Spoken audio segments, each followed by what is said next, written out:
Hey, what's up, chat? It's your man, Sean Zittel. Sorry about that. Sorry about the technical difficulties, but technical difficulties are through.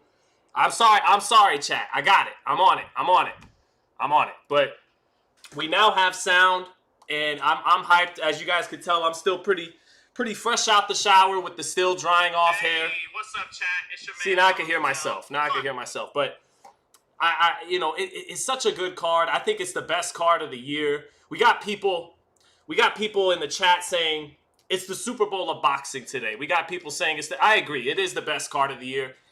It should be. It should be in the United States, but it's a great card. It almost feels like. It almost feels like a HBO boxing kind of night, doesn't it, chat? It almost. That's what it feels like. Hold up.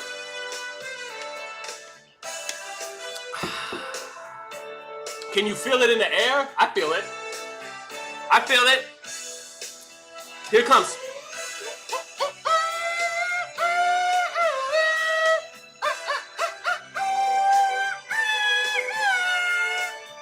That's how it feels, chat. That's right, baby Lampley in the house. Young Jim Lampley. You know what it is. Hit the saxophone, baby. I can't do air sax.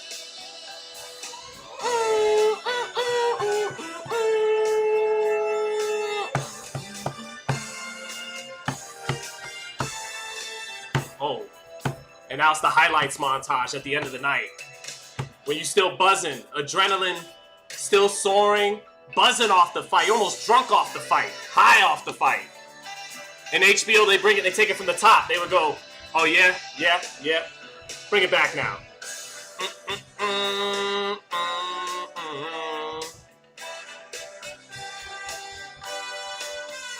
Let's go.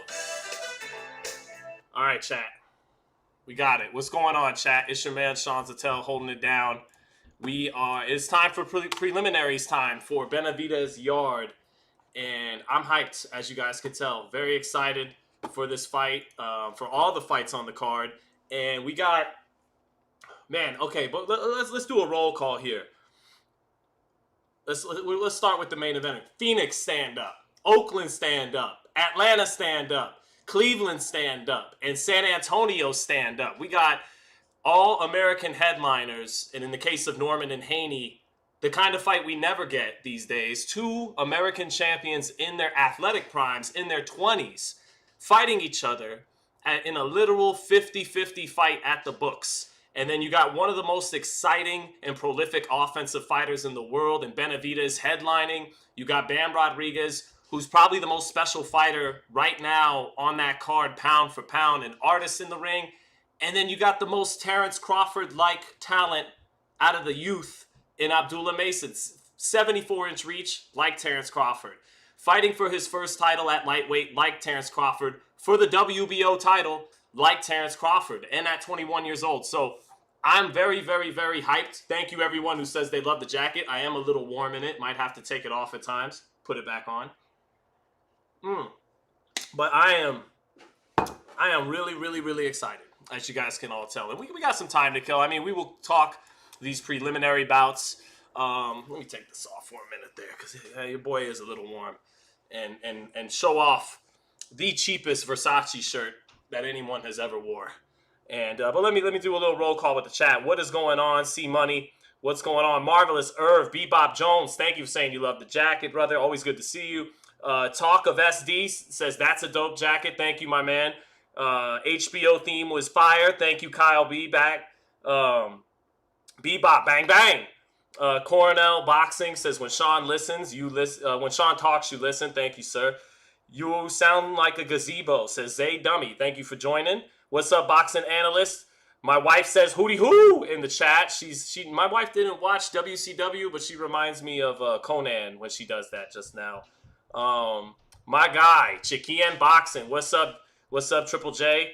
Marvelous Irv said baby Lampley. That's right. Him Lampley in the house. Him Lampley Jr. in the house. Kenny Powers, thank you for the super chat, my brother. Kenny Powers says the HBO jacket is fire. You know what? Just for the super chat, I got to try to put that John back on. You know, we're going to use a little Philly slang. You know, we just did the show with JYD on the Porter Way. So let me put this John back on and, you know, represent. But Mel Gucci says it's the Boxamania. Yeah, I'm sorry, everyone, when I was on mute. I was fucking it up that time. And, yeah, so what was dope, too, is the Cleveland Browns actually reached out. Okay, the Cleveland Browns reached out on social media. Let me see if I can pull this up. And went ahead and gave Abdullah a shout-out, which I thought was pretty awesome. And then, funny enough, the Browns, they play the Raiders tomorrow, and I'll be covering that game here in Vegas. Still buzzing off whatever's going to happen today. But, yeah, let's take a look at that. This was a good look for young Abdullah Mason. Bang, bang. So, Abdullah, getting some, look at that. That's big time, man, from the Browns the day before they played the Raiders. And that's what I mean. That's why I had to do the roll call earlier for all these American cities over there, because you guys know I flex a decent bit of patriotism here. Proud, ignorant, hypocritical American here. And this is the card by far I'm most excited for that Turkey's put on. And you guys know my feelings about all that, but because it's stacked with the most American talent he's put on a card yet. And so may the best man win in each bout. If Puma Martinez can upset Bam, if Yarde can upset Benavidez, if Norman and Haney don't deliver, and if Abdullah loses to Sam Noakes, the hard-hitting British lightweight he's facing, who's also undefeated and has power like he does, then so be it. But if I'm being honest, I'm kind of hoping that our boys, so to speak, they go over there and they represent, and they show the boxing world, and they show all these power players in the Middle East and in Europe that the best talent still comes to the United States. Is that actually true? I don't know. We'll get some of that answer tonight. But that's partly what I'm excited for. And what I like out of our boys over there in Riyadh right now, it feels like they're getting ready for an amateur tournament. Like back in the amateur days, it feels like they're locked in, they're overseas, and they're all coming to win. And they're all on point and locked in. And I think I got a feeling we could get a knockout in all four main events. I can't recall, when you look at the headliners, the guys, and including Haney as the B-side this time around, but when you look at that lineup of Mason, Rodriguez, Norman, and Benavidez, I believe there is a common thread there amongst the four of them. They're all killers. They're all serious fighters. Norman has to prove Norman and Mason have to prove they're in the caliber of Rodriguez and Benavidez, but I kind of think the similar thread between all of them is they're all exciting. They all can score knockouts, and they're not just exciting fighters. They are all potentially elite fighters. Bam, we know is. I believe Benavidez is. He's just been robbed of the ultimate opportunity of proving that. And Mason has the upside at 21 to be elite. And Norman is the one we don't know. Haney has been elite and has had a little bit of a fall off from then with the Ryan stuff, and then the bad performance against Ramirez, in which he definitely won. So, but if those four could get stoppages in all four fights, I'm like, they're gonna have to do this like Broadway. They're gonna have to all come out at the post-fight presser and hold hands and take a bow like it's a Broadway play. That's my hope in terms of every fight delivers, or if Haney stops Norman, he could take a bow with the other three. But it'd be kind of cool if all four fights could end in a stoppage and they're all exciting. And usually I don't say that kind of stuff because that's not going to happen. That almost never happens. But I actually think this is the kind of card where it can happen. So anyways, El Güerito de Tepito, this kid that's opening up for us in the preliminaries chat, I never posted it. It's still in my phone. I interviewed this kid the weekend of Pacquiao and Barrios, and this kid is 16 years old, apparently has a crazy story from back home in Mexico. I can't quite recall. I'd have to listen to my clip again, where maybe he was adopted or homeless or someone took him in, and this kid's only 16, and he fights like Canelo, but he actually spurned Canelo and Reynoso to sign with Team Benavidez, El Güerito de Tepito. But there's this kid, in terms of marketability, people think he really has it. He's a güerito, and so they maybe, like in America, that's easy to promote. And come forward, exciting Mexican style. At 16 years old, you know, there's not too much we could judge from. But at 16 right now, round one, he's handling himself well. He's handling himself well as a 16-year-old. He looks like, you know, decent from what we're seeing right now. But there's a lot of hype around this kid's potential marketability. They think he could be a ticket seller. He's a baby-faced, you know, güerito. So they think they got something there. Can he really fight is something we're not going to find out tonight at 16 years old. But, you know, we could take a look here and see what we got. But I want to see what's up with going on with the chat, too. What time does the actual card start? Starts at 2 o'clock. Cornell Boxing said, when Turkey said Tom and Jerry after New York City, we know who he was talking about. Sub Sean, what time do you think the Haney fight starts? I would say around 4 o'clock, 4:30 here, West Coast time, Pacific time. What's up, Malcolm X Box? Malcolm X throwing the American flags in there. And that's another thing is like, we know what the lifeblood. Oh, that's not a good sign, right? We got a long road ahead of us. Your voice better not be bitching up now, but we know I talked about it. Some people made it viral. That great Mexican versus Black American fighter rivalry, and how the United States has more world champions than anyone. And we all know here in the States, the biggest rivalry is that Mexican American fighter and fan base against the Black American fighter and fan base. And we all see in the chat, not my chat, but in other chats, on DAZN's chat, on other comments, it happens on mine too, the race wars break out. And I would just say, I'm going to go Bill Gluckman on everyone today. I'm going to go corny white man Bill Gluckman on everyone. Instead of caring about what set you're from or who crew you're rolling with, why don't you be brothers? Why don't we all be Americans? Because, jokes aside, you got two Chicano talents in Benavidez and Bam, and then you got two Black American talents, three, in Haney, Norman, and Mason. So the two main groups are represented here, and I think everybody's going to deliver. So tonight, and they're not fighting each other. So we could save that for one weekend, can't we? Let's just make it about may the best man win, and also shout out to the red, white, and blue, where we got our full card in Riyadh. And if everybody delivers, then that's a good thing. So we'll see. The last race war was definitely Canelo, but that's pretty funny, C-Money. But enough of that. We're not gonna dwell on that for sure. What's the ring size? Says Boxing Analyst. It looks small. I mean, it looks like standard ring to me, 20 by 20. I'm not listening to the commentary, obviously, but so El Güerito, not, about the same age Canelo was when Canelo turned pro. What's crazy about Canelo and Barrera, Eric Morales turned pro at 17. Haney turned pro at 17. Norman turned pro at 17. All of them in Mexico. But Marco Antonio Barrera and Canelo turned pro at 15. And this kid's doing it at 16. So this really is not even an adult yet fighting in here, opening up this card.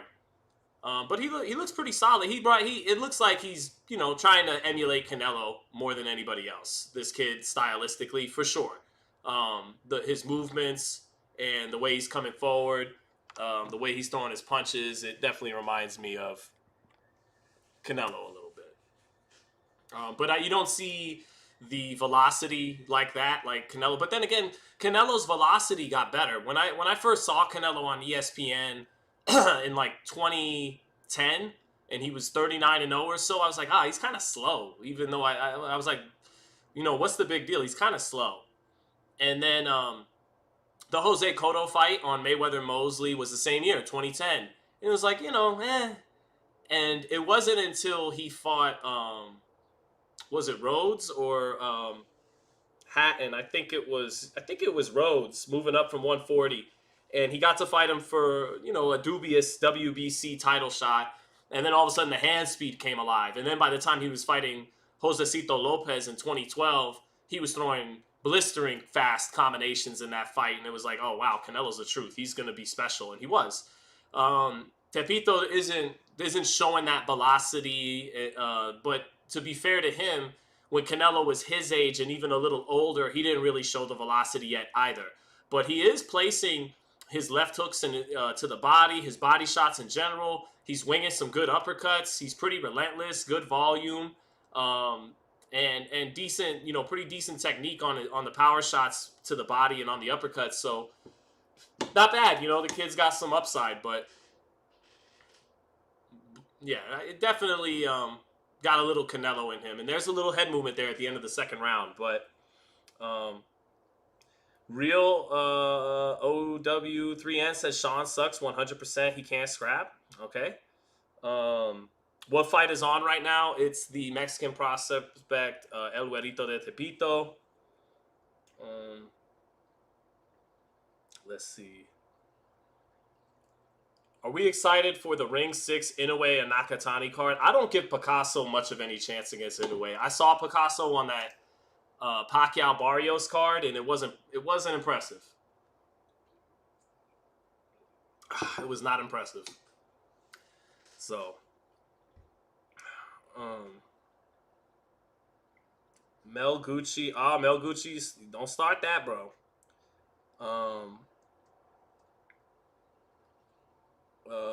Set for Lifer. I was shocked when Dante said, I'm the new racist in boxing. How do you feel about that, Sean? That Dante's completely, fucking wrong. But hey, people could say what they want. What's going on? $60 pay-per-view is crazy. Yeah. What's prediction for Haney Norman? I mean, 50-50 fight. I get the, but I pick Norman. I pick Norman. I think momentum on his side. I think his jab's gonna have to be better. I think he's gonna have to catch up, maybe from behind a little bit. But I'm just so excited for that fight because, again, you don't get that a lot. 27 versus 24, still undefeated. Yeah, the Ryan Garcia fight's a no contest, and you don't get that a lot. Contrasting styles, contrasting personalities. One guy from the South, one guy from the West Coast, California. A dad in Bill Haney who's flashy, made a lot of money in the street, versus the auto mechanic, former fighter, and Brian Norman Sr. So it's just, this is what it's about. This is a genuine, spontaneous contrast and story that's happening before our eyes with Devin Haney and Brian Norman. One fight I watched was last night to get ready. I just tried to think off top, and it's part of why I'm wearing the HBO Sports thing is used to get that all the time. Two American top flight champions fighting in their 20s. So I put on Judah versus Spinks 1 last night when Corey Spinks and Zab Judah fought 2004 Mandalay Bay on the undercard of Klitschko versus Brewster. And Zab and Corey were 26. And Paulie Malignaggi talked about this heading into this fight. When you got fighters in their 20s, they come into the ring with a little more spite, a little more energy. Like Canelo and Crawford was fought at a ridiculously high level and high stakes. What I love about Canelo Crawford was you got a pure boxing match, and the masses didn't say, well, that was boring. And so that's a testament to the quality of the high-level chess match they did have. Because if it wasn't fought at an extremely high level and...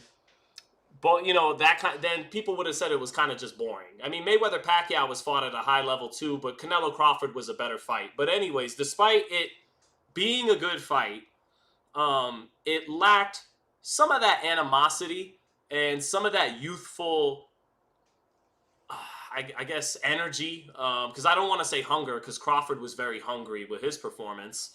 But yeah, lack of a better way of putting it, that youthful hunger and ambition and animosity and energy that when you're still trying to prove yourself, Canelo and Crawford, they were already two proven first ballot Hall of Fame commodities, and that's why Canelo, when he lost, was able to just go home. Whereas the winner of Norman-Haney is going to hang their head a lot more than Canelo did when he lost to Crawford, because they're not established like those two were. And so Paulie was basically just saying, it's so great when you get them at this age because they're young and that energy between them. I'm not being very articulate here, but it's just different. And it's what the game's been missing sometimes. So I watched Judah versus Spinks last night. And again, two, Black American in their athletic prime champions. And it reminded me of how so many of those fights start. They start like a beautiful dance. Whether it was Mike McCallum and James Toney, or in this case, remembering Judah and Spinks, what used to happen in all those great matchups in the 80s and 90s and early 2000s, you'd get both guys with athleticism and speed and schooling coming out round one. This is what you used to always see in the round one of those type of great matchups. Both guys circling to their strong side, starting with their jab. And it's almost like, if you got two really well-schooled champions, isn't that almost how every fight's supposed to start? You saw the Russian version of that with Beterbiev and Bivol in their two fights. It's like, we're both so textbook and both so good and got such good jabs and such good speed that it's going to start like a dance. Us circling each other, and the battle of the jabs is the first battle that must take place. And then slowly the other battles, the rest of the bag, the rest of the arsenal, it unveils itself from both fighters behind their jabs. And that's when you see, you know, who can counter better, who can place the power shot off the lead better, who could set it up off the jab better, who's got the better feet, who's, you know, but it always would start with both fighters circling each other in this kind of dance like Judah and Spinks, and starting with the jab. And I kind of think that's what you might get in Haney and Norman from the outset. I think Norman's jab's underrated, and we all know how good Devin Haney's jab is. And watching Judah and Spinks last night, it was just beautiful to watch them circle each other and just start with this. You know what? I kind of almost think we could get away with it. Like, who's really trying to copyright Judah Spinks 1 in 2025? So fuck it. I'm gonna go ahead. I'm gonna go ahead and show you guys what I mean when I describe this. So here we go. Main scene. By the way, Corey Spinks' ring walk was hilarious. Kenny Powers, I want to thank you, brother, for the super chat. Kenny Powers said, my fight parlay for UFC and boxing: Muhammad Gary to go the distance, Sarkisian and Hooker round 3 to start, Mason Stokes 7.5 rounds, Bam Martinez 6.5 rounds, Haney by decision, and Benavidez-Yarde over 7.5 rounds. Okay, well, let me pick that apart. Mason Stokes in under 7.5. I think that's smart. I have the same. I have Mason winning by stoppage, probably inside the distance you bet on. And then Bam Martinez 6.5 under. Ooh, I don't think so. I think Martinez is going to make it past that, but maybe not. It's not a bad bet, but I would say that's a little early in the fight on Bam Martinez. Haney decision, can't argue that. It's actually 50-50 on the money line, but when I look closer at the odds, the next lowest value is Haney at decision at plus 200. Then it's Norman by knockout at plus 250. So what that tells you is, straight up, the bookies think it's 50-50, but hard-pressed, they slightly, by the slightest of margins, favor Haney by decision, because that's the next value bet. That's probably not the right way to say it, but the next bet after the 50-50 straight up. And then Benavidez-Yarde over 7.5. It's going to be close. I think Benavidez stop. I think you'll just skate by. But I don't know. It's not for sure. I could see Benavidez stopping him in the 6th or 7th. So it's going to be right around there. I got Benavidez stopping him in 8 or 9. Maybe 10, but I think 6 or 7's in play. Overall, good parlay by my man Kenny Powers. But anyway, let's check this out real quick, chat. Shall we? In the sport by bling. Hold on, make sure. Okay. Zab is fairly prominent, but if he wins this title and becomes the unified... All right, chat. So this is what it reminded me of. Because look, right here. When do we get this? 26 versus 26. Unofficial HBO scale. Zab... I ain't not getting full screen, chat. Hold on, let me refresh this. But when do we ever really see this in the United, with two United States fighters, and that's them in their prime, athletically at least. You could argue they could get better than that, but 26, and here it was. Damn, look at Zab. Zab was only rehydrating to 147. Like, he was actually a 147 pounder. But what I'm getting at, and you'll see Corey Spinks walk out to Jaquan and have a really funny ring walk. in the sport, and the man who ultimately was the... But anyways, to get to the main point, this is how you used to see a lot of great fights unfold in round one from two great Black American, or two, you know, in their two quality Black American champions. And it would start with them perfectly circling to their strong side, doing what you're supposed to do. Circle to your side and start with the jab. And that's how you'd always see it play out. And then they would take it from there. We shall see as they start out trading jabs in the middle of the ring. And Corey Spinks has been the more busy fighter, but... And so I just think, you know, this used to be a beautiful dance you were used to seeing. Look at how they're in their prime. The hand speed is so on point.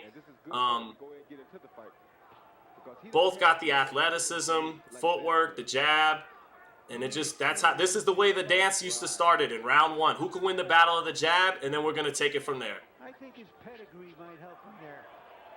Surely he's trying to see... So anyway, that's it. Just a little trip down memory lane for that one. But yeah, it looks like El Güerito de Tepito gets the win, 1-0.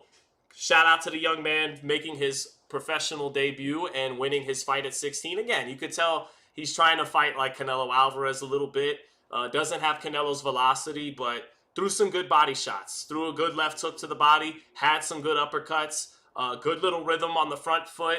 You know, a marketable kid from Mexico to keep an eye on, but a long-term project. We won't be hearing about him fighting anybody, you know, in the top anywhere 10 for at least half a decade. So if he ever gets to that level. But I don't think the kid looked too bad. He didn't look like the next sensation, but, you know, he looked solid. Solid outing at 16 years old especially.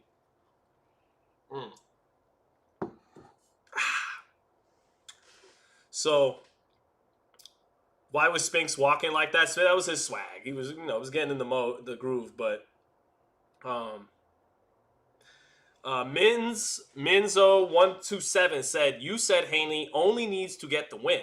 However it happens, for you to give him all the credit. Is that still true right now?" Yeah, even if he, quote, stinks the joint out. Now, Norman would have to not be too good for Devin to fight the way he did against Ramirez and still win. You would think Norman is quality enough that in order for Haney to beat him, he can't beat him with the level he fought at against Ramirez. I don't think he can. So I don't think this is a fight he can win while stinking it out. I think he has to win it by being smart. He has to clinch when it's time to clinch. He has to take the time out of the clock in spots. Maybe he has to do all that. But if he handicaps Norman and makes him look limited, we have to comment on Norman's limitations, but not to take away from anything Haney does. Ultimately, to answer your question, yes, Haney will get full credit, even if it's a dull fight, even if Norman isn't as good as I thought he was, and other people think he is. No, Haney is probably a Hall of Famer anyway, at the level the Hall of Fame's at now. And so he's probably a Hall of Famer anyway. But if he wins this fight, to me, at 27, he's already a bona fide Hall of Famer. 3 division champion, 6 world titles in those 3 divisions. And he'll have been the youngest undisputed lightweight champ. And in his first fight at the full welterweight limit, beaten the #1 ranked welterweight by every outlet. So yeah, if Haney wins, Haney wins. Like, there's really not much you could say. Two things can be true at once. If Norman, he's limited, it turns out, then you got to highlight that, but not as a means to discredit Haney, but just to keep it real about what we saw from Norman if he loses. So, but it's not going to be some tactic to discredit Haney. It's just going to be to point out where Norman came up short. But yeah, to answer your question, Haney gets the job done. He gets the job done. So he's just got to win. He's just got to win. And I think it's going to take potentially the sharpest Devin Haney that he's ever been before to win this fight. So I don't see Devin Haney winning this fight by just running or stinking it out. I think he's going to have to box his ass off and have courage and have to stand up to some scary moments in this fight. And I think he's capable of all of that. I just favor the Georgia boy. I just favor Brian Norman. I think I think boxing gets a new star today and a new breath of fresh air, a new flavor. But maybe not. Maybe not. That kind of stuff doesn't win fights. Like Devin says, skills win fights. But Norman's skills and his timing might be a little underrated, particularly his jab. So I think if he can jab with Haney and match the jab of Haney, he wins the fight. If he can't, and Haney's a step ahead, then he won't. And it's that simple. So we'll see what happens. Haney is as much of a Hall of Famer as Josh Taylor without this fight. Well, I think Haney's had a little bit better career than Taylor. I think Taylor's run at 140 was maybe stronger than Haney's at 135 because he beat a lot of prime guys in competitive fights, but he never beat a Hall of Famer. Haney beat a Hall of Famer in his lightweight run, being Lomachenko, but it was close. It was controversial. Taylor had no controversial fights at 40. So you could argue undisputed for undisputed at 40 and 35. Taylor had a little bit stronger run for sure, but I think Haney in total, moving up to 40, winning the green belt against Regis, has a little bit better career at this point. So what I mean limited is if he's not good. Buddy Taylor says, what do you mean limited? How? What I mean is if he hasn't improved on dealing with fighters at long range, if he can't make up for his head usually being on the line with a great jab that can time with the times when Devin punches, if he has no answers on the outside, then that means he's limited. But whereas if he has those things, I think it's better if you're a Haney fan if Norman isn't limited. If he makes this fight hell on Haney to a degree and Haney pulls through and wins, I think he gets more credit for that than if Norman just looks like, oh, he really is just a puncher and he really does just have slow feet and his hands really aren't fast enough with the top guys on this level. He's only fast if he's in front of a Sasaki or a Santiago. All those things that Haney and a lot of people picking Haney feel are true, I don't think that helps the performance. I think it helps if what a lot of people like me are saying is true, that Norman is good and Haney wins anyways. That's better. But that's what I mean by if he's limited, So Violent Warlock says the HBO Sports jacket is fire. I miss HBO boxing. So do I. What's up, Clyde Carter? Says first time sitting in. Thank you, Clyde, for joining us. Taylor has the controversial decision against Regis. I don't think it was controversial at all. Nah. Taylor won that fight. And I picked Regis. I was wrong about that fight. I picked the American fighter, but Taylor won that fight. It was competitive. He closed his eyes shut, read in the whole side of his body, but Taylor out-hustled him and outlanded him and won the fight. It's a good fight, though. Who wins Zab Judah versus Haney at 140? Ooh.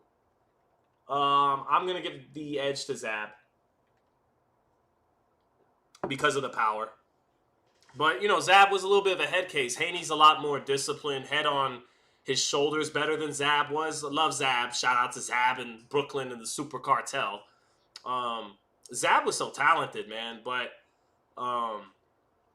he wasn't reliable psychologically. But I think Zab on his best night, around the time he was heading into the Costa Zoo fight and kind of the Zab that fought Spinks in those two fights. I think the power might have been the difference between him and Haney. But then again, Haney's more disciplined, and you can never really trust Zab to not fight in spurts. So would have been tough to say. So yeah. Kenny Power says Norman is not winning 3 rounds. I don't know, man. I think that timing, the reach. What about the reach, though, Kenny Powers? What about the reach? The only time Devin had to fight a guy with that reach, and again, I'm watching Ryan and Devin last night. I go back and forth between comparing Ryan and Brian because Brian seems to have more substance. He's a world champion. Ryan's never been a world champion. But I don't know. Ryan might be better than Brian Norman. He's faster. I think even though Brian Norman has a longer reach, Garcia's hook covers more ground. So Norman probably has to be a little bit closer with his hook, even though he's longer than Garcia, because Garcia's a little faster. And then the other side of me thinks, no, Brian Norman would fucking cook Ryan Garcia. Like, Brian Norman is more of an actual complete fighter. Brian Norman has responded to adversity. So did Ryan against Luke Campbell, but in other spots not as good. Not against Rolly, not against Gervonta. Against Luke Campbell he did, and against Oscar Duarte he dealt with the pressure well and knocked him out. But I go back and forth. Part of me is like, Garcia is just more talented, especially in terms of speed. And he had 200-something amateur fights. He's more decorated amateur than Brian Norman. And maybe he's just better than Brian Norman, actually. This fight will tell us so many things, Norman and Haney. And then the other side of me goes, don't let the left hook and the fast hands fool you. Norman has more substance. He is a real all-around, more of an all-around real championship level fighter than Ryan Garcia. But tonight, I think, tells us a lot of that. Because Marquand Parham says Ryan is trash. I don't know. He's a wild card. And so is Rolly. They're wild cards. They have a natural God-given talent with punching power and explosiveness. You can't teach that, really. You're born with it. Ryan and Rolly have it. But they also have, at various times, technical limitations. And in Ryan's case, you don't always know how much his heart's into boxing and all that. So they're wild cards, Ryan and Rolly. They could show up on any given night and not look like they really belong at the championship level. There's too many holes there. And then on another night, beat world champions because they have their natural talent exceeds a number of guys in the sport who have world titles. Just natural talent. So I don't think Ryan sucks at all. But Bebop said, is Norman too much of a stiff board? I don't know. We're gonna find out tonight. I think Haney's the more fluid, feinty, fighter who can get and that's what Devin was showing off at the press conference. Face off was, I'm gonna be moving and shifting. My head's gonna be off the line. I'm gonna be feigning. You're not gonna know where you're at, boy. I'm gonna be everywhere. And Norman was looking at him like, the red beam's gonna be on you all night. You're gonna be feinting and moving, and I'm gonna be putting the red beam on you, lining you up, staying calm, not biting on every feint. Some of that stuff's gonna land. Okay, fine. I could take the power, but eventually I'm gonna time you. I'm gonna time you, and that I think is what's under the things. If Norman wins, that are gonna catch people by surprise, is the jab to go with that length at 72-inch length. It's gonna be the jab. It's gonna be the timing. It's gonna be the accuracy. And it's going to be the explosiveness overall. You're forgetting that he's looked flat-footed at times, but also when I see him train in the gym, and there was little glimmers of it, there's little flashes of it from him as he's improving. A few times he took a nice angle on the inside against Santillan, against Sasaki. Those are against guys right in front of him, unlike Haney. But he took a couple of nice pivots, bink, and would put a two-piece together off the angle, off the pivot. So I think his feet are coming along, and if he wins this fight, he just surprises people with the overall package that he's not just a puncher. But if he is just kind of a puncher, or if he is a good all-around champion, but a little green and a little chinny, because Norman early on has been wobbled a couple times and dropped. But he kind of, some guys are like that. Marquez, Tito Trinidad. Someone just said, don't compare Tito Trinidad to Norman. I haven't yet, but now I will. And now you could be pissed at me. Some guys have shaky chins early in a fight, go down early in fights, but once they break a sweat and warm up, they take punches better. And maybe Norman is one of those guys. Maybe Haney early in this fight gets a couple of twitches out of his knees, maybe even a flash knockdown that's making us go, holy shit, Haney dropped him. But then maybe Norman, with his timing, and is able to catch up to Haney. I kind of think that's what's going to happen, chat. I kind of think Haney gets off to a good start in this fight and surprises people, including Brian, with the power at 47. I think he gets a reaction when his shots land early. But then I think as the fight goes on, those shots land a little less cleaner. and Norman gets a little closer, and Norman, his timing starts to catch up to the speed and quickness advantage of Haney, and then that's when the fight changes and potentially changes for good for Norman. But we got to see. We got to see what happens. So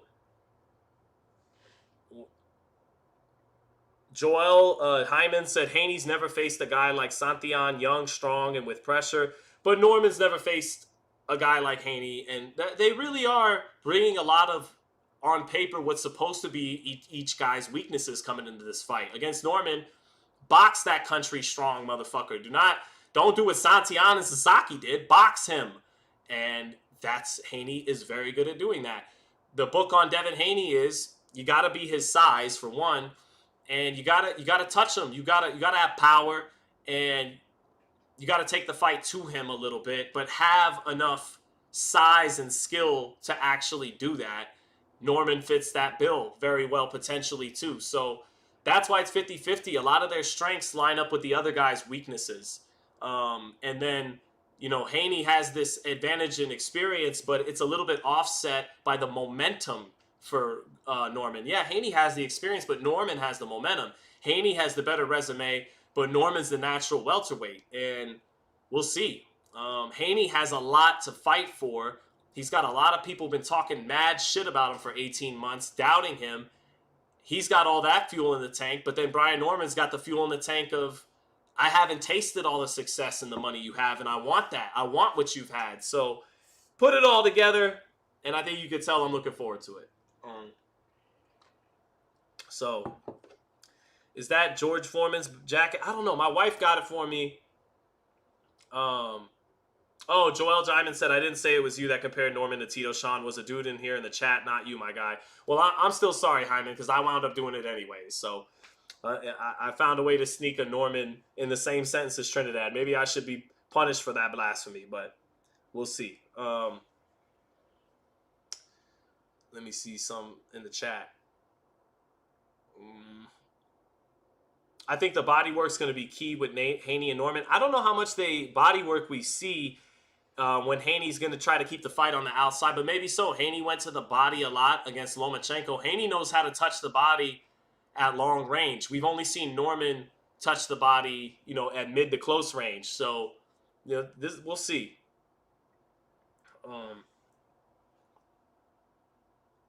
Norman and Haney fight's going to come down to the best counterpuncher. Ooh, well, they're different counterpunchers. Norman's more of a close the gap, front foot counterpuncher with timing. Haney's more of the make you fall short, pull right hand over the top kind of counterpuncher. So, yeah, it's going to be interesting. Chosen One says, dope jacket, Sean. Can't wait to watch these fights, man. I can't wait to watch them either. Mason should be walking out at 2 o'clock. So in about a little over an hour, we got Mason. We still got preliminaries going down. So keep it coming in the chat. I was watching the Norman, Specs 702 says, I was watching the Norman Randall fight and Norman barely won to me. Also that Boca Chica fight, he was getting touched up. He was in trouble. Yeah, no doubt. That's why a lot of people are picking Haney. They're like, when last seen against guys that can make him have to stay on the outside, he looked very regular. He looked very ordinary. It wasn't until he fought guys that are punchers not punchers. Santillan's a grinder. Sasaki has power, but is a brawler. And then Cuevas had power, but is totally unproven at a championship level. We didn't know who he was before he fought Brian.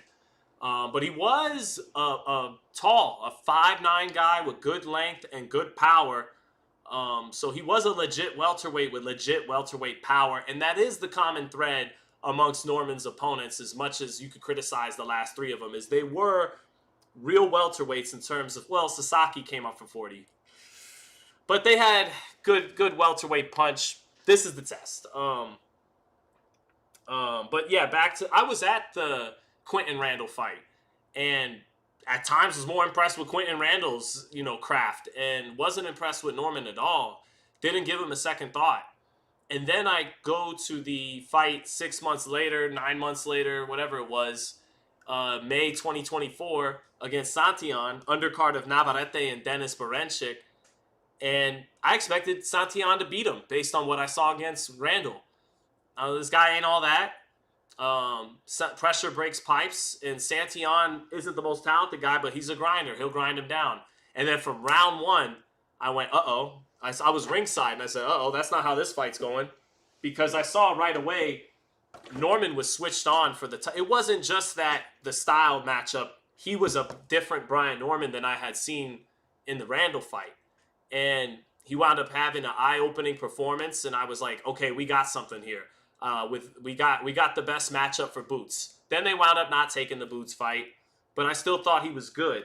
Then I covered the Cuevas fight, and he winds up knocking him out on a jab. And again, in the first round, I was like, oh, this guy ain't that good, man. I guess it went back to what I thought with the Cuevas fight. But then in the middle of round two, I saw Norman make an adjustment. And I saw him quickly make an adjustment. And actually, he wasn't seeing Cuevas' hook in the first round, and he got buckled by a hook by Cuevas. And I go, wow. And then in round two, he made an adjustment that my old coach, Pat Barry, Augie Sanchez, they would used to tell me in the amateurs, which was, when in doubt, jab. Meaning, when you're tired and you're fatigued, go to your jab. Buy time with your jab. When there's no adjustment there, when you need to find some answers, they usually start with a jab. And so what Norman started to do, he started to box. He started to circle the ring around Cuevas, and then he got his jab working. And by the end of the round, he totally swung the momentum. He hurt Cuevas with a hook, and he did it all off the jab and with his feet. And I said, And then in the third round, he knocked him out with a jab. And I was impressed because that was a quick adjustment. And this dude, he did it with the jab and he did it with his feet. And then he got the knockout. Literally, he not only did, by the time he adjusted, just a couple minutes later, within 3 minutes later, the fight's over. And that was impressive. And he did it with another celebration like he did with Santillan. And I go, we really got something with this dude. And then as silly as it sounds, because people are saying, look at everybody picking Brian Norman now because he does a good mean mug and he wore a do-rag in Riyadh and he's got muscles and he has a charming southern accent. Man, Devin Haney is going to outbox him. That shit does not matter. I hear you. But then the man, after the fight, I'm on Instagram and I see his dad and him on a video and I can't do it justice. I can't say it as cool as he did, but his dad is bragging. The man was getting hurt by jabs. He knocked him out with a fucking jab. He hurt him with jabs and knocked him out with a jab. And then Brian jumps in and he goes, I hurt him with a feint one time. I saw his knees buckle. And I can't do it justice. It's got to be delivered like Brian Norman said it that night after winning a fight by knockout. But when he said, I hurt him with a feint one time, I said, that's one of my favorite quotes in boxing history, instantly. And you are now one of my favorite guys to cover. And so that's when I was cemented as a Brian Norman guy. I was already firing up the bandwagon in San Diego after he knocked out Santillan. And I liked the performance against Cuevas. And then I liked when Sasaki called him out with the respectful letter. He gave him this look like, boy, are you sure you know what you're getting yourself into? But then like a gentleman, absolutely, I will defend the title in your territory. Thanks for pulling up to Vegas. You will get your title shot. And we're getting ready for the Sasaki fight. And I say to myself, because again, I'm thinking, look, Brian's getting better. He's really fun to watch, great personality. But Sasaki throws heat. This is going to be two aggressive fighters. This is going to be a good fight. And instead of getting a fight of the year, we get the knockout of the year. And immediately from round one, even though I get it, people would say Sasaki's trash, coming in with zero fucking defense. But I noticed the velocity, the accuracy. He was leveling up. He got even better from the Cuevas fight. He got even better from he's getting better. He's doing the old cliche that you get 50% better as a champion. He's growing in confidence and swag and aura, as the kids say it, and showing skills now. And so after he won that fight by knockout, I was like, I'm on the train. Like I'm on the Brian Norman train, full stop. And I did not foresee him fighting Devin Haney at all. That wasn't even a thought in my mind. I was trying to build up the Boots fight. Like, hey, Boots, don't move up to 54 yet. I know he ducked out of the first round of negotiations, but he was 23. He had just won the belt. He's saying, let's run those negotiations now. Boots moved up to 54, and out of seemingly nowhere, it's Haney and Norman.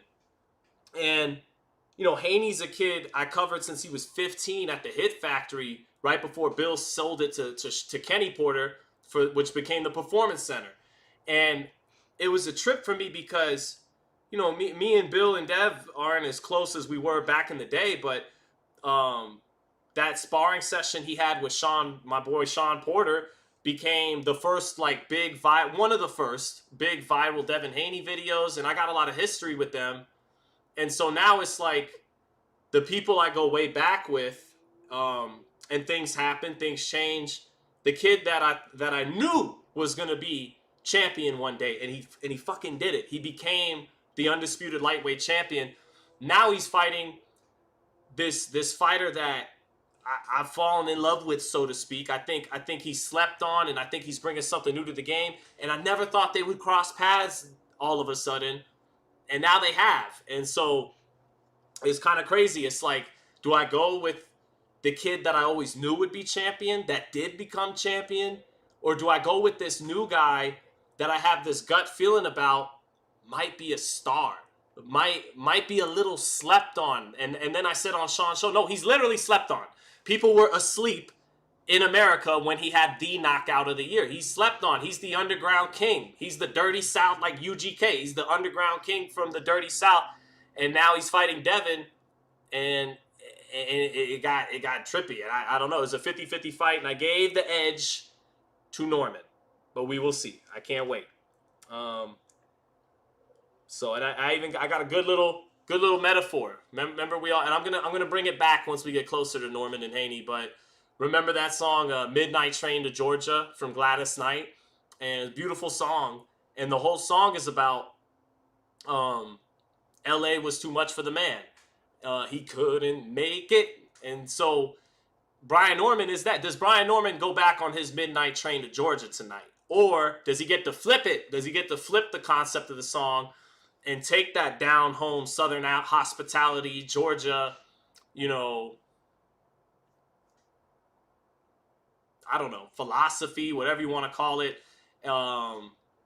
essence from Decatur, Georgia, and actually get to spread it and share it on the Hollywood, so to speak, stage? Does he get to, or does his country ass got to go back on with that beltless on that midnight train to Georgia because LA was too much for the man?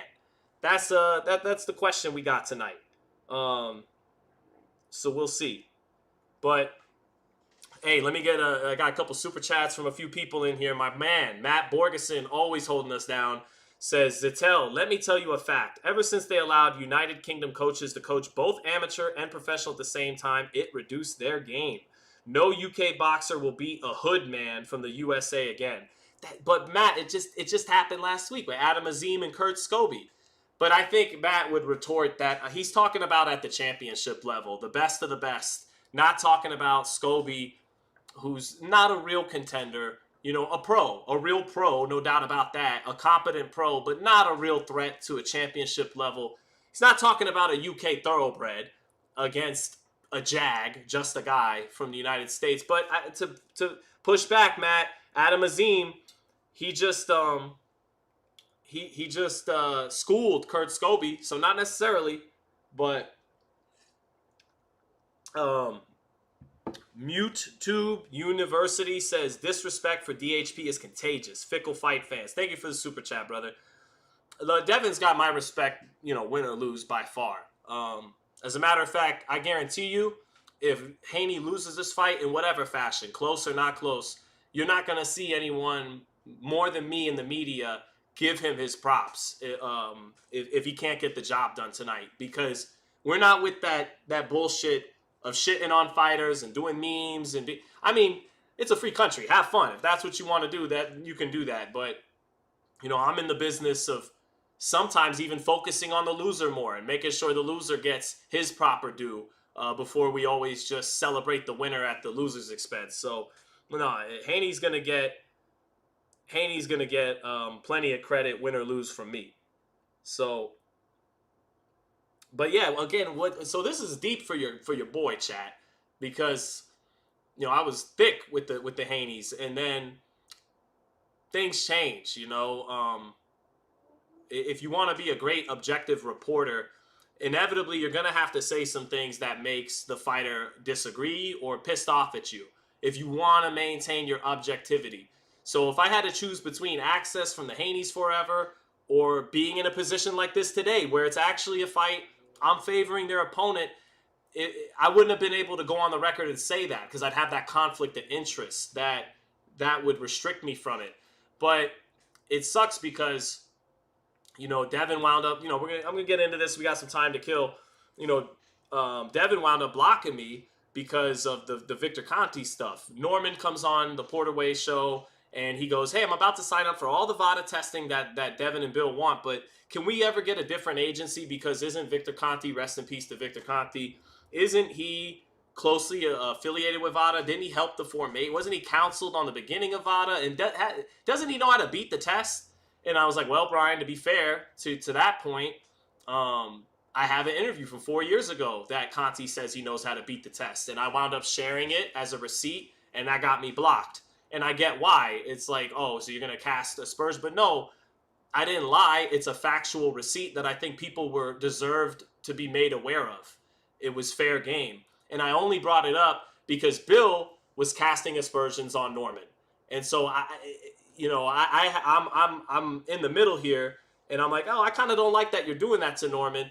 I had their back when it came to the Garcia thing. I never slammed them for the lawsuit. Even before the PEDs came out 2 weeks after the fight, I had interviews with David Benavidez and Tim Bradley calling out Ryan Garcia for blowing weight. On the Porterway, I called him out for blowing weight. I gave him full credit for the win, but I still said that's some bullshit you pulled blowing weight on Haney.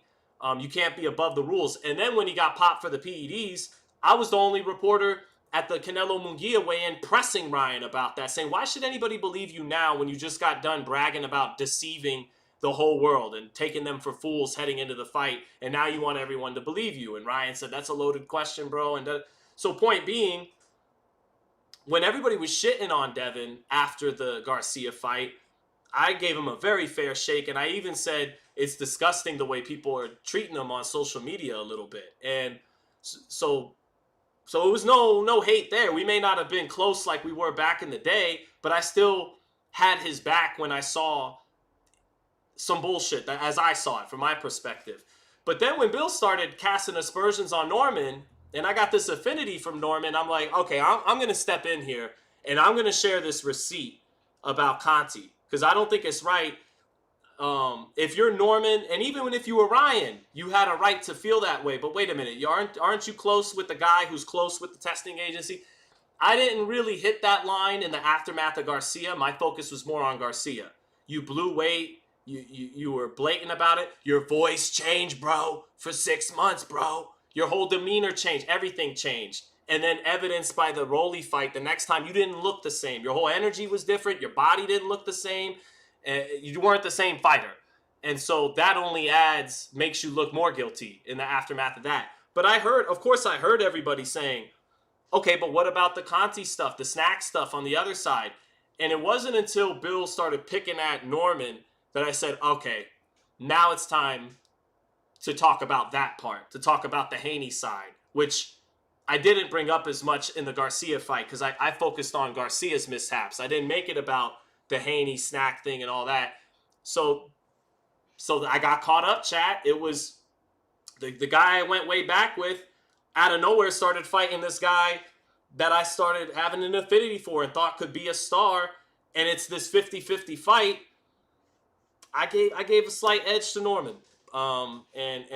Trust me, Bill and Devin, I won't be surprised if they light my ass up after the fight, but I'm going to give them full credit, win or lose. I'm proud of Devin, saw him at 15 years old, knew he'd become champion, and he did it. So I'm proud of him. I just think Norman wins. I think it's the birth of a new star, and Devin, may lose this fight, but I think will be champion again.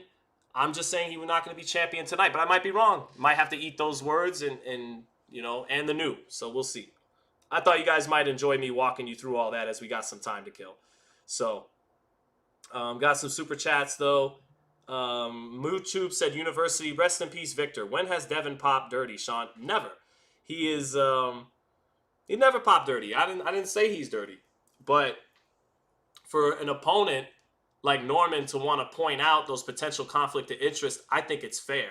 And when I got an interview from years ago where Conti admits he knows how to beat the test and he has the past that he has, I think it's fair to the boxing world and the audience to point that out and let them make up their minds where they will.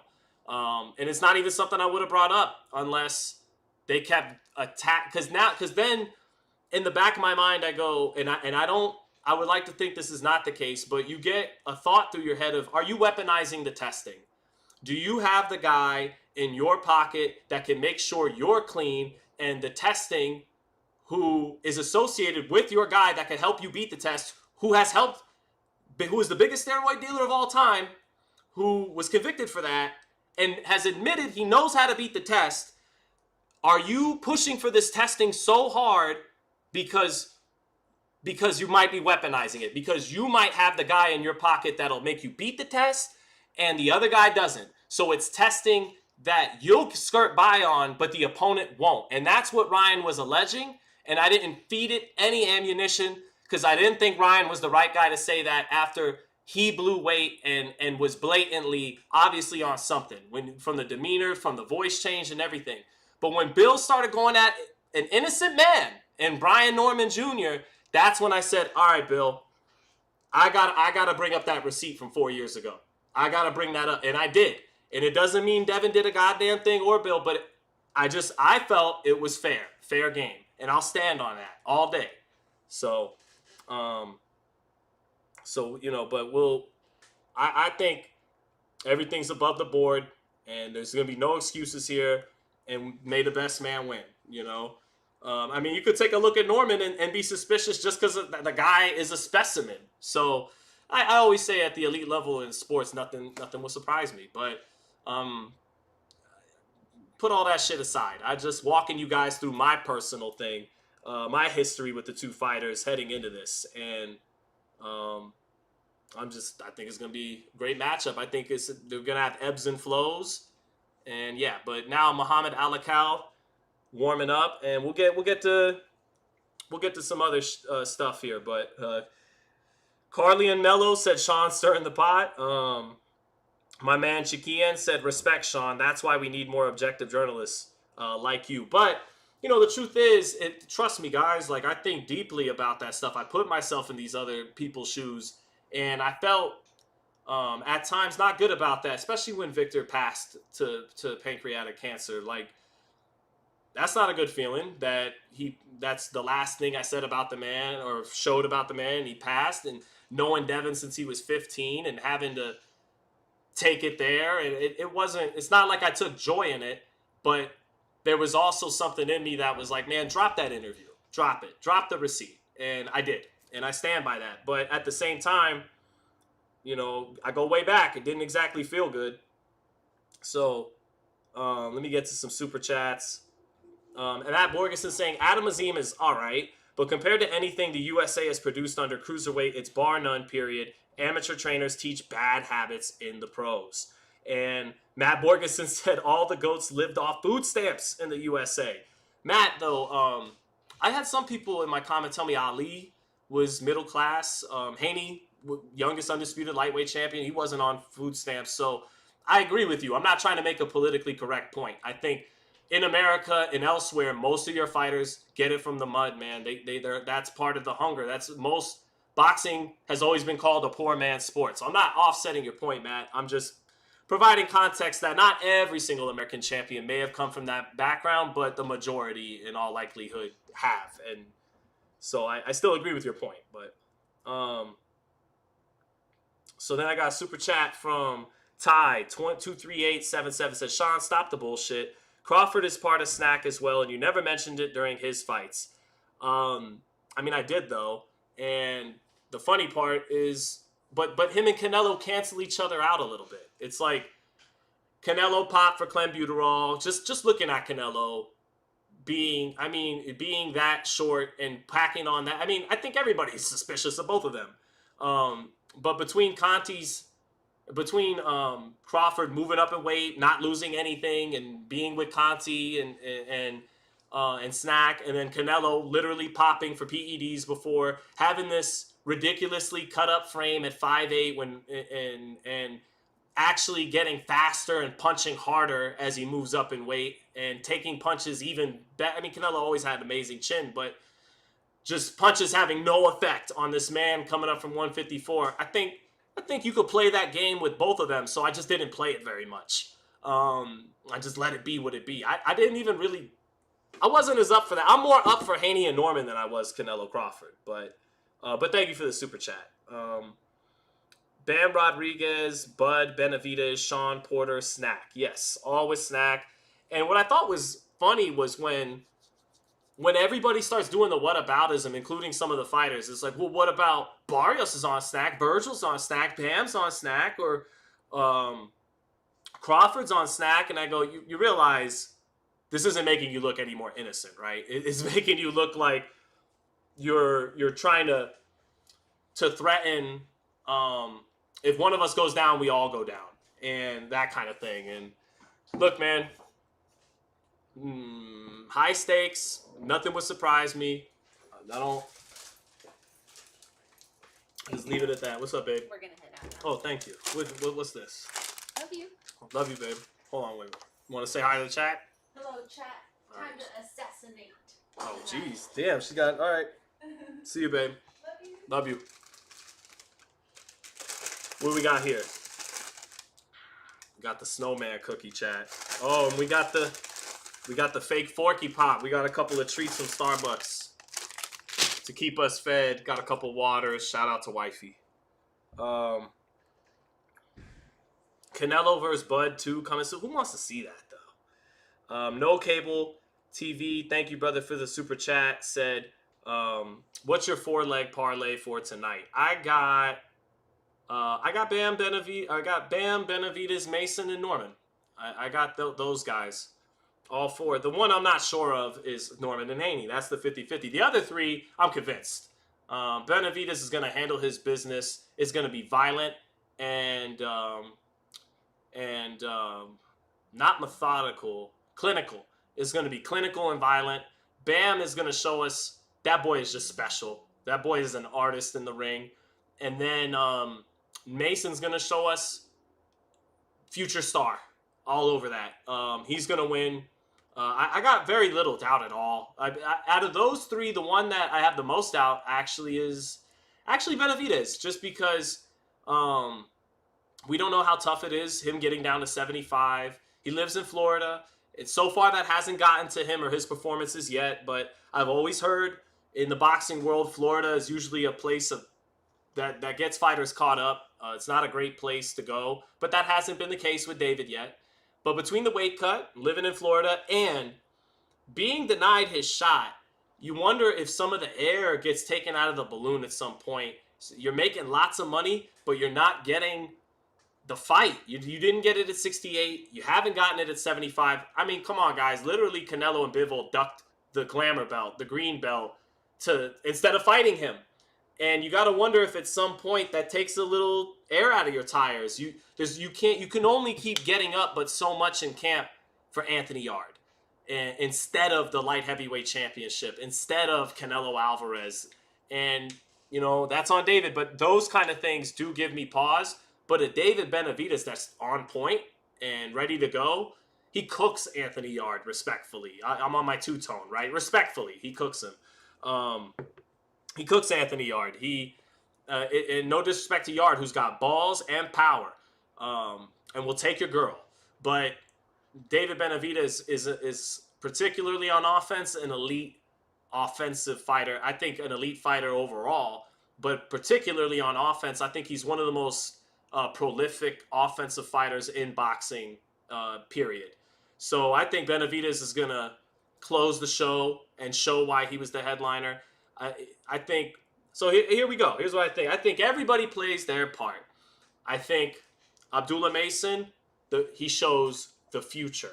He shows the next great young American champion. Bam Rodriguez shows the pound for pound artistry. He will show that he's actually the best fighter on the card, pound for pound. He will make art in that ring. Norman-Haney will be the fight of the night, and a new star will be born, or a star will be cemented in Haney. I say a new star is born. And then in the main event, you're just going to get a clinical, violent performance from the headliner who will continue on his momentum and will get his first stoppage as a light heavyweight, and will leave behind the kind of performance that makes even his critics go, Dmitry Bivol and Beterbiev got to see him. They got to see him. They got to see him. No other fight, Matt. As a matter of fact, we want to see that more than we want to see them fight each other a third time. That's what I'm committed. That's probably optimistic. Things rarely go that well in boxing, but that's what I'm saying. And then at the end, all four of them could take a bow like they're on Broadway. So, but I got a couple super chats. Ty 23877. Thank you again, brother. Says, I'm not a Haney fan, but he's being disrespected. I mean, I don't know. He's also has a lot of dick riders. He's at a place where Norman is not. He has a sizable fan base. And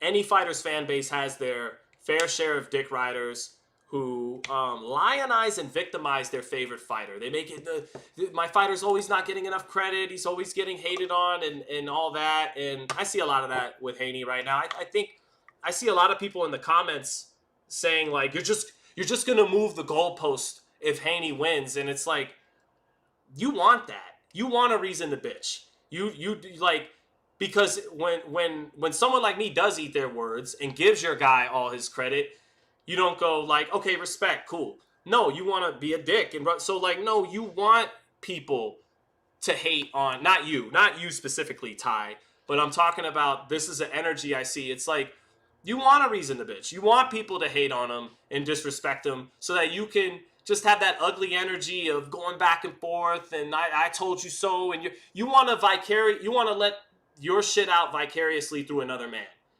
Like, I told you so and all it, like, that's more what I get from it. But at the same time, you are right. Actually, you are right. Haney has been the most lambasted and disrespected fighter of the last 18 months. You're right. And so overall, you're right. But I am countering it with the context of he also has a lot of dick riders, which Crawford has them, Canelo has them. Any fighter with a real fan base has them. And I'm just pointing that out. But you are correct. Haney has gotten more disrespect than just about any fighter in the last 18 months. So, yeah, that's fair. MukeTube University says, let's see how the Subriel Matias trial ends up. Puello is hot.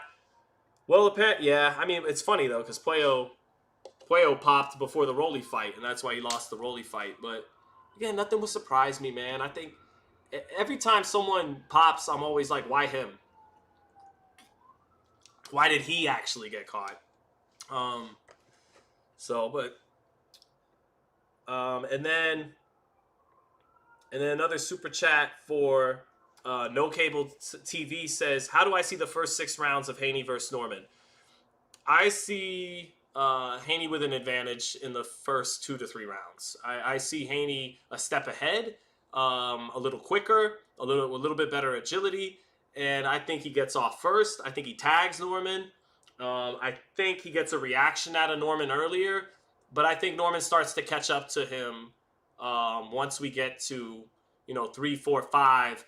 I think Norman makes it a lot more even, and then at some point I think Norman hurts Haney, and then that's where the momentum swings, and that's where the fight swings in Norman's favor, and maybe stops Haney at some point, but we'll see, or not, or he gets his ears boxed off. But that's kind of my take. I think Haney gets off to a good start.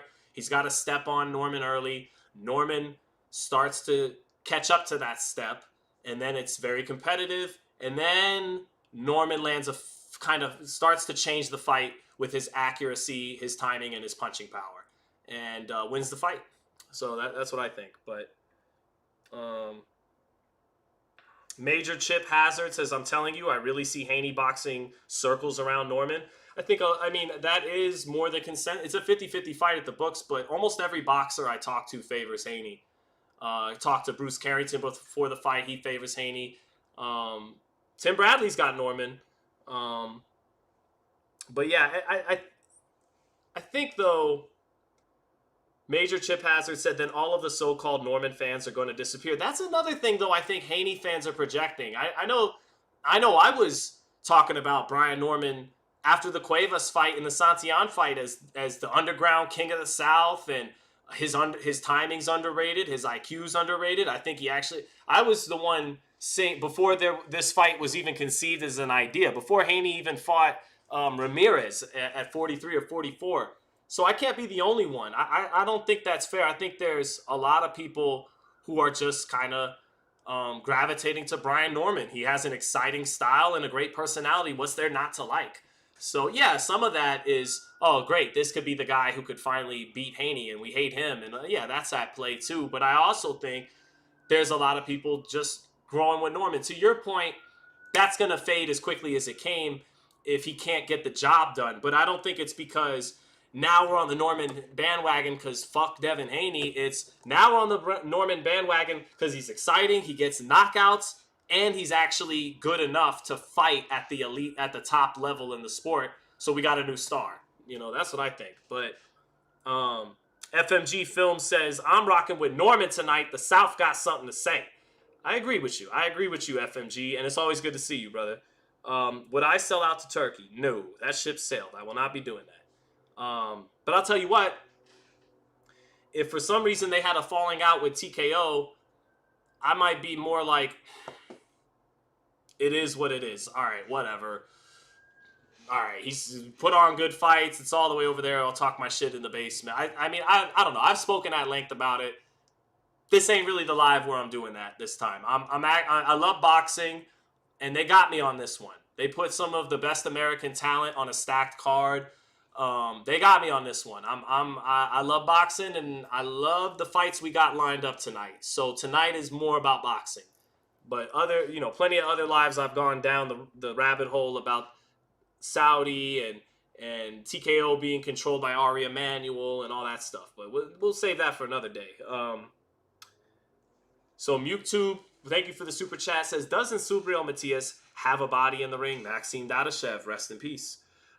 Give precedence to the use of PED use. Boxing is on the clock. Don't let them end up on Capitol Hill. I would love for them to end up on Capitol Hill, though, and everything to get exposed. That'd be fine with me. My thing, though, is elite level sport. Like, bro, I cover the NFL. These guys are the gifted ones genetically, but everybody is not only huge, but cut. I mean, not everybody, but I'm talking about the positions where that physique is the norm. Not talking about interior linemen, and not talking about the line, not talking about the trenches, but basically every other position. Your skill position players, your secondary players, your linebackers, your running backs, and even your quarterbacks, they're all not only big as shit, but also completely ripped. And are they all natural? Don't show this to the NFL. But are they all natural? I don't know, man. I don't know about that. And then, the NBA, you hear the rumblings about LeBron over the years with the biotech in Florida. So, not just to pick on boxing, bro, but nothing would surprise me in elite level sports with PD. But your point is, Matias caught a body.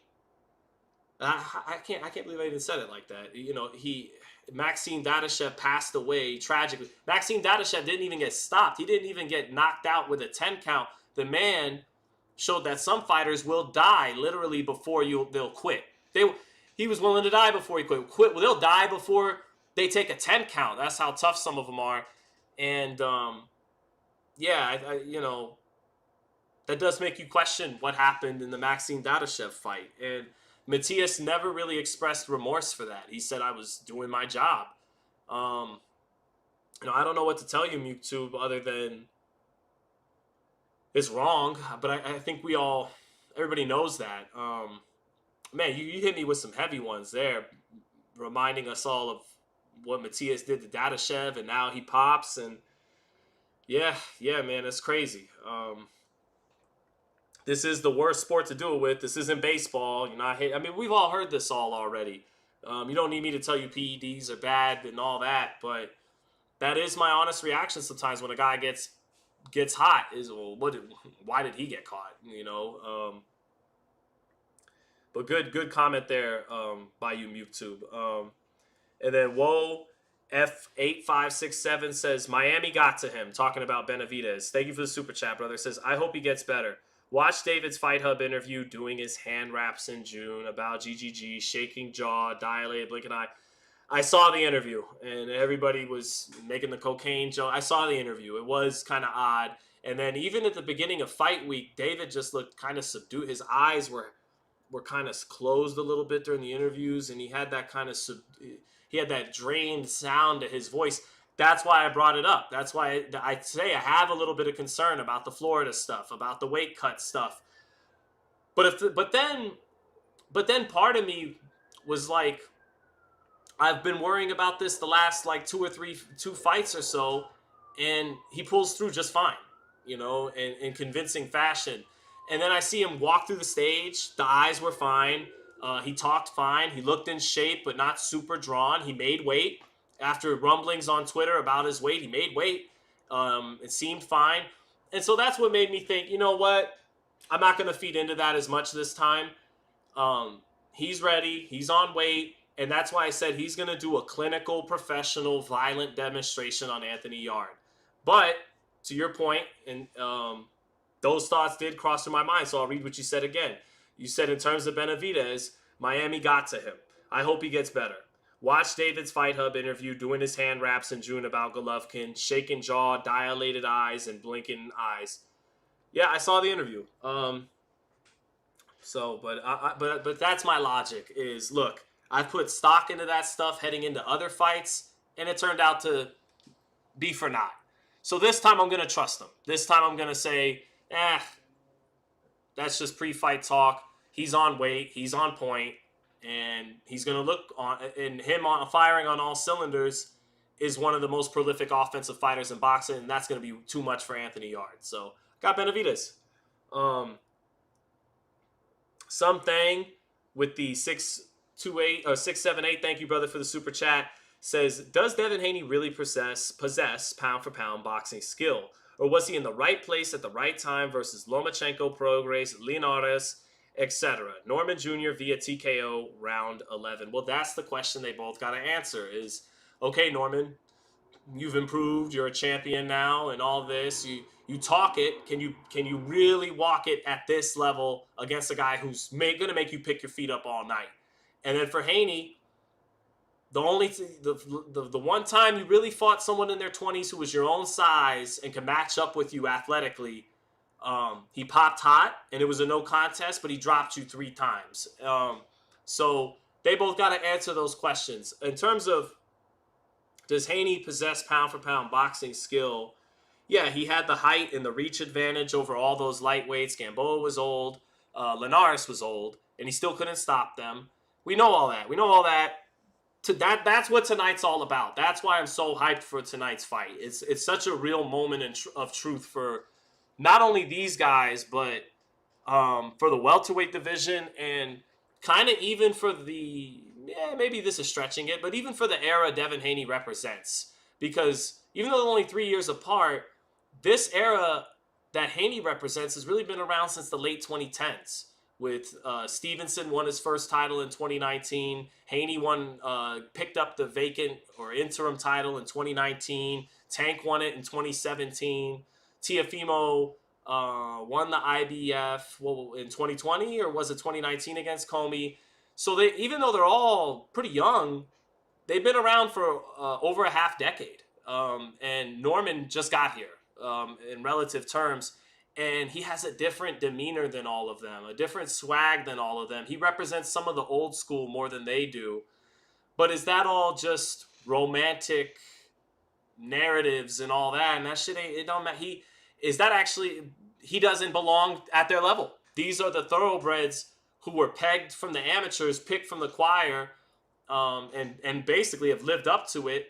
And now this Johnny come lately, he's a fun story right now, but he's not going to be able to hang with those thoroughbreds who've been on top since he was still in finishing school as an amateur. Or breath of fresh air, new style. I don't mean that as like take Shakur. This is what the contrast I would mean. Take Shakur for example. Shakur is a good dude. He's been good to me. He's got that Jersey East Coast. He's a real one. But to contrast, I remember when whenever Tim Bradley would get on Shakur's ass, and now they like each other. Now Shakur's matured a little bit, and Tim, he sees that Tim is just uncut and fair. That just as uncut as he can be in his critique of you, he's going to be just as uncut in his praise of you. So you got to take the good with the bad. But there was a time he'd be like, fuck Tim Bradley, and call him some other names because Bradley kept it 100 about his performance, right? Contrast that with Brian Norman, a couple years younger. And when Brian Norman knocks out Santillan, and Tim Bradley was super critical of Brian Norman in that fight with Randall. He was like, man, critical the whole 10 rounds through. Hardly said anything good about him. And Norman Sr. wanted to fight Tim Bradley for that after he knocked out Santillan. You know what Brian Jr. did? Brian Jr. reached through the ropes, reached his hands out to Tim in the commentary at ringside and said, thank you. Thank you for holding me accountable. In so many words, thank you.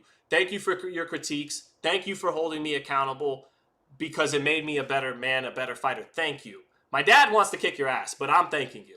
And then something else stood out to me about Norman and what I mean by a breath of fresh air. Shakur one time, we're getting ready to interview him for De Los Santos. And it's funny enough, Norman was the co-main event that night against Randall. And Shakur was being cool to me, but he kind of talks about boxing media in general. He goes, y'all are the most trifling motherfuckers ever. You guys are the worst. You guys don't know shit about boxing, and you make narrative. Y'all are the worst. You're trifling. I remember that's what he said. And I remember being, like not super, but kind of offended. I remember being offended for my colleagues because it's like, Shakur, did you know that guy is losing money this weekend? Did you know that guy who drove out from Los Angeles is losing money? Did you know this person flew out from the East? They're not, through their YouTube views, actually going to be able to make up all the money they spent on their flight and their hotels. They just love boxing. Look, bro, your mainstream sports media, they ain't coming through that door. They don't give a fuck about boxing. They're busy covering the multi-billion-dollar sports. They ain't fucking with boxing. This is all you got left. The people you see here, Shakur, are the people who still love this sport enough to cover it even when most of the country sees it as irrelevant or an afterthought anymore. But and so how does Brian Norman start? The first interview Brian Norman did this fight week was with some British kid. I think it was Andy Purewall, my guy Andy Purewall. And he immediately goes, I want to represent something new. I want people to believe in themselves. He was like, look at you. You probably started off, picked up a camera. What do you think? Fighters are going to want to talk to you, and people probably thought you were crazy. And you probably had to talk to prospects and fighters that were more unknown. But look at you now. Now you're covering the biggest fights there are, talking to a world champion. And I just want people to believe in themselves again and believe that they can do it being themselves. Because I think, I've talked about this at length in other videos, the problem with the cliche professional champion athlete of the last 20, 25 years, you all doubted me, and you feed off that negativity, and everybody's doubting me, and da-da-da-da-da. It's like their glory always has to come at the expense of everyone else. And that Mamba mentality. Terrence Crawford, after the fight, he didn't even care about making people happy or inspire. He wanted to make people go home sad. That's what he got off of, and I get it. That spurns men and women to great performances and greatness. But I have, for many videos, questioned, then what are you putting out to the ether, though? Is that kind of at every... If the people you're inspiring to follow in your footsteps feel like their success always has to come at the expense of everyone else, and fuck you, everyone else, and all that, on a deeper sense, what are you putting into the ether? And so Norman comes in. He could be playing that same card, and he has in his own way, respectfully. Hey, but he's doing it with a different way. Hey, everyone said with his southern twang. Everyone says I can't box. Everyone says he's got the perfect kryptonite for me, the right feet and everything.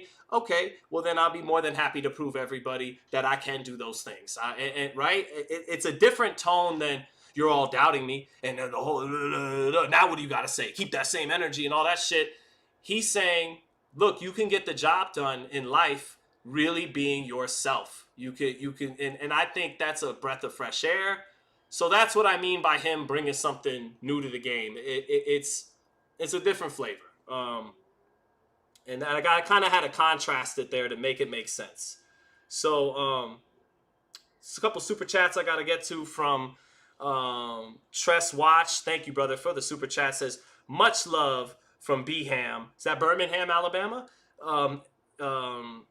Keep moving. Oh, yeah, Birmingham, Alabama. So the Dirty South is in the building. Bay Area, stand up. East Bay. Oakland, San Francisco, stand up. California, West Coast, Cackalack. Las Vegas, where Haney really cut his teeth, stand up. But the Dirty South, stand up. We gotta have them stand up, too, tonight. I can't wait. Thank you for the super chat, brother. And then It's Party Time says, skills without confidence is a lost cause. Speaking in terms of Devin Haney, if confidence is what he lacks, it's going to be a long night. I don't think he lacks for any confidence. I think Haney is a winner who fully believes he's going to win tonight. Here's the question for his confidence. Does it get shattered the minute Norman lands a significant shot on his chip? Because people are calling it PTSD. I'd call it something, it's similar, but to be a little more nuanced about it. Does he have that moment of, oh, fuck, I thought I was good. I truly believed in my heart of hearts, Ryan is not better than me. He cannot beat me. He cheated. He did that. I underestimated him a little bit. Like, I'm Devin fucking Haney. And if Norman, let's say Norman hurts him with a jab, because I think Norman can hurt him with the jab. Especially if Haney is so left hook, cautious, just keeping it like Rolly did against Ryan. I will not be beat by this left hook, and up the middle comes the power jab that knocked out Cuevas and buckles the leg. Will that confidence be rendered hollow a little bit? And will he go have that sinking feeling of oh no, here we go again, but this time it's for real. And all that, like that confidence he built up, it's hollow since the Garcia fight. Is that true? I don't know. But I believe as of right now, before fight time, he's 100% supremely confident he's going to win. The question is, does the confidence hold up the first time he gets hit? Because he hasn't been hit hard since Garcia. Ramirez did not hit him with anything significant. So that was a big problem. Before this fight ever even came into anyone's imagination, I have a video from last year. You could look up. Maybe I'll bring it up if we got, if things are going slow with the card. But there was a video I had where I said Haney should fight Hitchens. And it was at the end of 2024. And they were talking a good shit back and forth. Haney could go back to Brooklyn, the scene of the crime, fight the champion in his backyard, and if he beats him, become a world champion again. And I thought that was the right move. But so here's what I said in the video. I said, in my opinion, it would be boxing malpractice to put Haney in there with a puncher right now. Cotto, he didn't really recover from the Margarito fight until a couple years later. That's what everybody forgets when they were asking Haney, run it back with Garcia, get it back in blood, like Miguel Cotto did. Yeah, Miguel Cotto waited 4 years and for Sugar Shane Mosley and for Manny Pacquiao to beat the shit out of Antonio Margarito and literally almost remove one of his 2 eyeballs. And then it was like, now it's time to finish the job and get my revenge. It wasn't like Cotto ran it right back with him in the very next year. So he let a couple of other guys take a pound of flesh. He fought Pacquiao a year later, and you could tell he, nothing to take anything away from Pacquiao. Pacquiao beats Cotto 7 days a week, but you could tell Cotto still wasn't right mentally from the Margarito beatdown, and Pacquiao cooked him. So what I said was, you shouldn't put Haney in there with a puncher yet. You should put him in there with a world-class, world championship level guy, but not a puncher. I said in that video, the first time he gets hit again should not be against a puncher. It should be against a guy whose power he can take, so that he gets hit a couple of good times and he goes, I'm good. I'm good. I'm good. He can get past the Garcia stuff because he's been hit clean and he knows he can still take a punch and get that out of there. He still doesn't truly know that. Now, Devin is such a champion that I wouldn't be surprised if he holds up to the power. And in the post fight, he's talking about a lot of people thought I wouldn't be able to take a punch. Tonight I showed I did. I'm way stronger at welterweight. I told you guys my punch resistance and my power would be better at 47, and they were. I could totally see that happening. But my initial thought last year, not even thinking about Brian Norman, was the first time Devin gets hit, it should not be against a guy with power. He should be able to take some punches to rebuild his confidence in that department again, and he hasn't. And I don't think that works in his favor, which is why it would be even more impressive if he overcomes that. So there you go. But I also got a big super chat again from my guy FMG Films. Thank you for the 20, brother. Said, I think David Benavidez' biggest strength is that he's one of the few boxers who is who he says he is. He got hurt against Morrell, and instead of trying to tie up, he threw his hands up like, let's bang. Violent masterclass on the way tonight. I agree. Yeah, David Benavidez knows thyself. He's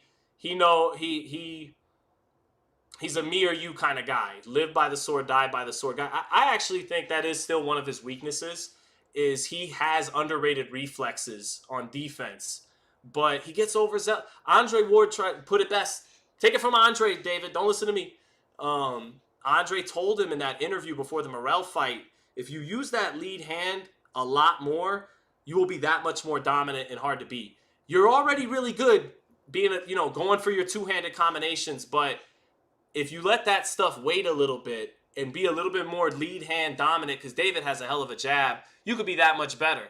But that's not David's temperament. David likes to get to cooking as soon as possible, likes to mix up his punch selection as soon as possible.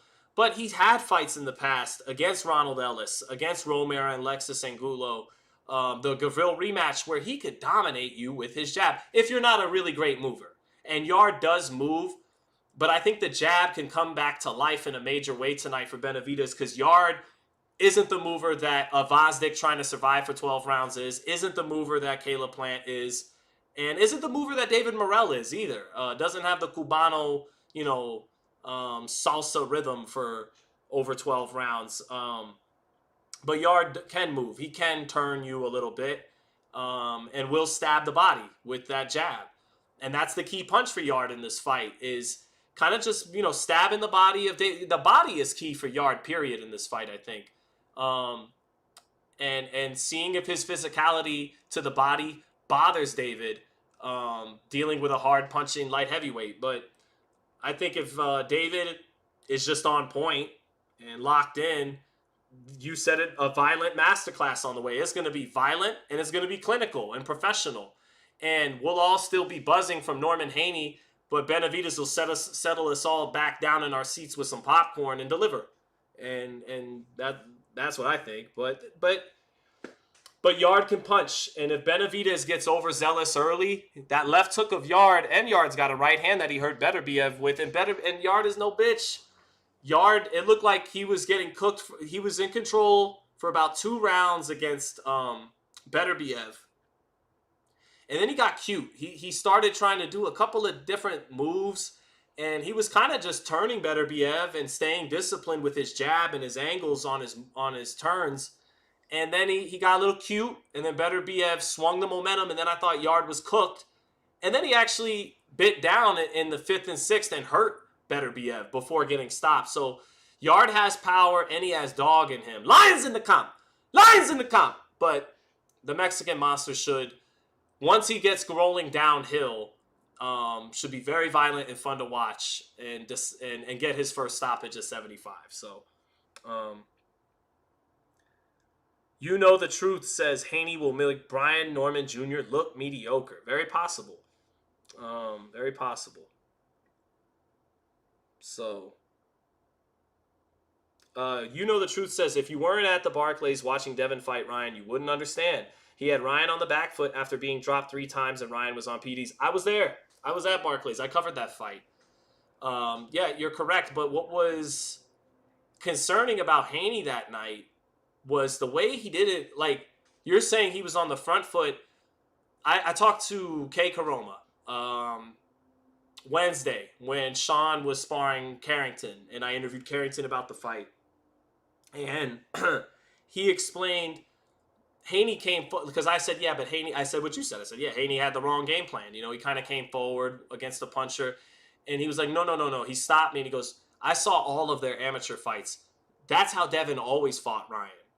And I was there that night in Brooklyn. Devin met his match a little bit, and I agree with you. He was on PEDs. The no contest is the right call. But he met his match a little bit because Ryan was the faster fighter on the outside. And that's where Devin always has the advantage, and he didn't have the advantage. So I argue part of why you saw him fight with that bad game plan was he actually had to cut the distance a little bit. He didn't have the faster hands on the outside. He had to step to Ryan a little bit. And if you go back and watch their amateur fights, Devin was usually on the front foot against Ryan. And so now he's in a precarious situation. He can't do his bread and butter on the outside. And again, maybe I'm wrong. Maybe if they rematched, I could foresee Devin just dialing up the boxing and outboxing Ryan. But maybe he got hit while letting go of his best punch, a jab, on the distance where he's supposed to be money at, long range. And he didn't expect that speed and for Garcia's hook to cover that distance. Wham! And and it was on. So he had got his best work done coming forward to Ryan, because maybe that's how Ryan makes him have to fight him. And maybe that's why Kay Karoma told me that's how Devin fought in all of their amateur fights. Just a thought. So who will win between Bam and Puma? Bam all day. Bam is just the kind of guy you don't pick against. Crawford and Usyk got the top 2 pound-for-pound spots, but in terms of I put Crawford in the same thing as Bam and Usyk, Bam and Inoue, in that they're all artists in the ring. But Usyk and Bivol to me are more amazingly conditioned athletes, super disciplined, great execution and all that. And there's an artistry, of course, to their rhythm and feints, those Eastern Europeans, especially Usyk. Bivol with the pendulum step, right? The pendulum bounce. Usyk with those beautiful constant feints, the shifts side to side, the constant movement at 2.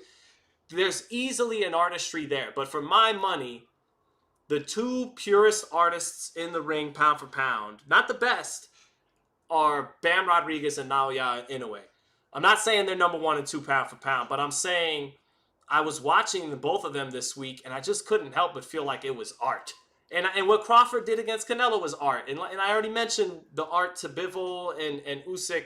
So it's nothing to take anything away from those guys, but maybe it's because they're really little, right? Maybe it's because at that size, you can pull off maneuvers these bigger men cannot.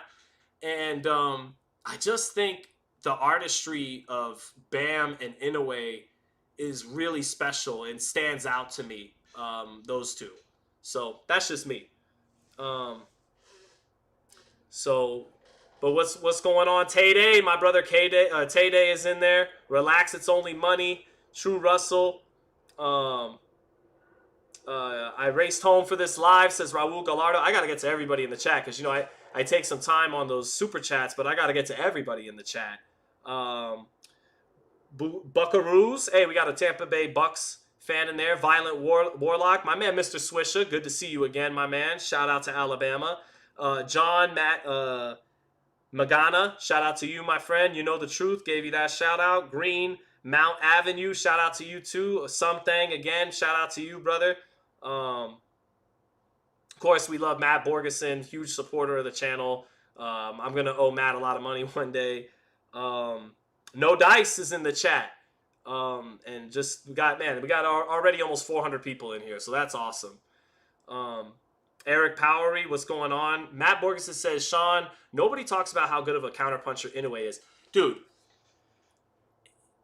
Okay, Inoue takes too many chances. Sometimes is too erect, right? Pause. Have we retired pause yet? I hope so. It's too erect, I said it.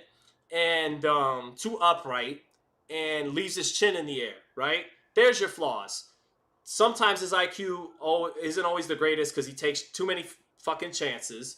Sometimes he stands up a little bit too much, a little too upright in his stance, and sometimes his chin is up in the air too much. If you take that away, Inoue is like, he's basically a perfect fighter.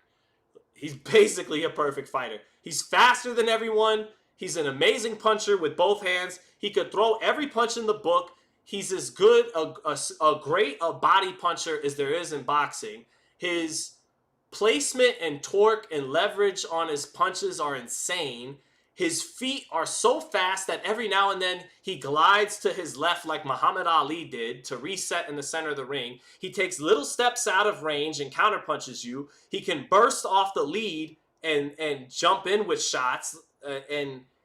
And then the technique and the form on everything is so compact and has so much leverage on it.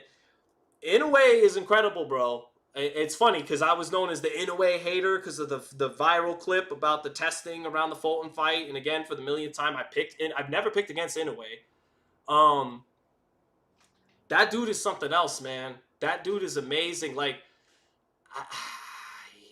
pound for pound, I'd favor Crawford because Crawford's timing and he fights a little smarter than Inoue. But in terms of pure ability, pure talent and ability, Inoue might be the guy, dude. Like, just watch him. If you take away those three flaws, sometimes he stands up straight. You can't say defense is a flaw because he understands positioning amazingly well. He'll high guard it. He'll shoulder roll. He has crazy head movement. He has crazy feet that can make you fall short. Defense is sick. It's just sometimes he takes stupid chances and then sometimes that chin is up in the air. But yeah, bro, Inoue's the fucking shit. Let's just say that. Matt Borgeson, thank you for the super chat, brother, says the way he dealt with MJ was insane. Yeah, and he shored up one of the three weaknesses. I said the IQ sometimes is questionable because it takes too many chances, and then the chin being up and standing upright. That might be down to 2 now because his IQ was on point against Akhmadaliev. He knew Akhmadaliev's a counterpuncher, and giving this guy his only chance was to get overzealous like he did against Cardenas, to not be on point like he was against Neary when he got dropped. And so that counterpunch never caught him. Akhmadaliev smacked him with a couple of right hooks, but other than that, Inoue kind of fought his version of a very tactical, patient fight. And it was a beautiful performance because he's going to need that for Nakatani. He cannot be the gunslinger against Nakatani. He'll probably get caught and knocked out this time. This time, not against this left hand. You can get away with that shit against Neary's left hand and Cardenas' left hand. You ain't going to get away with it with Nakatani's left hand. So the Akhmadaliev fight will pay dividends for Inoue because he needed to learn how to be a little bit more patient and safe against dangerous opponents. He did that against Akhmadaliev, and he'll have to do that against Nakatani. He's going to have to be amazing against Nakatani, and I think he's up for it. So there you go, man. That's the Inoue praise right there. Inoue is already the greatest bantamweight in history. Drummers against it. I agree. Get GW Coney YouTube says, Sean, can you do a Grisham, Mora, or Mannix impression? I don't really got them in the bag. I'm sorry. Bebop Jones says Inoue's too confident. You think? Dude, Inoue taunts the entire fight. That's another thing I mean, I've noticed it before, but I always noticed it in spots, right? But rewatching him again earlier this week, I was like, no, he almost taunts you the entire fight. He makes you fall short, and he does a little move to let you fall. Before he feints sometimes, he'll freeze and be like, and then make you fall short, boom, and then smack the shit out of you with something. And he has so much swag. Like, he's like the cockiest fighter in boxing. That's why when I said he was arrogant and people got mad at me, I was like, you know I love Eric Morales, right? Eric Morales was super arrogant in the ring. Roy Jones was arrogant in the ring. And so is Inoue. That dude has a lot of swag when he fights. He's taunting you and styling on you the entire fight. I don't think people mention that enough. Because he's a humble Japanese Bushido warrior. I'm like, no, he's not. He's a rock star, cocky motherfucker. He's prime Deion Sanders. He knows he's the shit. So that's how I see it, and I'm here for it. I'm here for it. So, Henry says, Sean, where's cute wifey? Going to Boulder City with the kids to grandma and grandpa's house, and they're gonna order the fight. What sucks is I got to double dip in this pay-per-view because DAZN doesn't let you watch two separate pay-per-view on two separate accounts. So my wife's literally going to buy this fight a second time on a second account so that my family can watch the fights tonight. I'm going to get to super... Matt Borgeson, thank you for the super chat, brother, said, watching an Inoue fight is watching great. No, straight up, the boy is special. Like, enjoy him while we got him. He's special. And... so, yeah. Let's see. Well, there was one I was going to get at. Someone asked, the DZ, what's up, the DZ6 says, His Excellency Sean Zittel. I agree. I like that. Doesn't that sound good? Roman Galena said, His Excellency Sean Zittel. I like that. His Excellency. No, I'm just kidding. It just Sean will do. Sean will do. How about Sean Zilla? How about Sugar Sean? I will never have a good nickname. The homies back in the day, because my last name's Zittel, tried to call me Zilla, Sean Zilla. It was nice of them. They tried. I didn't think it was that good. And then Sugar Sean, right? But come on, man. I may be good, but I'm not worthy of a sugar. But someone asked me, where was that? Where was that? That was a good question. Where is it at? Okay. GW Coney YouTube says, skill for skill, American fighters. Do you rate Bam or Shakur as better? Bam. Bam. To answer it straight up. But styles make fights. And if Bam and Shakur were the same size, Shakur might beat Bam. Styles make fights. Bam might not be able to get into his bag the way he does against other fighters if he had to deal with the defense of Shakur, and all the skills Shakur has. But to answer your question, now I'm not saying he couldn't. I'm not saying he wouldn't beat Shakur if they were the same size either. I'm just acknowledging that I'm gonna say Bam with no hesitation. But I also, styles make fights, and maybe Shakur would have a good style to beat Bam or not. But I'm gonna say Bam. Period. Bam. Bam just shows a little bit more. A little bit more completeness. You can't say he doesn't have footwork and skills.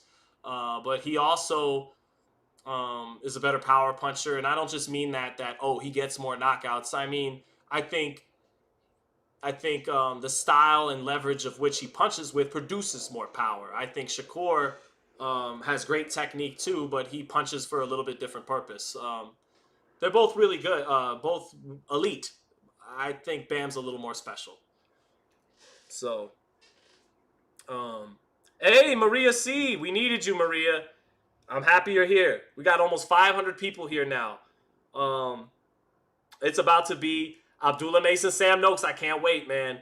Nakum Greenridge says, first time in the chat, Sean. I've said time and time again, you are a mainstream personality. I wish more success.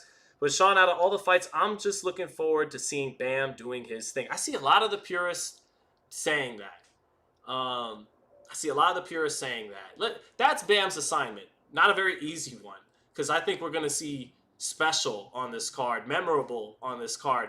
Can Bam be the little 115-pounder that for the purist eye stands out just a little bit more above the rest tonight? That's a hell of assignment given the talent on this card.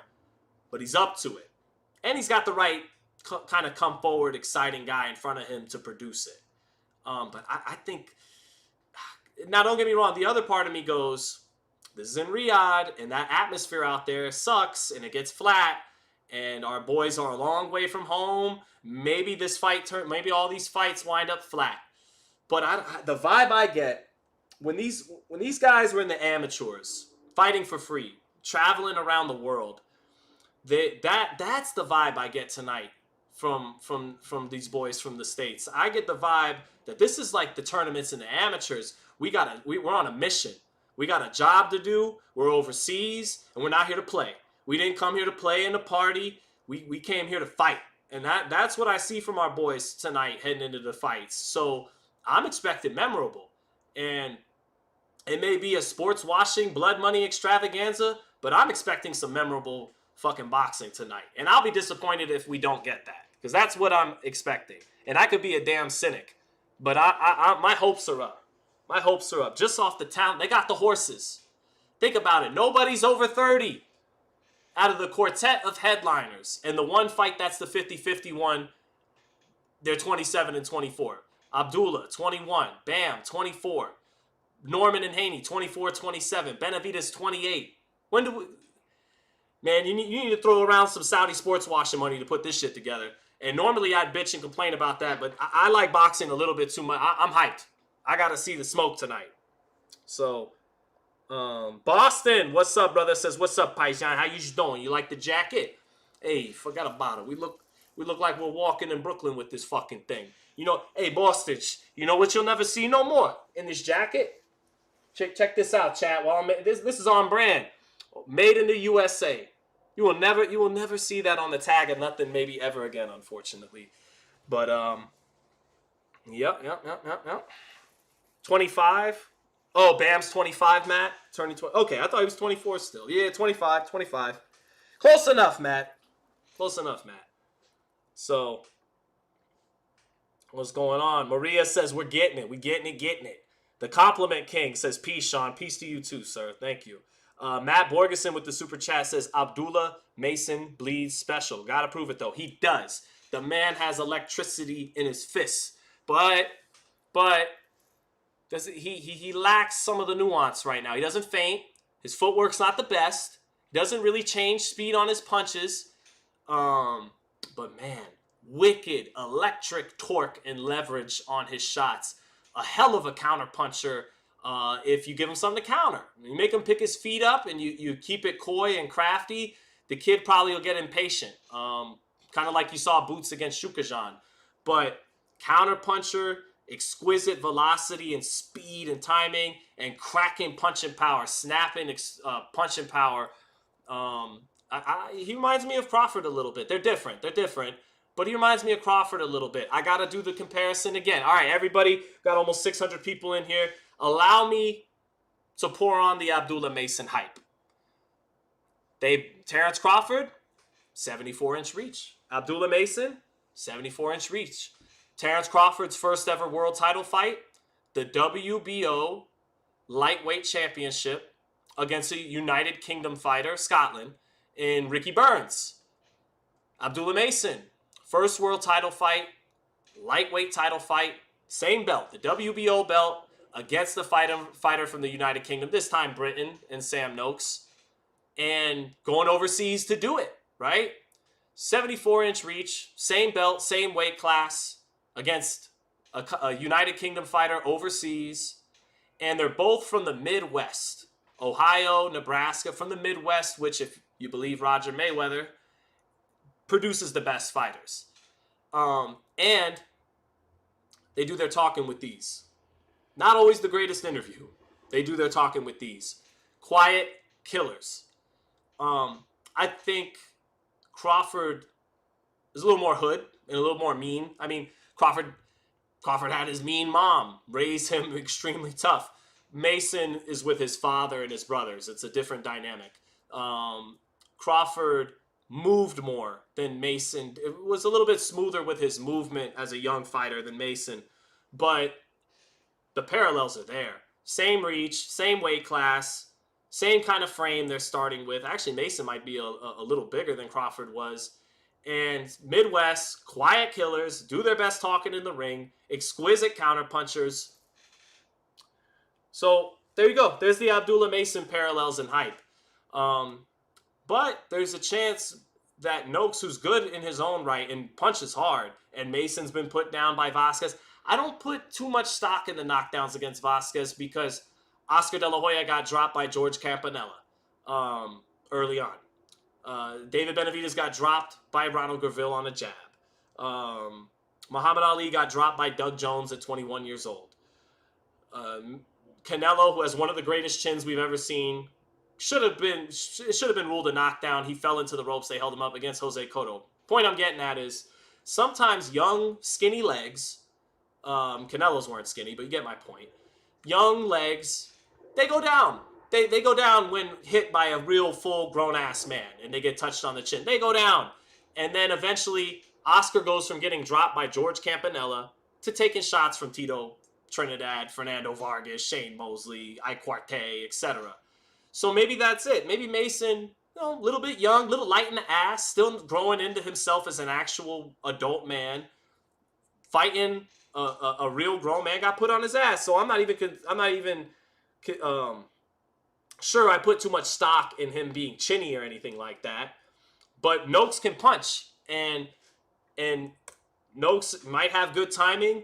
He might crack Mason, and it might be a shocking upset, and you're left to go, Mason is the future, but not tonight. And it's a big upset. And people like me who are always so certain that the blue chip American prospect, not all of them, but ones that seem like they're very legit, like Abdullah Mason, that they're just going to be the next to go up multiple divisions and become an elite fight. Not necessarily. Maybe it's Sam Noakes' time, but I got Mason with no hesitation. I got Abdullah Mason with no hesitation. So let me get to Super Chat. Hey, thank you, brother. Tay Day for the 10. Thank you, brother. Appreciate that again. Alan, MK13 said, getting dropped twice in one fight is still crazy, especially for a young fighter. It is, and, he's thin at the weight class, right? And so maybe that's just going to be a problem. As long as he's at lightweight, cutting that weight, getting down to there, it's going to be a little light in the ass and might be a little chinny. We don't know. But I think between the way he recovered quickly enough to drop him right after and knock him out, and then the ferocity he came right back with, I think it was almost as much a positive as it was a negative. So we'll see. It depends how you look at glass half full, glass half empty. If it's half empty, chinny and overrated. If it's half full, hey, the kid got hit and put on his ass and responded great. Responded like a dog. And we knew he had talent. We knew he had talent, but now we know he has character. So, take it how you will. So, let's see. Is the Undisputed game worth it? Yeah, for sure. Yeah, Undisputed is good. If you're a boxing head who's dying for a boxing video game, you're gonna be good. You're gonna be good. Now, is it perfect? No. Is it wonky and jank? And sometimes, yes. Is it a little soulless? Like, even though Lupe Fiasco has a great song on there, Samurai, song is fire. My 6-year-old loves that song, and I like it too. But still a lot of UK rap, and the menus are very lifeless, not colorful. There's nothing really catching your eye. There's a bit of a cold feeling to the game. But if you're a boxing head, you got to cop Undisputed, for sure. For sure. Is it perfect? No. But not close. But it's easily, the best boxing game since Fight Night Champion 14 years ago. And I haven't went back to Champion. I play Undisputed. I haven't went back to Champion. So, yeah, I'd recommend it. So, MMA Savant said, what are the chances Yarde wins percentage-wise? I like 25%. Because could even take it up to 30 because of Benavidez. You just don't know. Living in Florida, looked tired and drained at the beginning of the week, had that questionable interview on Fight Hub someone brought up about an hour ago, and the weight cut and all that. But to really answer your question, MMA Savant, if Benavidez is on point, he's going to cook Anthony Yarde, and it's going to be fun to watch. But Yarde has a chance in what is he, like plus 600 or something. If you got money to burn, it's worth a run for the money. But I think Benavidez is going to handle his business. So, but I mean, I'd put Yarde at 25% and maybe even 30, given you don't know what the state of Benavidez is heading in, and he has power and balls, but his conditioning's not the best. And David has an amazing offense, and it's not like Yarde is some very adept, slick defensive fighter. So, I expected to go to script to answer your question. But, so, who had knockout kings back in the day? I did. What's up, Matt? So yeah, I'm just waiting. Took 2 years. So now, we got to open up with the Vito Milnicki fight and Namoa. They were talking a lot of shit at the weigh-in, man. Okay, here's my joke, chat. We got 2 Italians fighting in this fight. Namoa. Now I know Namoa is from Nigeria. Shout out to Nigeria. Nigeria probably is the bloodline of a lot of the great champions we see in the sport. But he moved to Italy now. He moved to Italy. Vito, we know Vito. He's Polish, but we also know he's Paisan. He's from New Jersey. He's from Jersey. So I don't want to hear it, chat. We're getting the rare. This is Italian on Italian crime right here. This is all Italian violence. And actually, if you ask me, Namoa's more the real Italian. He's in the old country. He's living out in Italy. All right? Milnicki's like me. He's Americanized. All right? He eats his gravy out of jar some nights when he's lazy. But Namoa is the real Italian, chat. Namoa, Italy's own Samuel Namoa in the ring. All right, I'm just kidding. He's really Nigerian, but he lives in Italy now. That means we got dibs now. All right? That's how it works. Kobe Bryant, too. Kobe's half Italian. He's Italian black man. That's how we get a piece. That's how it goes. That's how it goes. I'm sorry. That's the rules around here. So that's what we're getting. We're getting an Italian versus an Italian. And I'm not framing it any other way. I'm not framing it any other way. That's how it's going. So Namoa, maybe he's just Sicilian. Some Sicilians get dark in the summer. You should see my mother. Maron, she gets dark. You might just be Sicilian. So, Maria C with the Italian flags in the chat. That's what I mean. Here comes Vito Milnicki from New Jersey. This should be, this is an interesting fight, though. Namoa has 21 wins, undefeated record. Milnicki has the 1 loss earlier in his career, but Milnicki started at 17, 18 years old on PBC, fighting grown men. Milnicki always leaves something to be desired, but there is something to work with there. He's a physically strong kid, got some skill, but he never truly impresses you. He's had flashes of improvement where he's building himself into a legit top 10 middleweight, but he's never made anyone a believer just yet.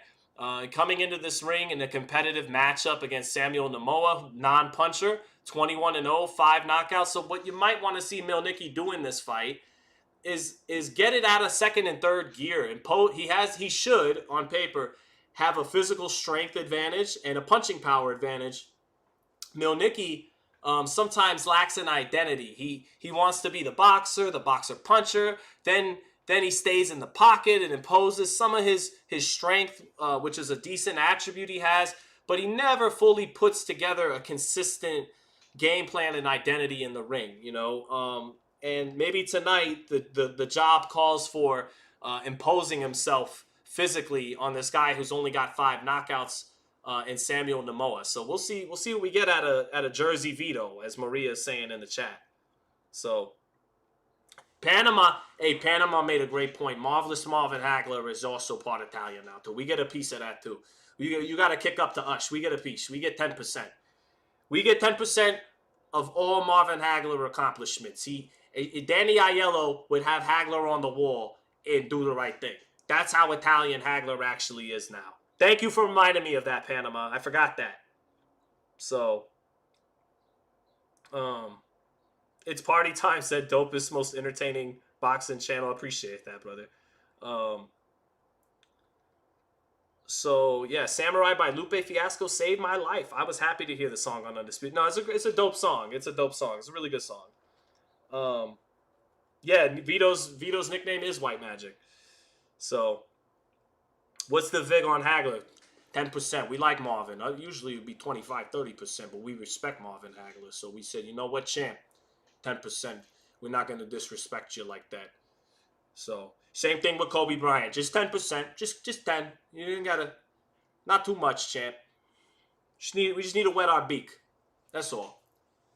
So, Keith Gerber. What's up, Keith? Love you, Keith. Thank you for being in the chat, brother. Keith said the Kobe comment cracked me up. We get a piece. We get a piece. Forget about it. We get a piece. That's how it goes. We always get our piece. So, so what's up, Elonjin Williams 614? Yeah, let's see what we get out of Vito, man. Again, he always leaves something to be desired. This referee, man. This referee kind of sucks. Hector Afu. But I don't dislike him. Seems like a nice guy. MMA Savant, thank you, brother, for the super chat again. I appreciate that. Hits me with the super chat, says, one more. How do you see the Mason fight playing out? Mason all day. Mason all day. I look at Noakes as, like a good young... Here's the joke I'll make. Noakes should want to beat the hell out of his manager. I get it. Probably not, because he's going to make a good money fighting on a turkey card. But if I'm Noakes, I'm like, hey, bro, I have a career. I have dreams and hopes, too. I want to be built to something. I'm 13-0. Do you know how many people get guided to a soft touch, so to speak, for their first world title, for vacant this or something? I mean, this is a vacant title fight, but not against...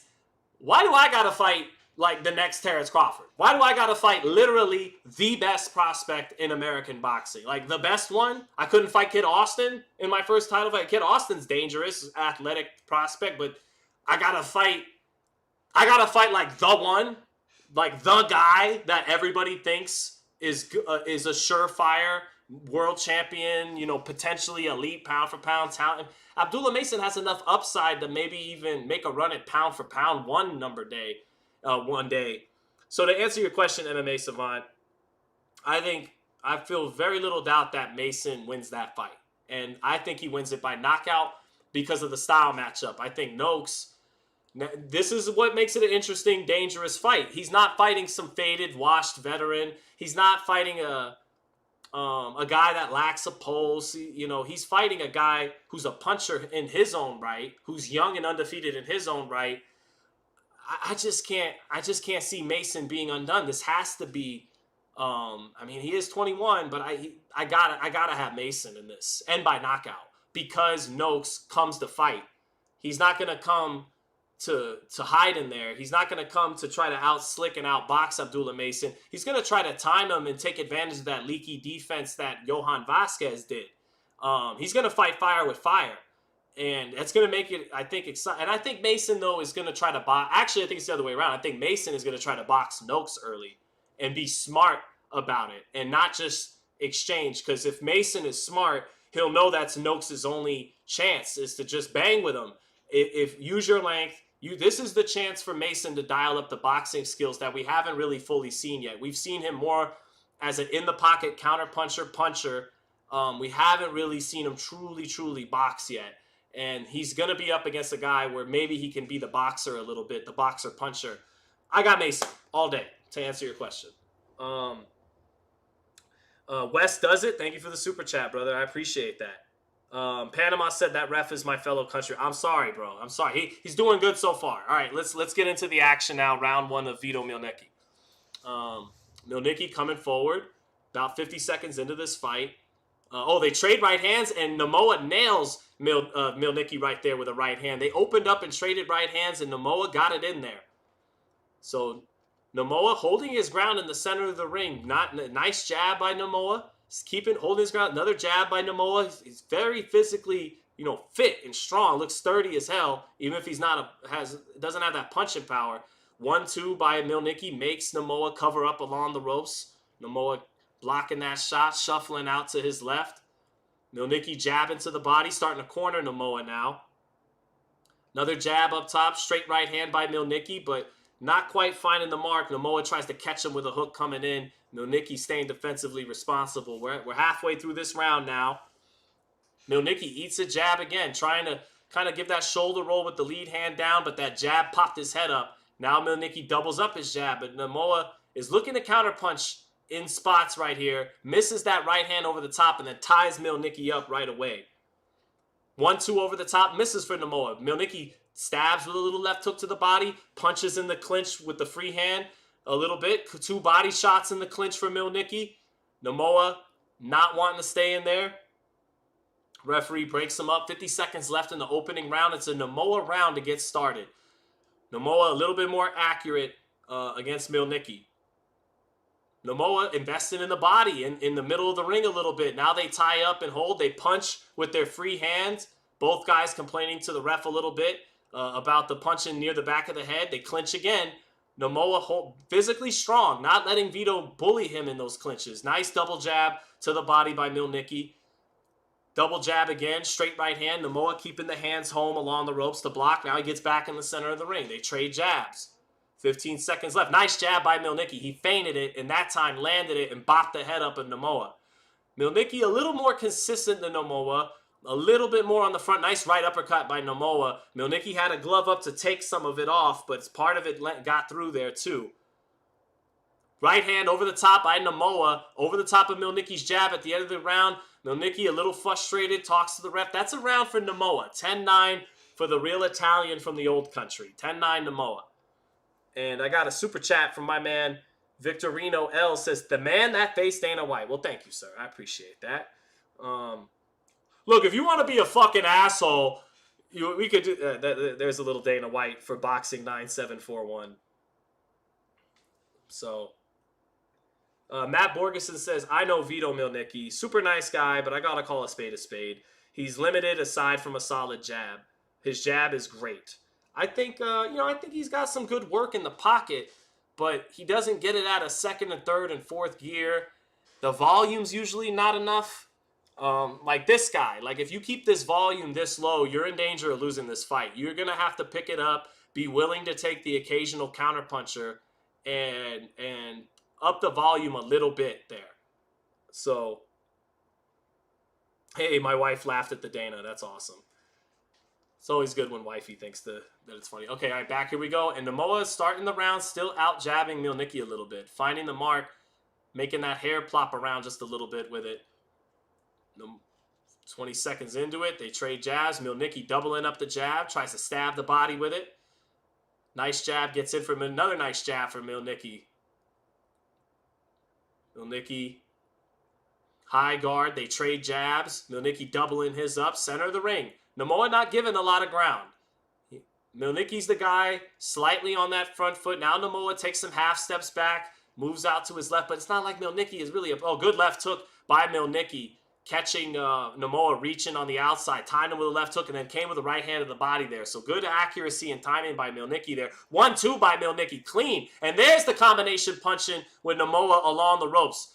Milnicki able to land a left and a right, and then he followed up with a combination that time with Nomoa along the ropes. So Milnicki's jab starting to come alive now, starting to out-jab Nomoa, and that's getting him some momentum now in the second round. Now Milnicki coming forward with a little bit more steam. High guard, jabbing out of it. Now Milnicki starting to tighten up defensively, gets his head off the line and dips down from the 1-2 of Nomoa. Halfway through the round. Nomoa touching the high guard with the jab. Milnicki a little short with the jab. Milnicki stalking, gets him along the ropes. Nice right hand by Milnicki. Touched with the jab and sweep the right hand over the top a little bit. Put an angle on it instead of throwing it right down the middle. Kind of did that sweeping shot on a downward trajectory around the high guard. Good shot by Milnicki. Now Milnicki lands his jab. Nomoa opening up with his chin exposed a little bit there in that exchange. Milnicki didn't make him pay, but if he gets that look again, he can catch Nomoa in between. Nice stab to the body by Nomoa, but Milnicki's having a solid round. Oh, nice left uppercut by Milnicki, capping off the three-punch combination. A little 1-2, keeps the hands at home, but then he comes underneath that with an left uppercut. That was good. Milnicki starting to counterpunch. Defense getting better in round 2. Moving his head better. Nomoa starting to feel, just a little little less confident in there. That jab gets home for Milnicki. Jab, sweeping right hand with Namoa along the ropes. Milnicki coming on better now here in the second round. Definitely his round. Little feint for Milnicki. Milnicki making Namoa's back touch the ropes a lot more now. Milnicki trying to pull over the top with the right hand. Right hand body shot on the inside by Namoa. Milnicki complains to the ref, but it wasn't low. It was a nice body shot by Namoa. Milnicki finishing up down the stretch with his jab, effective with his jab, starting to pop the head up with the jab and trying to counter off that jab, anticipating what Namoa has coming back. Better head movement, better jab that round for Milnicki, and he even threw a couple of combinations when he found a spot. So good stuff there by Vito Milnicki. One round apiece. One round apiece right there. My wife says, thank you guys. Appreciate the support. Thank you. Thank you, wifey. Being nice to everyone there. Matt, yeah, Ronnie Shields is Vito's trainer. Keith Wicklife said way better in this round. Yeah, way better. He warmed up a little bit. The head movement warmed up. Started finding his distance with the jab. He loosened up and looked good that round. All right, Vito. Buzz A says, still waiting for your interview with Dana. Has he called for a date yet? No, he has not. They try to refer me to Lawrence Epstein, their COO. So that's where that happened. But anyway, round 3. Here we go. Let's see if Vito could build off that round. He's got to stay on it. Keep the foot on the gas. Don't get lulled into this guy's pace. Impose yourself. Put them together a little bit in spots when you can. Stay behind the jab. There's the jab landing for Milnicki. Feinted it to the body and brought it up top. Landed it. He's landing his jab very effectively right now up top.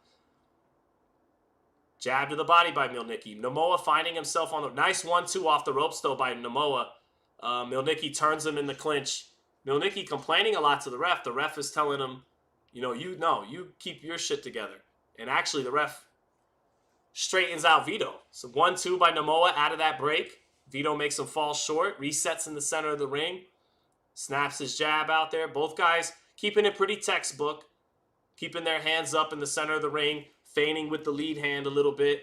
Milnicki, the fighter, coming forward. Out jabbing Namoa right now. Nice jab lands for Milnicki. And he's doing a good job of jabbing and anticipating something coming back and getting his head off the line. Nice left hook to the body by Milnicki. Pinning Namoa against the ropes. Putting a combination together and capping it with a nice left hook to the body there.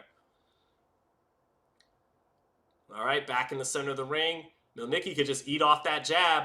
Double it up. Come forward. Keep doing your thing. Nice jab to the body by Milnicki. Off that jab. Touched up top and then set it downstairs. Halfway through the third. Milnicki still jabbing first right now. Now Namoa lands his own jab. Makes... big right hand lands for Milnicki over the top. Over the top of the left hand and a left hook body shot. Namoa has to tie Milnicki up. Again, Milnicki gotta stay with his foot on the gas and impress people here, not just win. Little over a minute left in the round. Namoa on the ropes again off the jab to the body, getting pinned there by it. Now he shakes out to his left. 1-2 by Milnicki, just missing the chin. His accuracy has gotten better as this fight's gone on. Double jab by Milnicki, backs Namoa up. Milnicki's little feint out of the high guard, touches with the jab, cornering Namoa again. Right hand over the top for Milnicki. Nice pull right hand over Namoa's jab. Namoa not believing in his jab as much now. Milnicki's starting to, separate himself a little bit. Showing some wrinkles in his game. Some timing, some anticipation, a jab. Pull right hand again for Milnicki. This time it misses, and Namoa anticipates it and tries to pull back with his right hand. They both miss. Now Vito backs him up, 20 seconds left, double jab. Namoa ties him up with his back on the ropes. But Namoa's going to have to find some adjustments here because it's Milnicki building momentum the last 2 rounds for sure. Milnicki missing a couple of right hands up top. Namoa touches him to the body with a couple of 2 pieces as Milnicki reaches over the top with that right hand and misses. But that's going to be it. 29-28 Vito. Yeah, 29-28 Vito Milnicki. So, yeah, jacket was from eBay.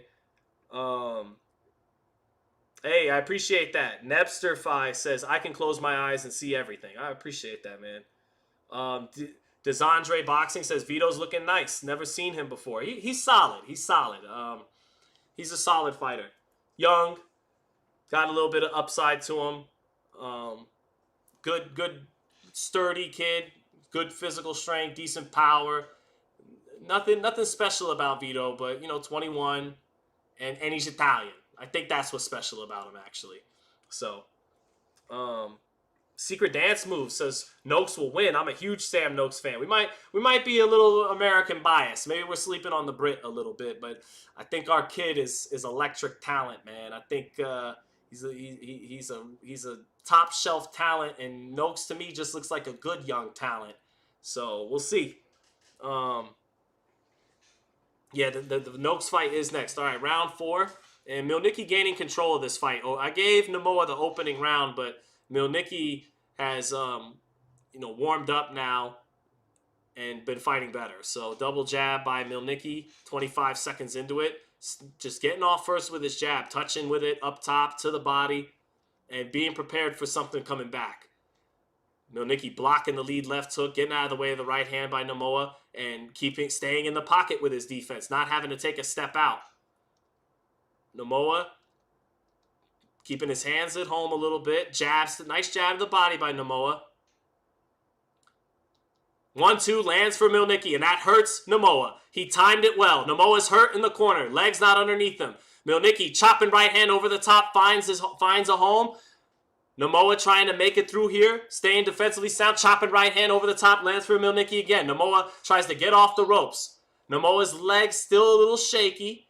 Now he's on another set of ropes, and he ties Milnicki up. Milnicki not dynamic enough there to put something together. Let's see if he can still do a straight right hand. Noakes falls into the ropes. He's really hurt. Not Noakes. Namoa's hurt. Namoa's hurt. Legs not underneath him. Milnicki sweeping the right hand, throws the right uppercut. Namoa along the ropes. He's hurt, but still protecting himself. And now he tries to counter on the ropes and ties Milnicki up. Namoa trying to make it out of this round. Still got a minute 15 left without his legs still fully recovered. Milnicki trying to walk the fine line of staying patient to find the shot again, but not too patient. Nice left hook lands for Noakes. Lead left hook. Milnicki got the right glove up, but it still caught him.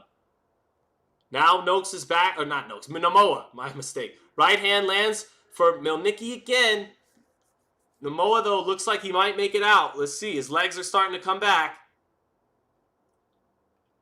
Milnicki in the center of the ring, back to his jab. Namoa jabs to the body. Lead left hook for Milnicki, caught on the high guard, but still kind of just had an effect touching Namoa. 35 seconds left, Milnicki lands the jab. Tries to pull with the right hand over the top of the jab. Not quite on the mark. Stabs with a jab to the body. Jabs up top. Another jab up top. Namoa blocking those jabs, parrying them, stepping over to his left. Looks like he's going to make it out. He's only got about 17 seconds left in the round. It looks like he'll make it through that scary moment midway through the fourth. But a big moment for Vito Milnicki. Not dynamic enough, though, yet. To put something together to score a knockdown or even end the fight. So Namoa makes it through that round and steadies himself. It's a big round for Milnicki, but just a 10-9 round. 39-37 Milnicki. Yeah, Panama, it's at 60. So, yep. Let's see. Hey, best blow for blow ever, Sean Z. Thank you, Arturo Brasa. What's up, Roman the man? Shout out to you, my friend. So let's take a look at this replay. What happened here? Straight right hand with Namoa kind of pulling straight back, a little square, high guard, but able to split through right through the center with a straight right hand of it. Here's another one. Yep. And this was with Namoa already hurt. This shot. That was the one that looked like, Milnicki could even get him out of here. Because he had caught him earlier, but that one was the one that looked like he might even get him out of there. But Namoa was and got out of there. I'll stop calling him Noakes. I'm sorry. It was a mistake. All right, back in the fifth now.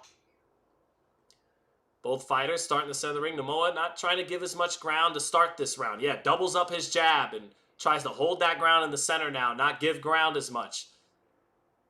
Nice jab by Milnicki. Sprang down, got some momentum out of the crouch and came up with the jab there.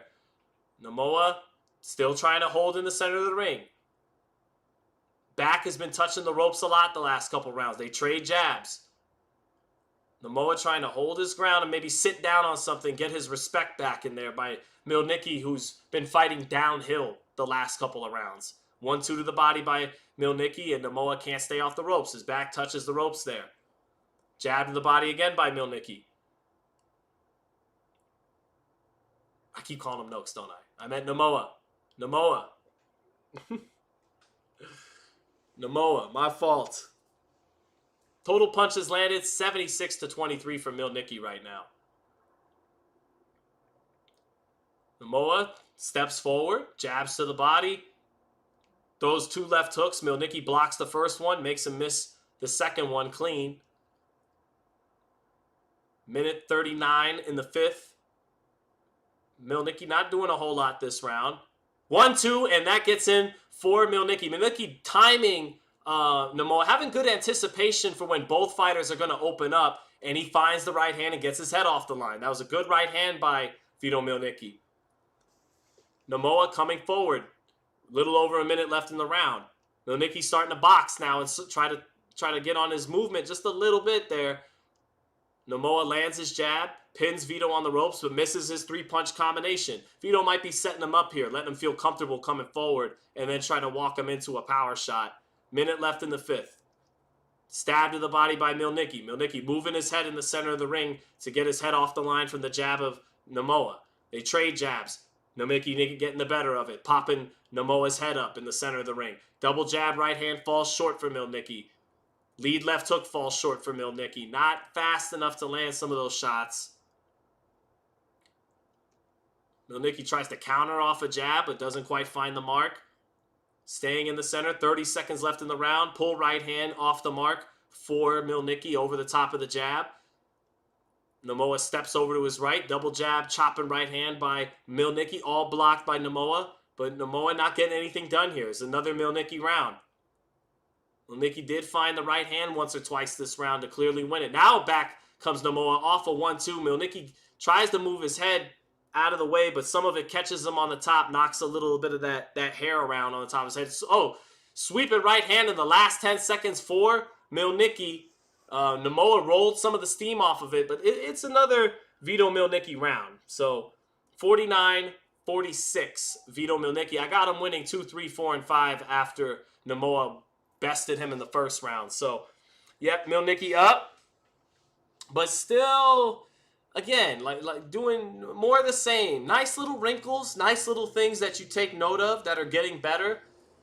But, you know, still is yet to have that make people believers kind of moment. Let's see if he can produce it in this fight still. He's winning, but still not looking like he's anywhere near belonging on the card with the main 4 guys. So,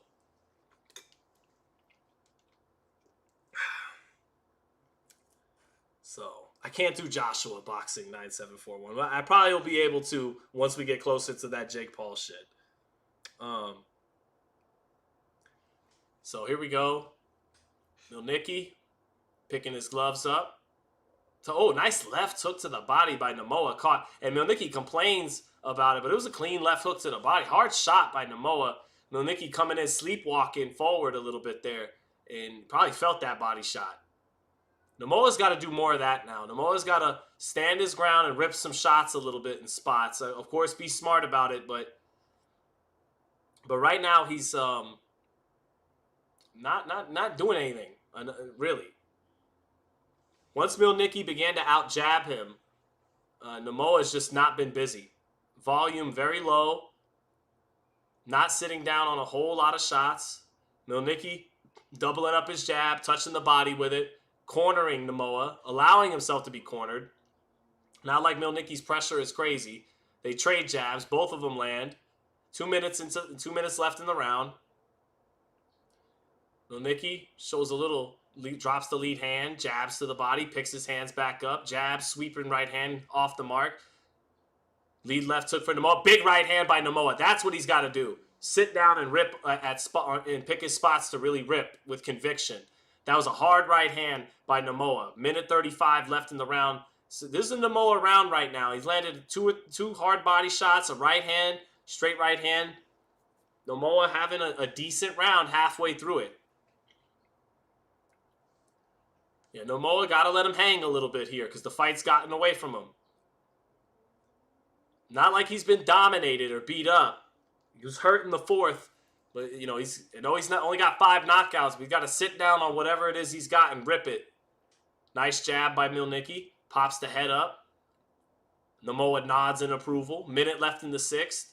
Namoa back out of the ropes.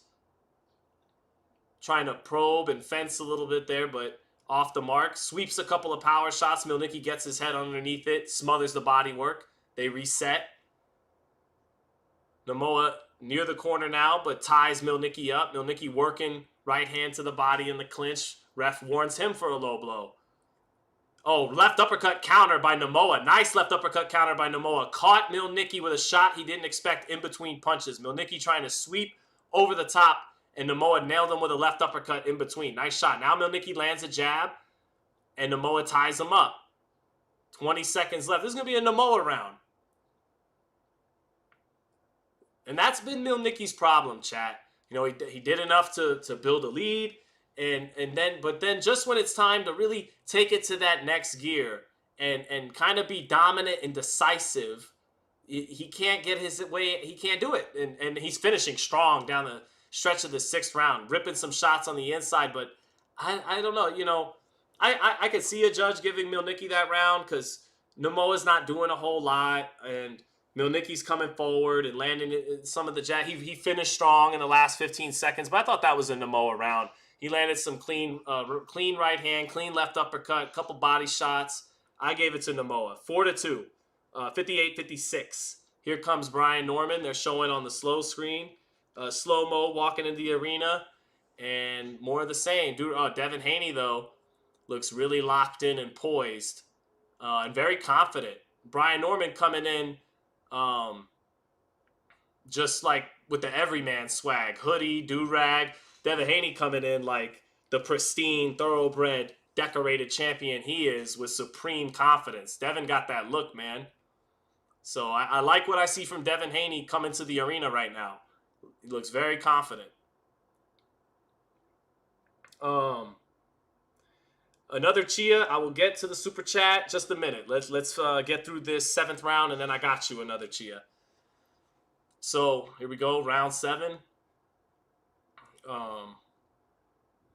Mielnicki lost some momentum that round, and that's been his problem in fights. He'll win rounds, he'll win fights, but he can't find another gear, another level to make you a believer and to be dominant over these guys that he's facing at this juncture, at this level. So they begin trading their jabs a little bit. Man, that Norman pick, I don't know, man. Haney looked ready to go, but they're both on point. Brian Norman getting it from the mud, do-rag, Air Max 95s, Nike hoodie, but Devin Haney coming in like the decorated, thoroughbred pedigree, like just sharp. So we'll see, man. That's the beautiful contrast between those two. Yep. But I did like what I saw from Haney there. All right, this fight getting a little monotonous, a little slow. Mielnicki, here's the problem with Mielnicki, chat. Starts going through the motions a little bit. Where's the volume? Where's the volume from Mielnicki? Impose yourself a little bit. You got an accurate jab, bigger puncher. You're able to find him with the jab. But it's so much easier said than done. Namoa is crafty. Namoa has shown an ability to place shots in between shots. Boxing's not easy, man. Not everybody's got all the talent and all the everything to execute at that really, really high level. Vito's definitely a good, solid fighter, pro, but maybe not that. So a little over a minute left, slow round, not a lot going on. Mielnicki stalking, getting off with the jab first. Namoa, after having a decent, round, the last round, isn't really doing shit this round. Chopping right hand over the top. And now the fight, see, this is the problem for Vito. You got people watching the first couple rounds. You heard him in the fourth. And then it starts to fizzle out. And it's like, all right, how much longer until we get to Abdullah Mason and Sam Noakes? So Maria says Vito needs to turn it up. Yeah, this is a nothing burger round, man. It's a nothing burger round. And Vito is still landing his jab enough, still being busier, still a little bit on the front foot. He's going to score this round on the cards. But Major Chip Hazard said this fight is boring. Keith Wicklife says it's a rest round. Yeah, but you're supposed to be a young, hungry fighter going 10 rounds. You're not supposed to have rest rounds, man. Where's that youthful energy? And so, but hey, it's okay. Brian Norman looked ordinary in matchups like these before becoming world champion. So Milnicki, looking solid, doing some nice things in there. Again, the jab, you see the improved head movement, expecting counters, but that was a nothing round. I had nothing to really commentate that round. Yeah. Did Vito break his hand? I don't think so. Just think it is what it is. I don't know. That's me talking out of my ass, but he always looks like this, so I don't want to chalk it up to something like that. Super chat from my man, Another Chia, 8340. Thank you for the super chat. It says, thoughts on Robert bringing up Puma's dead homie. Yeah, rest in peace to Pileta. You don't have to drop a super chat, Another Chia, but can you confirm, was that actually caught on camera that Robert said that? Let's say for the sake of argument, Robert did say that. Look, I have a lot of respect for Robert and the dynasty he's built in boxing. Full disclosure, me and his son butt heads in the locker room last year, PETA. After Virgil stopped Delorme in one round. PETA didn't like a video we had on Fight Hype back in the day where he got into it with the PR of Top Rank, and there's a part of the video that was cut out where the Top Rank PR called him a fucking asshole, and PETA felt if that part was left in, then it would look like more of a fair exchange and not just PETA being a jerk. So he was upset about that from years ago. We had a back and forth about it. But despite that, I respect PETA, and I love and respect what Robert's done. Handing the family, gradually working his son to be the next in line to take over what his father started, Eduardo. So it's beautiful, from the grandfather to the dad to the son. And the Garcias are generally good people and have done a lot for boxing. And Robert's always a good guy when I talk to him. But they're also from Oxnard. They're also kind of from the hood, in Oxnard, and they got that element to them too. They got that side to them too. And as nice as Robert can be, he has those questionable moments, like back in the Freddie Roach, back in Macau, and Milnicki just landed a right hand in the exchange there. 1:50 left in the 8th round. But people are human and they got flaws. And Robert has that side to him too. Their whole camp does. They're good people. They work hard. But they also have that side to them that they get a little classless. I do too. Don't we all? But so I'm not surprised that Robert would do something like that. I don't agree with it. It's not a good look. But you got to take the good with bad with people, and you got to take the Robert that rushes in the ring to give Erickson Lubin a stool after he's been knocked out, and you got to take the Robert that said you're going to be in heaven with Pileta and let Alex Ariza kick the shit out of Freddie Rocha Parker. You got to take the guy who built the family dynasty and has more fighters than anybody, and literally dedicates his entire life to the game. You got to take the good with the bad. That's how I'd answer it. I don't think it was the right thing to do if that's what he said, but doesn't make Robert a bad guy overall. And it is boxing. So right hand lands for Milnicki in the exchange, and Namoa looks buckled again. 38 seconds left in the 8th. Milnicki got to follow up with a combination, and he follows up with single shots, and that lets Namoa get off the ropes and reset himself and try to find his bearings. 25 seconds left. Milnicki touching with a right hand, and you get the sense that if Milnicki, lead left hook lands for Milnicki, jab, pops up the head. Where's the combination? Namoa is cornered, and he lets him out of the corner buzzed. So Vito shows the accuracy, he shows good pop in both hands, You just want that, it just always leaves you wanting just a little bit more. Namoa buzzed on the ropes. Mielnicki could stop him, I think, if he could find a way to put some combinations together. So yeah. Let's see. Another Chia said, yeah, it was caught on camera. Said it straight to his face, too. I think this will add fuel to Puma. We will see if Puma's Mexican style can beat Bam's crafty movement. It's interesting, right? Because Bam, at the end of the day, is an American fighter who admired Lomachenko's footwork. So, but he still punches like a Mexican. He's punching like a Mexican fighter in terms of the conviction of his power shots and the pop on him. But he mixes it with little American style and with that Lomachenko footwork. So, but you're right. In terms of like a traditional come forward Mexican type brawling style, that might be Puma Martinez. So he might be fighting more just the traditional old school Mexican style, while it's actually Bam bringing in all the new high tech stuff, all the new cutting edge technology moves. So we'll see. Yeah, and to be fair to Robert, Puma was talking a lot of shit and antagonizing Bam. So it is what it is. Robert's the type of guy who will hug Puma when the fight's all over and probably even apologize. Watch. So, or not. Or it's fuck you for life, and this is war, no love lost. I can see it either way. All right, round 9. And we just want to see, can Vito get out of these gears and pick up the pace a little bit. Lead left hook lands, 2:25 left in the 9th. Nice jab lands for Mielnicki while Namoa's loading up on a lead hook. Bopped his head right up. Jab to the body by Mielnicki. Double jab up top. Namoa ties him up, keeps his hands up to block what was coming his way and ties him up. Referee doesn't like Vito too much. But 2 minutes left in the round. They trade jabs. Back comes Mielnicki to punctuate with his jab in return. Jab to the body by Mielnicki. Center ring. Tries a chopping right hand over the top. Namoa blocks it. The referee does not like Vito Mielnicki. He keeps warning him for shit. I don't know what his problem is. But jab lands for Namoa. Pops that head up of Mielnicki. Jab to the body by Namoa. Jab to the body by Mielnicki. But Namoa comes back. Sweeping right hand to the body. They trade jabs.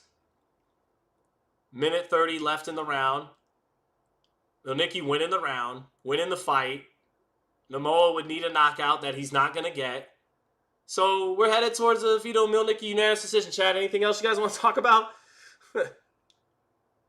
Relax, it's only money, says Vito can get this guy out of there. Yeah, but he doesn't, he just doesn't, he doesn't pick up the gear. He had flashes of it earlier in the fight, threw a couple combinations early, but that volume always leaves something to be desired with Mielnicki. Jab is good, though. Matt Borgeson was right about that. The jab's been money tonight. It's won him the fight. But, 48 seconds left in the round. Mielnicki winning the fight with his jab. Chopping right hand over the top. Couple of nice right hand counters over the top of the jab by Mielnicki tonight, too. He did hurt Namoa in the 8th, in the 4th especially. But they trade jabs, both knocking each other's head up with that jab. It just, in all likelihood, we're heading into a unanimous decision for Vito Mielnicki. Mark Contreras says Vito is, what's up, Mark? Says Vito is low-key boring. Yep, I think he just landed a right hand, and Namoa's hurt. Left uppercut. Oh, Namoa's in the corner. He's about to go down. Namoa tying up. About to go down. Legs not underneath him. Oh, right hand lands, and a left hook, down goes Namoa. Forget what I was talking about. Namoa is down, he hops up, but he's hurt. Mielnicki, in the midst of all our critiques, follows up with a right hand and then crashes down with a left hook and drops Namoa hard. And that's it. The referee's going to stop it. Not a bad stoppage. Namoa wasn't going to come out and win. I mean, yeah, not a bad stoppage. Namoa had been hurt a couple of times. He wasn't going to pull off some miracle in the 10th round.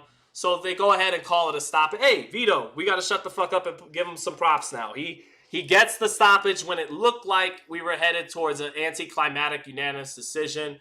And good on Vito, man. He needed that. That he still got to find a way to get his volume up a little bit, but the guy is definitely a solid professional and still has youth on his side at, 21, 22, still pretty young. And it felt like with a little more urgent, a little bit more, he could have got that done, but he is what he is, and he did get the job done. 9th round TKO for Vito Mielnicki. Pops is lit. His Pops is very loud at ringside. Old school Italian New Jersey guy, no one to play with. It was a pull right hand. There it was. I was reading something in the chat, but Mielnicki, nice pull right hand over the top of the jab of Namoa. That's the American style, the pull right hand. And Mielnicki executed there, hurt him, followed him up into the corner, and then Namoa out of sorts in retreat, not really knowing where he was, just got Mielnicki back in front of him because he was all over the place. Got hit with a right hand in the corner. Then he gives his back to Mielnicki. And then before he can fully turn his back to be facing forward on Mielnicki, boom, a left hook crashes down. And that's the kill shot that leads to the ref waving it off. TKO 9. So in our all-Italian battle between Samuel Namoa, who lives in Italy, lives in the old country, it's the American boy. It's Vito Mielnicki out of Jersey who gets the job done. So there you go. Vanilla Ice says, I wonder if Sean could fight. I got a little something, but nothing emphasis on little, but got a little something. But yeah. Panama said, I think I heard his Pops drop a slur, JK. That tends to be how they are out there. I'm not gonna lie. But they're equal opportunists, if it makes you feel better. They do it to everybody, including Italians. Doesn't excuse it, but again, equal opportunists. So, all right, now we can really start to sink our teeth into Mason and Noakes. Vito, what do we give Vito, chat? I think a B, right? B minus B. He gets the stoppage. B. He gets a B. Vito Mielnicki gets a B for the night. So, you know what, chat? I gotta be honest. Devin came in so locked in that I was like, ooh, the butterflies started. Might have to eat that crow. It hasn't been my best year. Haney came in Norman came in on point too, but Haney came in with that look. So, we'll see. We'll see. So, solid B. Yeah, he gets the B. So, all right, Vito. We love you. Good job. Great job. Now get out of here. We want to see Mason. And no. Vito is coming along. He is improving gradually. And maybe one of these fights, all those gradual improvements come together and he has that wow performance. This still wasn't quite that, but it was enough to gradually help his stock. It wasn't still now Vito's a guy to see. Vito's this and that. Noakes is throwing heat in the dressing room. Mason warming up too. Mason smiling, but he better be ready for war because Noakes was throwing heat.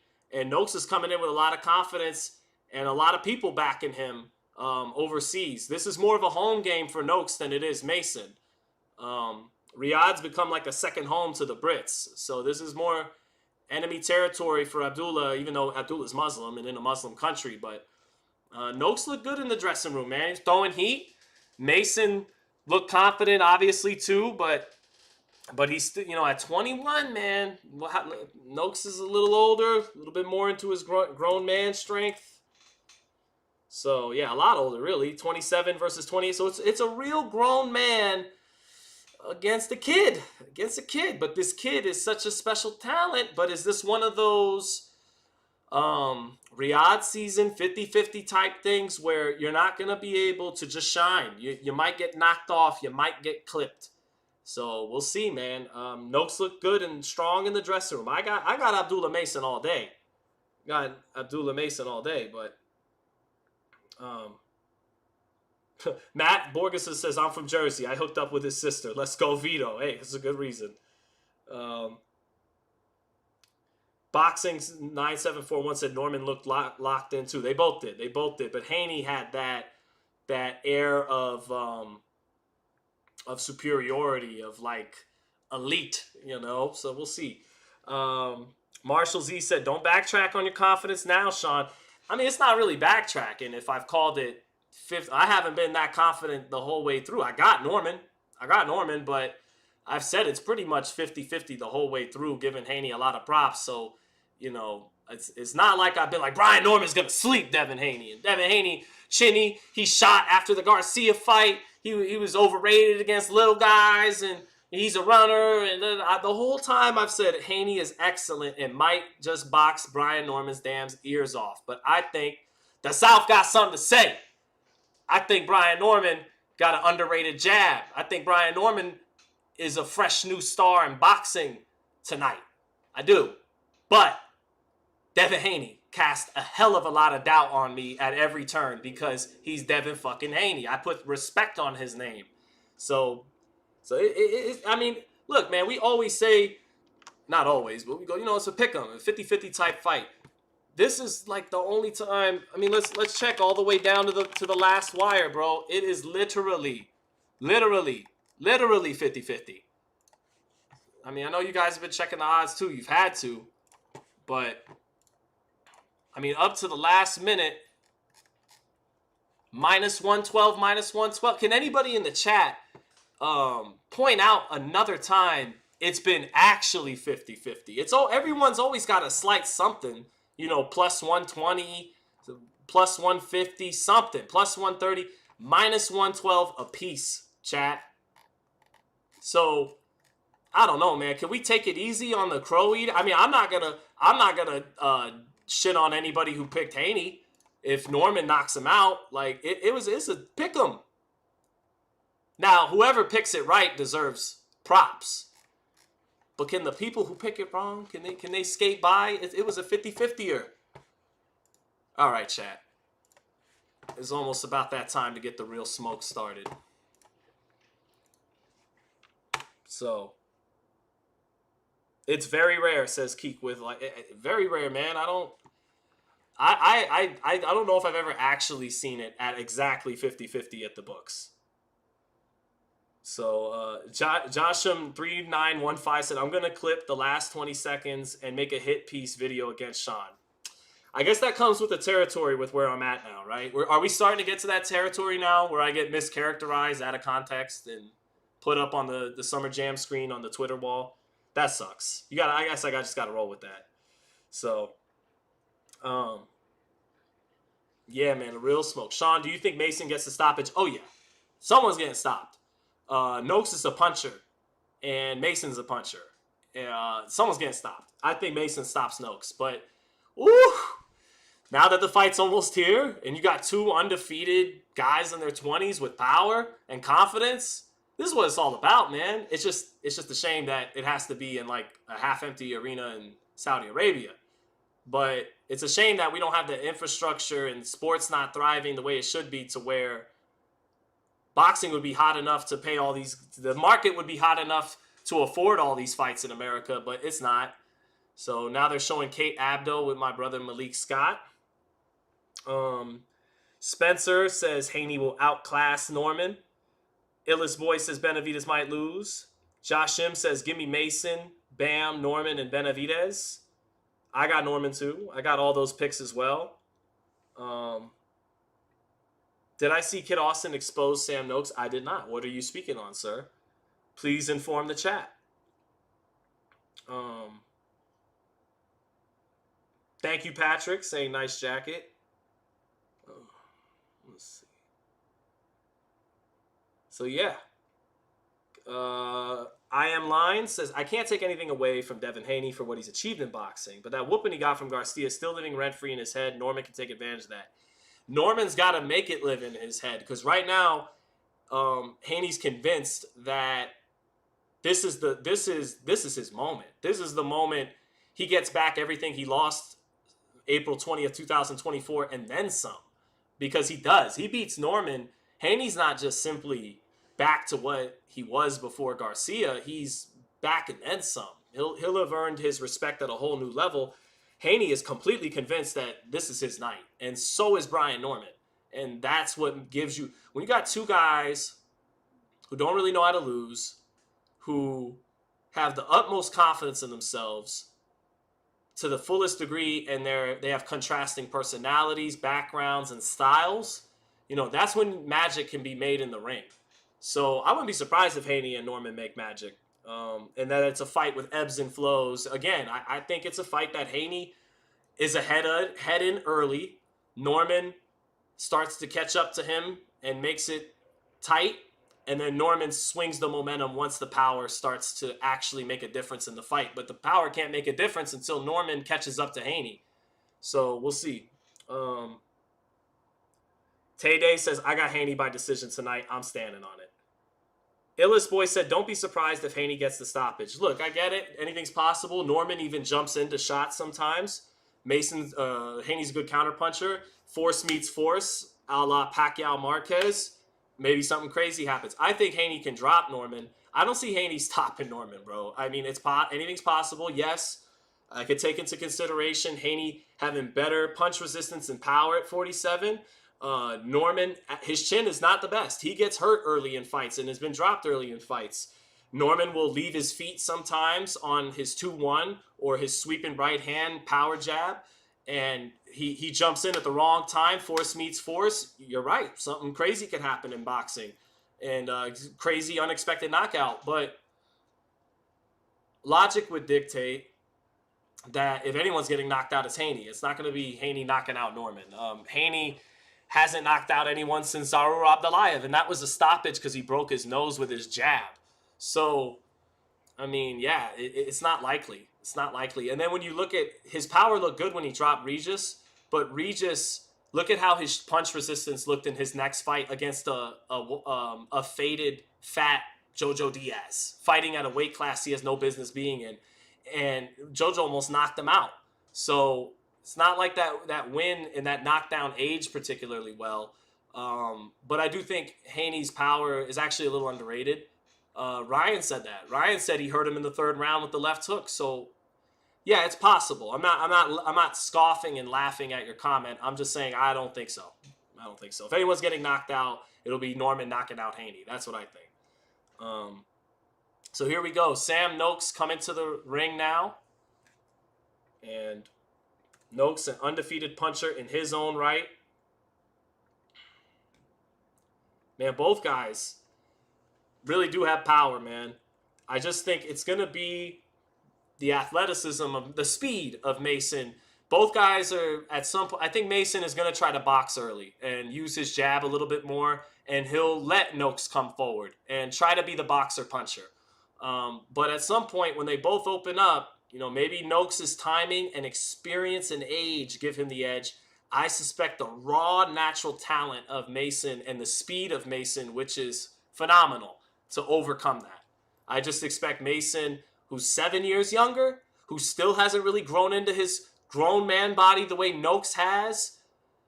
Frank Warren knows how to pick him. Frank Warren knows talent. Frank Warren fighter. Now that the fight is here, I can't just pencil in Mason in a walkover bout here, but I got Mason all day. But he's in a fight. He's in a fight. He's not in a U.S. top rank. Give me WBO belt. This ain't Abdullah's getting it. Let's give Abdullah credit, man. Shakur and Keyshawn were both older than him, and they got to fight Joet Gonzalez and Denis Berenchik as guys that aren't punchers. Like, no, don't bring that threat of power the way Noakes did. And he's being asked to do this assignment younger than they were, significantly younger than them. So Mason, did he bite off more than he can chew as he gets ready to come to the ring? Is this going to be a case of, oh no, Mason is the goods, but he just wasn't ready yet? That might be the case tonight, because that's a very green corner behind, and funny, the color behind Mason is green. That's a very green corner. There's the whole Mason 5 and the dad, but between all those people around Abdullah, zero championship level experience in boxing. So can just the raw talent of Abdullah Mason overcome the experience, overcome the grown man strength, overcome being green and raw? Is he just too electric a talent in his mixture of speed and power? Can he overcome all that? I say yes, he can. But he's in a fight. he is in a fight right here. Marvelous said Sean covering every eye. I got to cover all aspects, brother. We got to consider all possibilities in this crazy fight game. So Abdullah Mason, black snakeskin robe, got the old Hector Camacho kind of skirt trunks, and you know Mason looks ready to go, but we don't know, man. We don't know if he's really ready for this. We don't know. He takes a little somersault front flip into the ring through the bottom rope, and Mason is in there. Noakes might be a little bit more ready for this moment. Mason's going to have to overcome that a little bit. Noakes looks a little bit more settled in for a fight. Mason looks a little bit more fresh and green to this stage, but the kid's got electric talent in his hands, so we'll see what we get. Violent Warlock said those 2 knockdowns previously, they concern me. So here we go. Abdullah Mason loses to Sam Noakes boxing, and everything I thought about it is washed. Abdullah about to put on a masterclass, Shakur Valdez type fight. Well, Red Smurth, he's not yet the boxer that Shakur was against Valdez. It's not what he's got. He doesn't have that defense and sense of.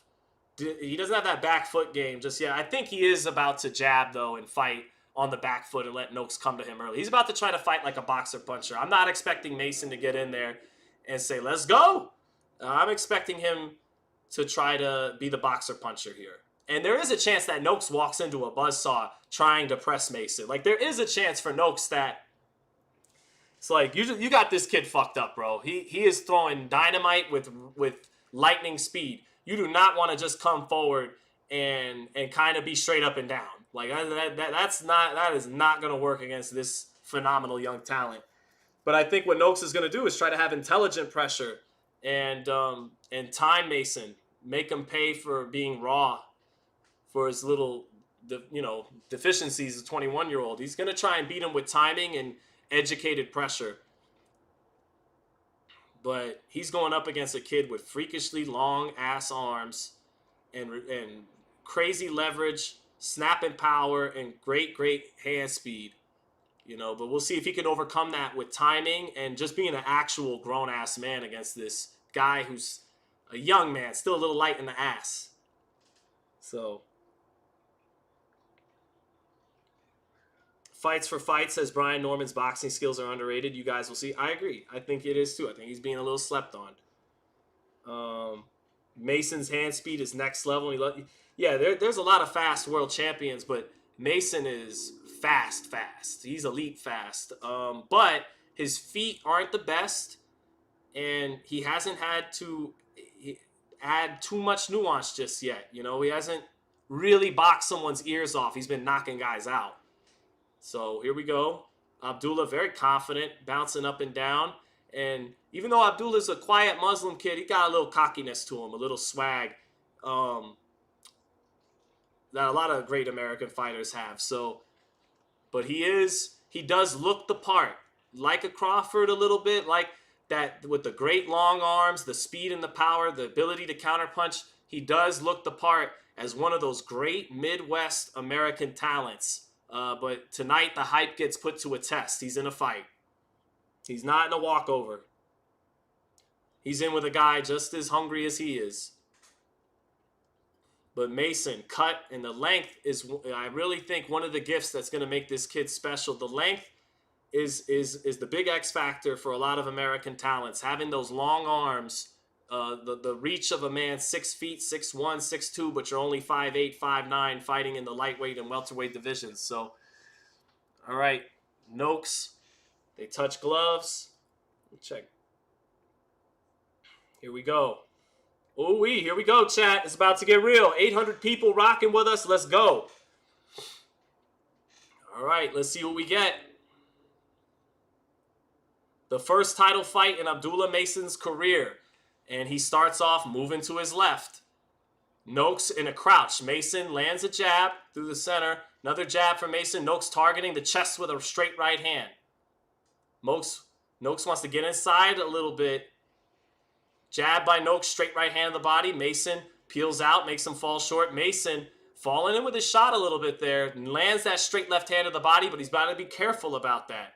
Mason sticks his tongue out for a second there. Lead right hook for Mason is blocked. Mason should just start with the jab here, using his length advantage. He uses the jab, pulls straight back. Noakes with a straight right hand to the body. Back comes Mason with a straight left hand to the body. That straight left hand to the body, a little bit more accurate to the solar plexus. But both guys keeping it tight. Mason feints, stepping over to his left, shoots his jab to his right. Noakes, good right hand to the body. Noakes gets Mason in the corner and lands a sweeping right hand around Mason's guard. Now Mason turns him, doesn't fire back though. Noakes keeping the hands home. Nice jab from Mason. Mason shoots another jab against the high guard. Noakes trying to shoot a straight right hand to the body. Now Mason jabs, sweeping left hand, but Noakes keeping it tight, keeping the hands up and the elbows in. Noakes tries to come forward behind his jab with a straight right hand. Mason gets the head off the line, ties him up. Nice two bodies. Mason gets caught with a right hand though, reaching for the body. Two left uppercuts to the body by Mason. Good body work by Mason, but he ate a sweeping right hand up top, in between. Got his glove up, but part of that found her home. So Noakes is threatening with his timing and his power in round one. Nice jab by Mason, but Noakes lands a straight right hand, and Mason still making an amateur mistake of pulling straight out sometimes of range. And Mason's chin is a little bit up. Oh, this could be trouble. Mason dropping the lead hand, shifting his weight a little bit, moves over to his left, but Noakes is efficient and tight with his movement, and Mason is a little bit up, too upright with his chin at times. His chin is a little bit up, and Noakes is tight with his high guard and has his chin tucked. Mason gonna have to keep using that length on the outside like he is right now. He's not being accurate. Noakes is catching a lot on the gloves. Noakes cuts the distance. Mason gets hit with a right uppercut on the inside. Noakes works those hands. Mason working his jab.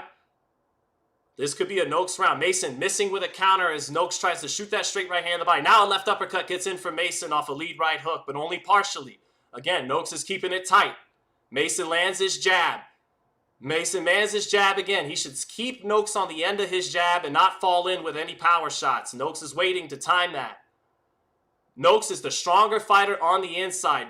Mason light in the ass on the inside. Close first round. It's a close round. I thought Mason got off first a little bit more, but Noakes' punches had a little bit more snap, a little bit more threatening danger on him. Mason didn't look fully settled down in there either. His dad is trying to calm him down. You're seeing a young 21-year-old have to fight off the nerves of being in there with a real grown-ass man who has timing and is not making it easy for him to land. The father, Mason, almost looks a little bit worried. He's really trying to calm Abdullah down. I think that might have been a Noakes round. 10-9 Noakes. I'll give that, but it's close. Mason did land some good body shots and did kind of get off first with his jab, but his body language wasn't good. Close round. I don't think we're going to go to the cards at some point anyway. I think someone's getting caught at some point. So, but I was impressed by Noakes that round. So here we go. Mason's got to settle down in there and work off the jab and not give up his distance. Sometimes when he's throwing those left hands to the body, he fell in with a shot a little bit. And that chin is up. So here we go, round two. Mason stepping over to his left to start, picking his hands up, tightening it up a little bit there. Trying to settle down. Plants his feet for a second, drops the lead hand, shows the shoulder. Noakes tries to jab the shoulder. Noakes, good positioning, staying right in front of Mason. Mason, there's a good jab. Tries to check with the hook off the jab. Noakes punches in between the right hand and the body. But Mason landing his jab hard now. Starting to pop the head up a little bit through that high guard. Mason stepping over to his left. Tries to check with the hook to the right. Mason eats a jab trying to load up on a hook. That jab affected by Noakes that time. Popping the head up 50 seconds into the round. Mason stepping over to his left. Feigning a little bit, dropping the lead hand, shoots the jab. Still pulls straight out a little bit. And now he lands that jab to the body in the center of the ring. Straight left hand with Noakes coming in. Noakes lets his hands go. Mason rips a left uppercut on the inside. Mason starting to calm down a little bit. Some of the parrying, not the prettiest parrying, but he parried Noakes' attempts, and Mason has got a decent start to the second round now. Off the jab. Mason reset in the center of the ring. 1-2 by Nate Mason. Nice and loose. And that shook up Noakes maybe a little bit. And now the right hook to the body by Mason. Mason's starting to settle down in there. And that's not good news for Noakes. They trade jabs. Both land their jab. Left uppercut to the body by Mason. Hard left uppercut. Noakes trying to punch and get rough in the clinch. Mason sticks his tongue out at him. Mason, lead hand low. Noakes touches with a jab. Mason takes a straight step. Oh, straight right hand lands for Noakes. And Mason sticks his tongue out, took the right hand well, but he pulls straight back. Another straight right hand for Sam Noakes, and that's a flaw for Abdullah Mason. He pulls straight back like an amateur still. 55 seconds left in the round. Noakes gotten off a couple of right hands. Noakes steps in. Mason ties him up. 48 seconds left in the round. Oh, nice right hand in the body by Noakes underneath the jab of Mason. Sweeps it there. Mason trying to stay in the pocket now. Getting away from that jab a little bit. Tries to pull a straight left hand, but not good feet underneath him and mechanics there. 30 seconds left. Mason shooting his jab. Back comes Noakes with a double jab. Effective. Mason's legs still not comfortable fully underneath him. 1-2 by Noakes. Mason gets the hands up to block it, but still looking shaky. 15 seconds left in the round. Little trade on the inside. Noakes gets a little bit better of it. Noakes had a better second half of this round. Mason had the first half of this round. I'll give the round to Mason. He landed some clean jabs early on and hard left uppercuts to the body. And he had a nice 1-2. That was a good start to the round by Mason, but a good finish by Noakes. 19-19. 1 round apiece right now with both fighters. But, man, we're at almost 1,000 people here. Yeah, it's good start to the fight, man. Mason's in a tough fight, man. And there's little looks that are precarious. He pulls straight out. His chin is up sometimes. And Noakes is being very patient. And Noakes is coming dangerously close. It still doesn't look like Mason is that defensively sound. Usually his firepower is enough to just win him the fight and make you think twice. But Noakes is having a good sense of when to jump in with his shots. And he's just keeping it tight and honest defensively. And DAZN is showing the right hand that knocked Mason's head up because Mason right back in retreat. I see someone has Noakes 2-0 in the chat. I don't think that's out of question at all. I got it around a piece, but I could see Noakes ahead 2 rounds apiece here, or 2 rounds up. Here we go, the third round. Mason half steps back, steps to his left.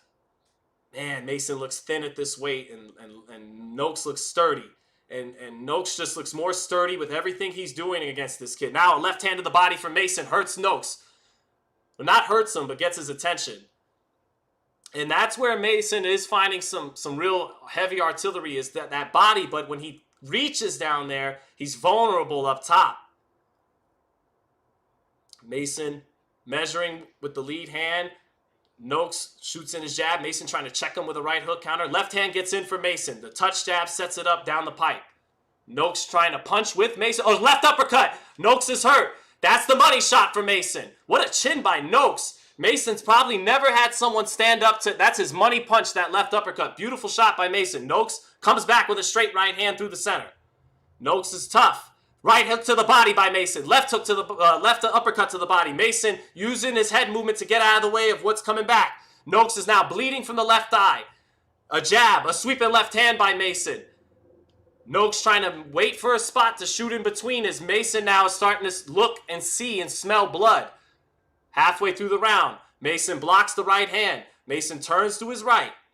Noakes has steadied himself. But that left uppercut is the money shot for Abdullah Mason. That is his signature punch. Minute 20 left in the round. Mason needed that kind of moment. And the referee's going to give Noakes some time. What is this? Oh, it's the cut. Yeah, it's the cut. Noakes has a nasty cut right below the eyebrow on his left eye. It's in a bad spot for him, but it's not too deep a cut. Looking at him, they're saying he's good. He's fine. Referee is going to resume the action here. And that break might have helped Noakes a little bit, who looks steady back on his feet now. Mason jab to the body. Noakes touching up top. Mason able to cover up that time. Mason squaring his body up and shoots a right hook. Double jab sets up a straight left hand and a left uppercut for Mason. Back comes Noakes to the body, but Mason finishes and punctuates to the body. Noakes getting rough with Mason in the clinch. Mason says something. Mason's starting to get in his bag. Left uppercuts to the body by Mason on the inside. Left uppercut up top. Noakes tries to sweep a right hand around. He gives Mason hard left hooks in the clinch. And Mason not knowing how to handle himself with the physicality in the punching and the clinch there. But this is a strong Mason round. Might be seeing the young fighter grow in there. Nice jab lands for Mason. Mason's got a little bit of a weird trajectory on his jab, though. His chin is exposed behind it.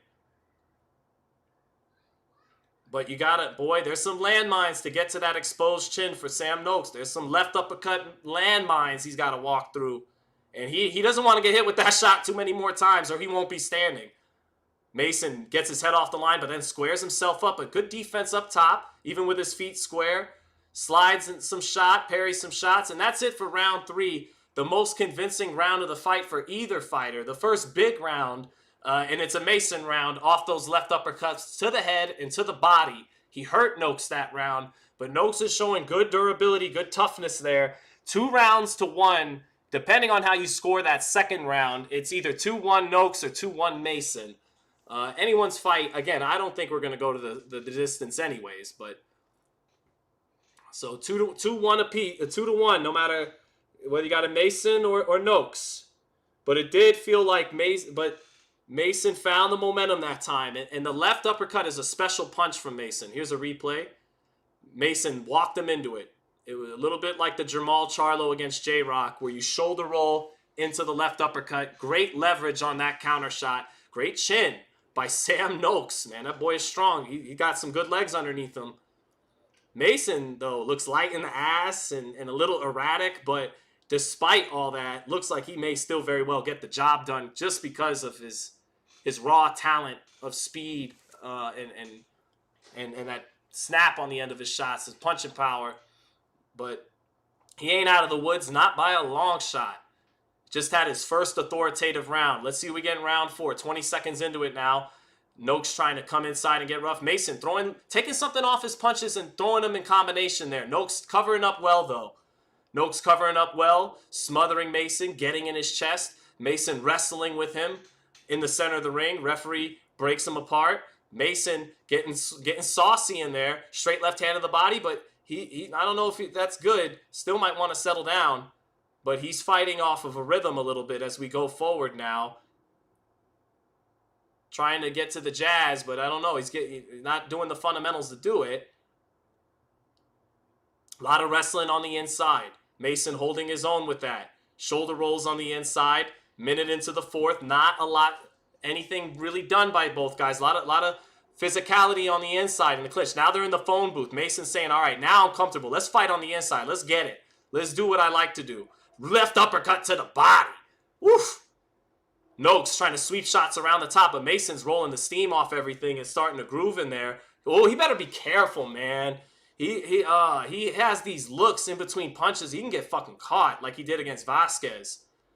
Yeah, halfway through the round. Straight left hand for Mason. Took something off of it. Pot shotted with it. Back comes Noakes. Noakes with a left hook on the inside.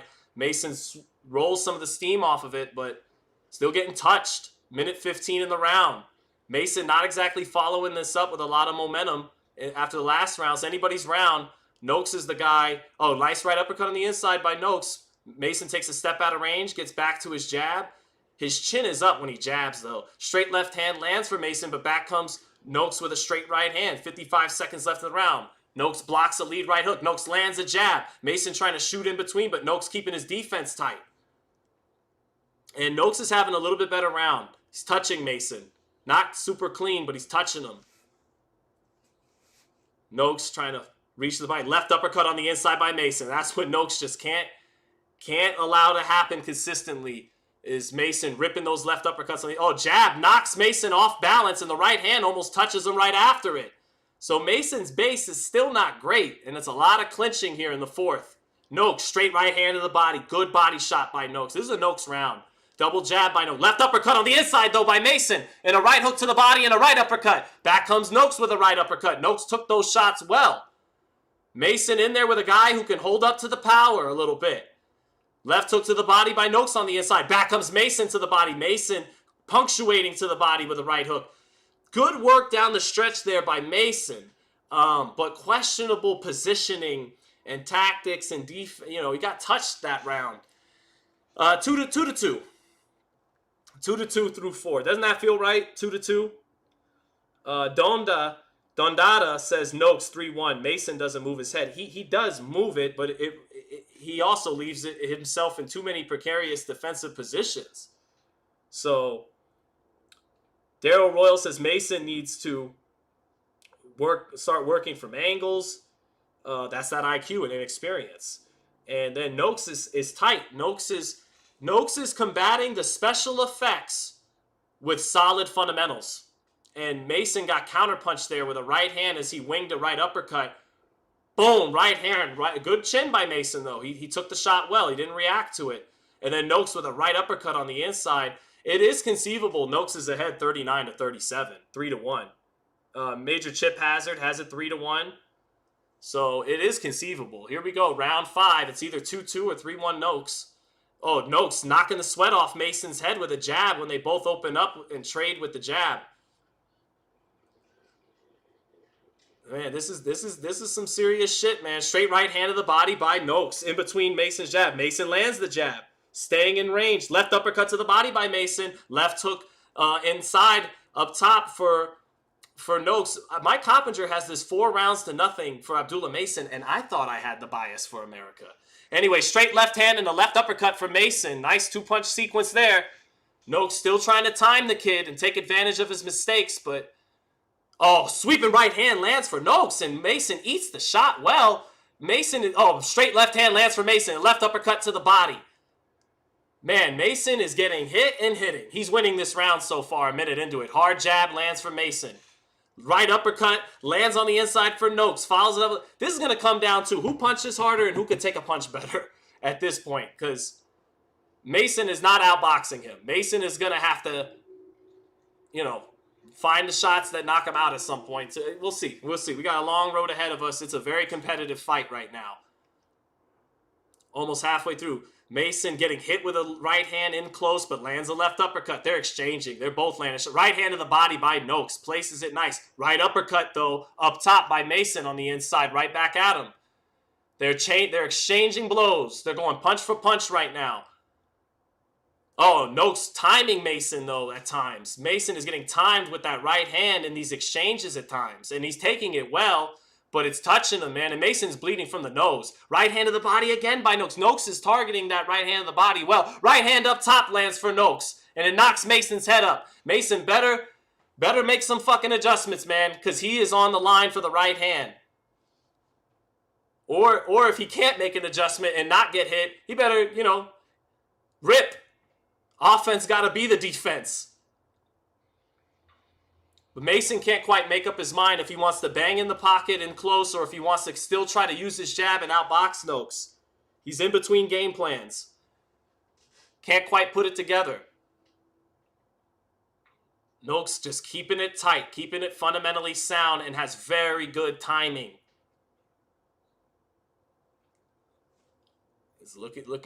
Mason rips a combination on the inside. Almost got nailed with a left hook. Moved his chin out the way, exposed. Right hand. Noakes is placing those right hands to the body right now, man. Sweeping right hand to the body again. Noakes is placing those right hands to the body. He lands left uppercut for Mason, and he buzzes Noakes. This is a war. This is turning into a war. It's turning into a war of attrition. They trade down that was a very close round. Mason. That was a close round, chat. Close round. It's anybody's fight. Noakes is busting up a little bit. That cut is bothering him a little bit. But it feels like at any moment, Mason, one of his mistakes, his green mistakes, are going to get capitalized on. They're showing the slow-mo, the left uppercut for Mason landing. They're showing the straight right hand landing for Noakes. And it pops Mason's head clean up because he doesn't tuck his chin.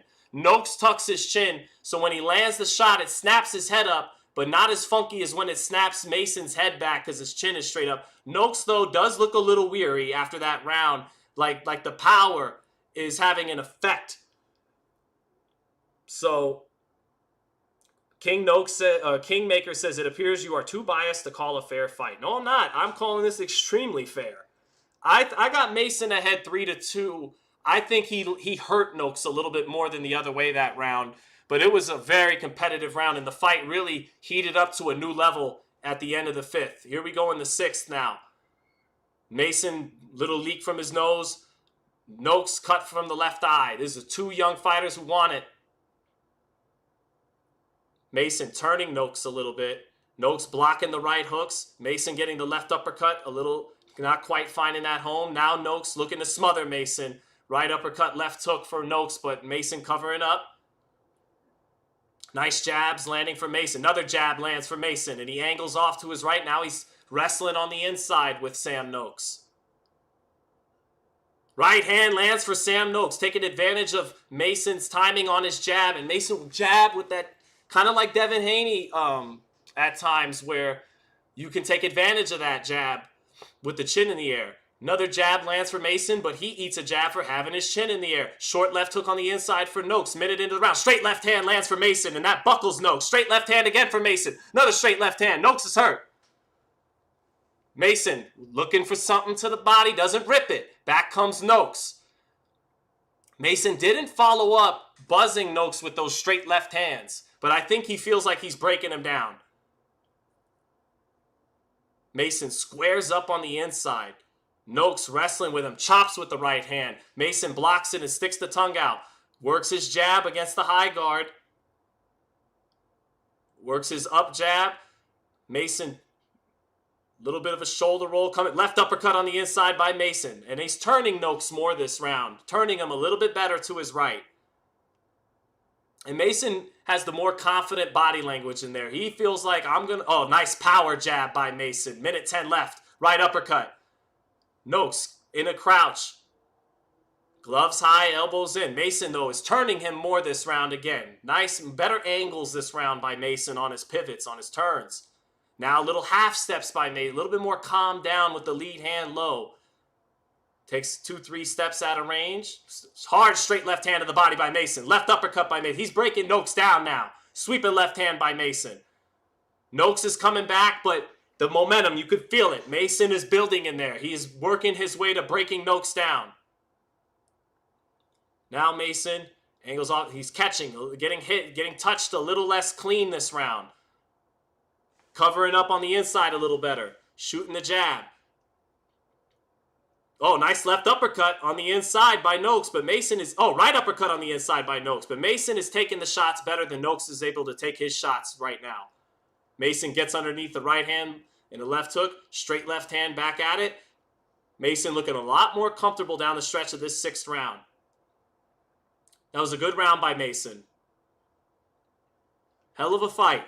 Through 6, I feel it's either all even or Abdullah Mason up 58-56. Not out of the question that, it could be the other way.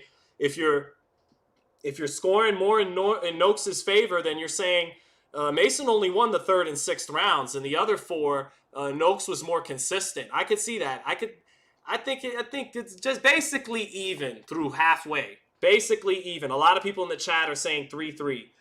Henry Lyle says, best announcer on YouTube. Great job. Thank you, brother. I appreciate that. How we liking the call, chat? We got over 1,000 people in here already. How we liking the call, chat? Clayton Hickman says, great commentary, Sean. Best in the game. If you want good, fair commentary, come here.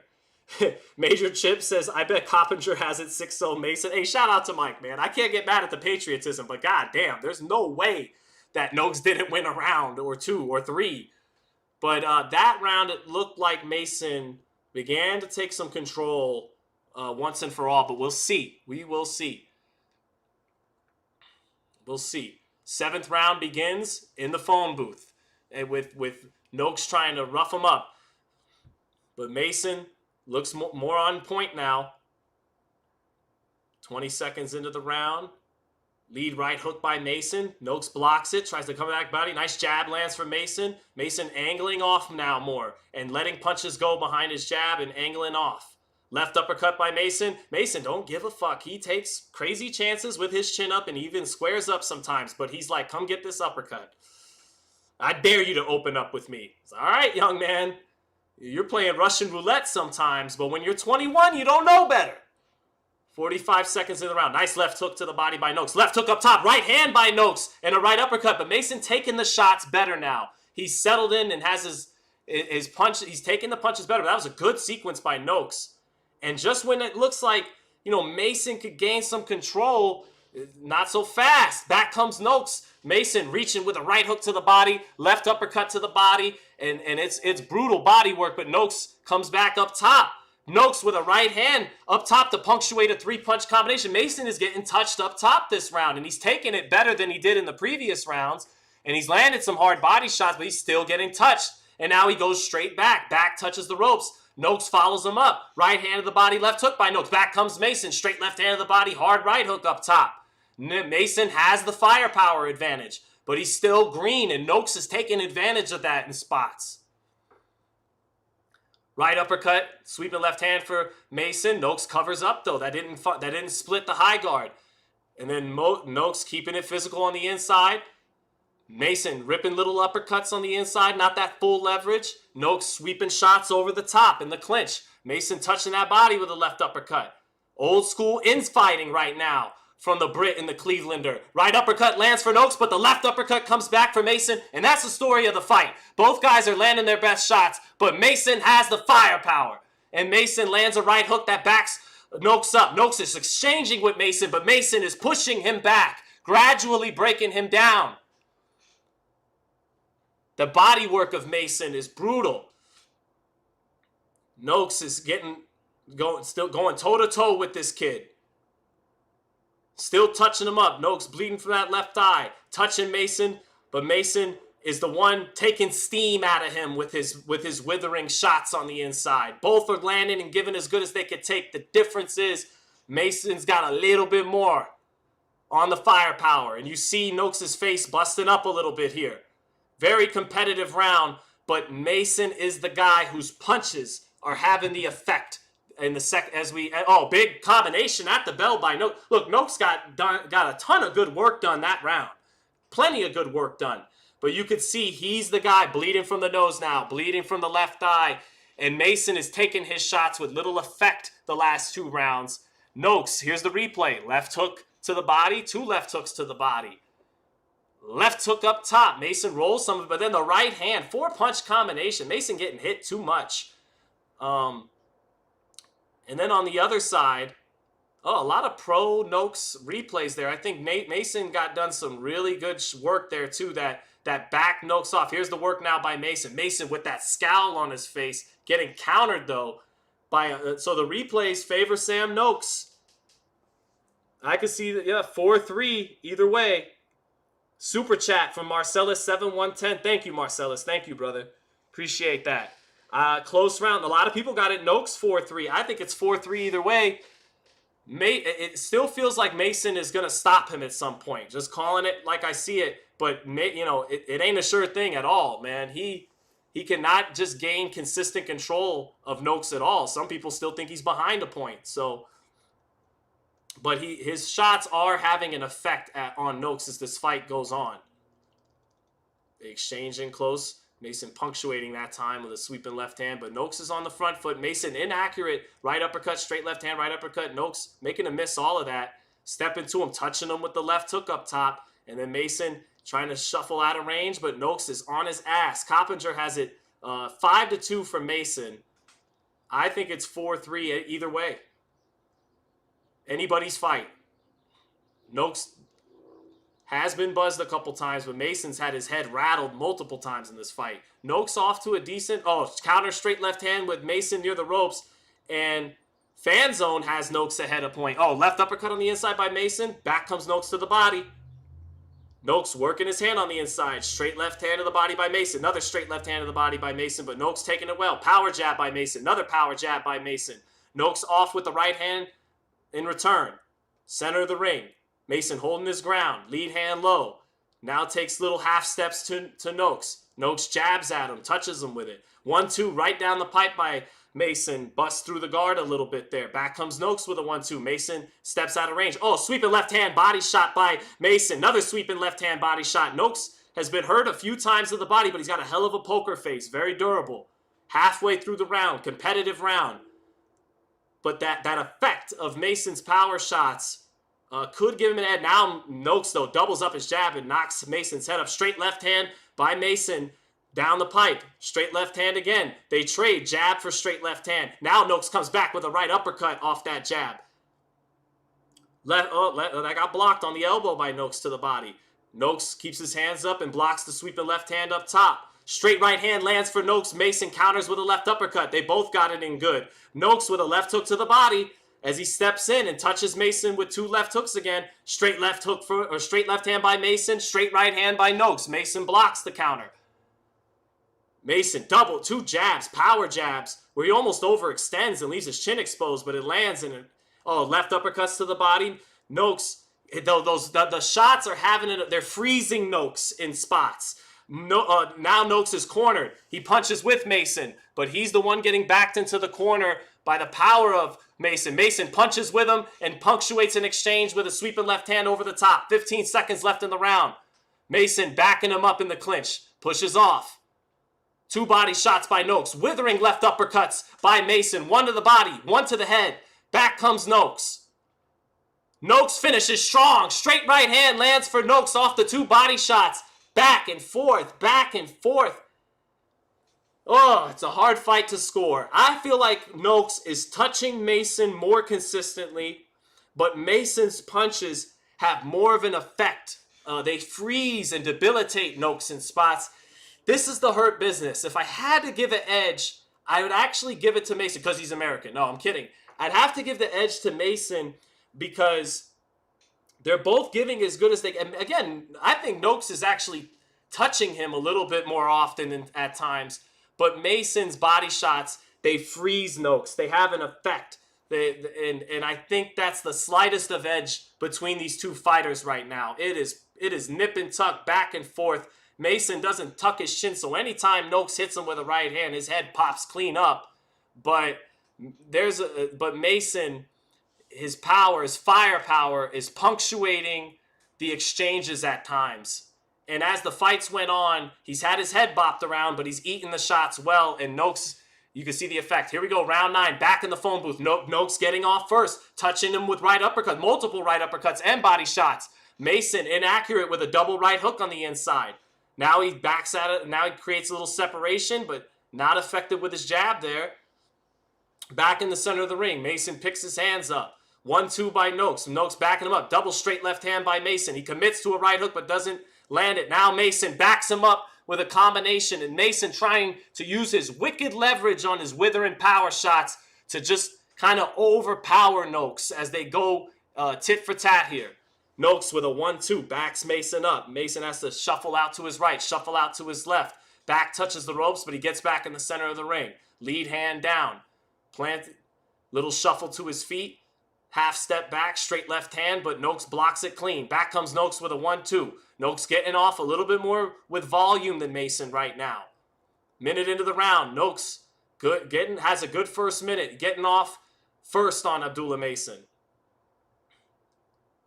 Right hook sets up a straight left hand down the middle by Mason, but Noakes takes it and comes back with a straight right hand to the body. Mason punctuates with a left uppercut to the body. Hard right hook to the body by Mason. Abdullah, oh man, Noakes even switches southpaw just to as he squares his feet up trying to touch Mason, and he touches him with the jab. Back comes Mason, straight left hand, Noakes blocks it. Noakes doubles up his jab. Straight right hand to the body for Noakes. Left hook to the body by Noakes. Good body work there by Noakes, and he gets rough with Mason in the clinch. Minute 18 left in the ninth. Slight edge to Noakes this round. Been more active. A hard body shot, though, by Mason on the inside. Noakes works the right uppercut. Mason ties him up. Lots of wrestling on the inside. Hard right hand by Noakes off the left uppercut on the inside on Mason. Minute left in the round. Minute left in the round. Oh, they trade. Jab gets the better of it for Noakes. This is a Noakes round so far. 50 seconds left. Hell of a fight. Noakes to the body. Noakes finding Mason in there. Right uppercut. Left hook on the inside for Noakes. This is a Noakes round. 30 seconds left. And I'm starting to get the sense this is just going to keep continuing. And Mason's going to have to take a hard left hook off the jab by Noakes. That was a good left hook off the... This is a hell of a round for Sam Noakes. Mason hasn't been able to hit him clean with much at all. Some good body work, but it's been Noakes' round. Outworking him, pressing him, touching him. Yep. Mason going to have to punt down the stretch of this round. Yep, Noakes. Very good round by Noakes. Very good round. Just when I really think the body work and the power of Mason is piling up on this guy, he is in the fight. It is 5-4 either way. 5-4 either way. 86-85. So I get the sense Abdullah's, this is going to be risky. This is going to be risky. But Abdullah's going to have to rip in the pocket and let his heavy artillery go to the utmost at some point. Try to pick the right spot to do it. Don't just do it wild and out of nowhere.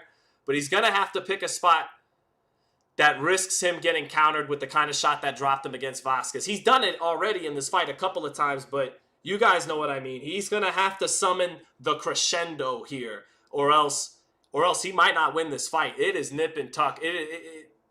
86-85 Noakes sounds fine to me. 86-85 Mason sounds fine to me. It feels a point either way. He's only got 3 rounds left.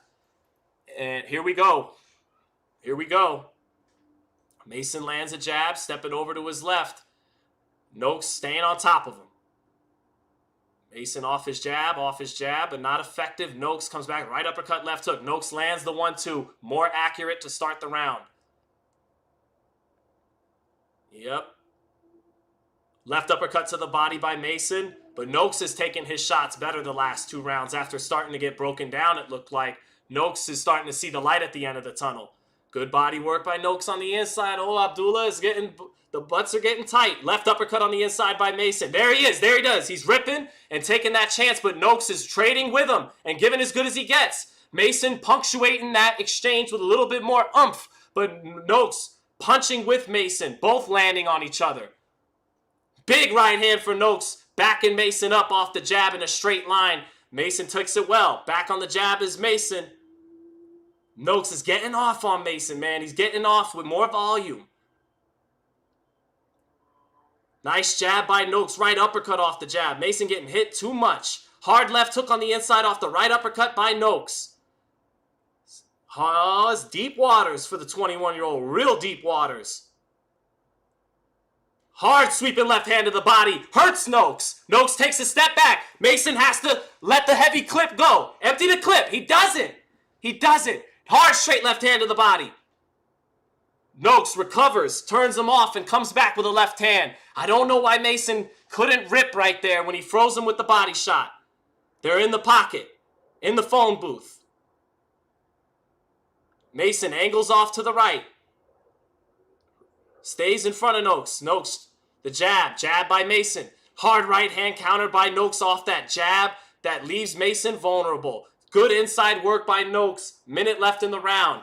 And this is the story of the fight. Noakes is out-hustling and outlanding Mason, but Mason hurt him at one point in the round. But was it a good enough stunning shot to overcome the volume of Noakes, who is outworking him right now? Big left hand for Mason. Punching with Noakes.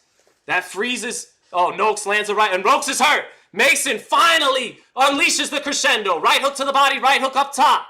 Noakes is hurt against the ropes. Left uppercut lands for Mason. Straight left hand for Mason. Noakes trying to make it through this moment. Right hook to the body for Abdullah Mason. Straight left hand, sweeping left hand. Noakes lets go of a left hook. Sweeping left hand for Mason. Left uppercut for Mason. Noakes with a left hook to the body. Right hook to the body by Mason. Mason stabbing with the jab up top. Goes with the left hand of the body. Noakes is tough as a motherfucker. Noakes is going to make it through this moment in this round, but that did enough to swing a crucial round. Abdullah Mason, the crescendo at least unleashing the heavy artillery, stole him around that Noakes was on his way to winning. That's a pivotal round. Pivotal round by Mason. That's coming up. That's clutch by Abdullah Mason. This fight could be getting away from you, and he cranked it up. What durability by Noakes. Again, if the fight was a 10-rounder, I think Mason pulled it out by a ball sack hair. Just because he's hurt Noakes a couple of times. Oh, what a close one, man. Them boys are scrapping. That's right. Yes, they are. Woof! I got it 5 apiece or 6-4 Abdullah Mason. Man. This is excellent stuff. What do you know, chat? You match guys when they're undefeated in their 20s, and they do this. What do you know? Crazy concept. I know. Crazy concept.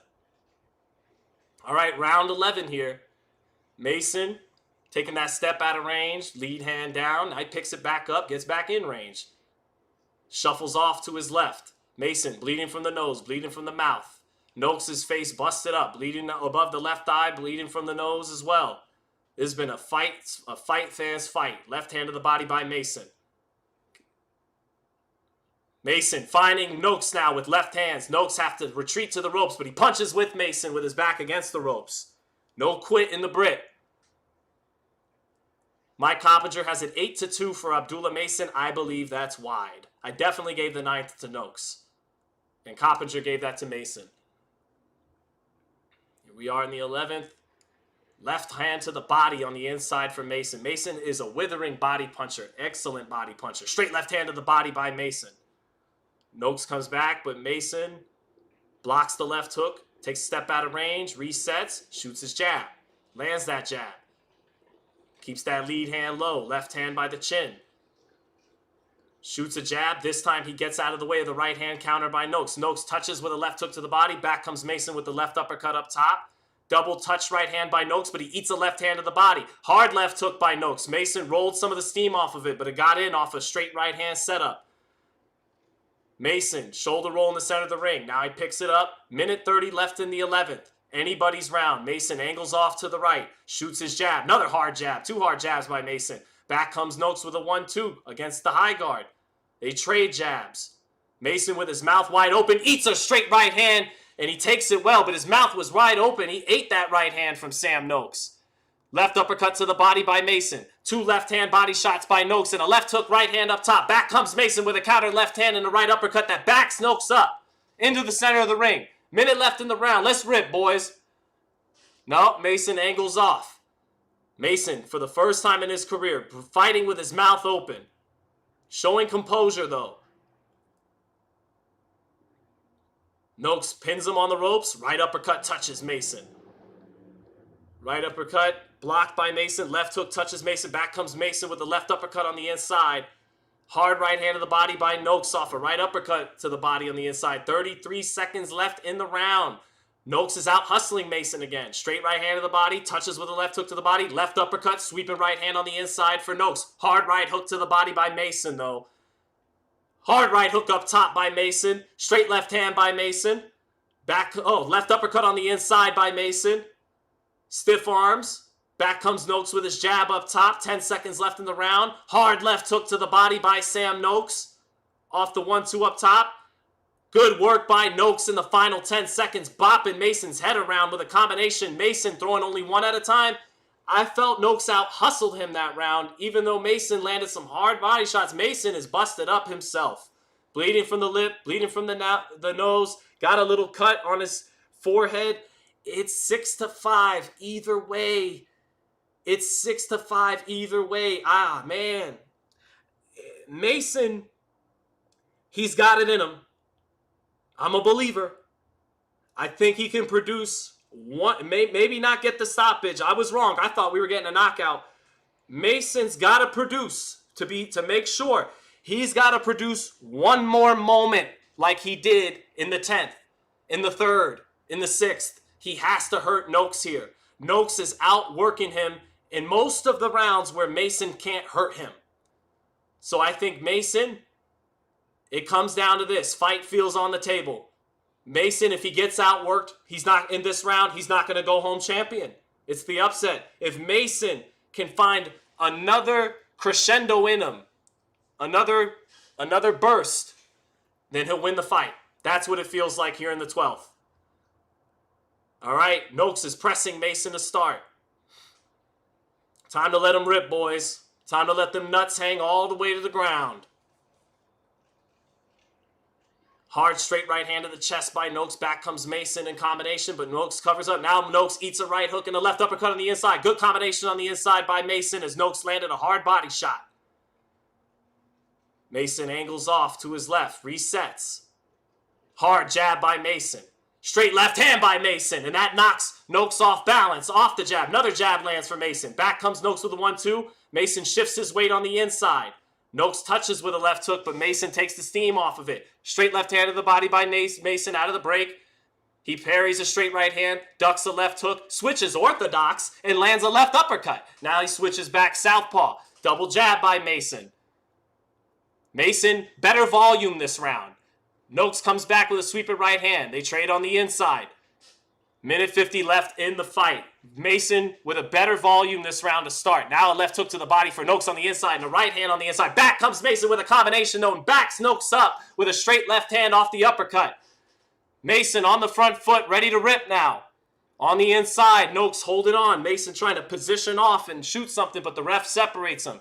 Minute 30 left in the fight. Noakes lands a 1-2. Mason getting a little wild with his power shots. Hard right hook, double right hook by Mason. Head body. Sweeping left hand on the inside by Mason. Mason cranking the power shots on the inside. Left uppercut lands for Noakes on the inside. Almost a minute left. Hard right hand to the body by Noakes. They tie up with 1:01. 1 minute, 59 seconds left in the fight. Close round. Mason with the edge. Straight left hand for Mason off the jab. Noakes on the inside with Mason. Worse for wear. He's taken a lot of punishment. His face is completely busted up now. 1-2-3 by Noakes. And some of that touches Mason up top. Mason gotta throw down the stretch here. Gotta throw. Left hands on the inside by Mason to the body and the head. Back comes Noakes with a right hand on the inside, but Mason is punctuating now. Oh, but hard left hook, but a straight left hand by Mason punctuates the exchange. Mason is finding the punctuation in the exchanges in the 12th.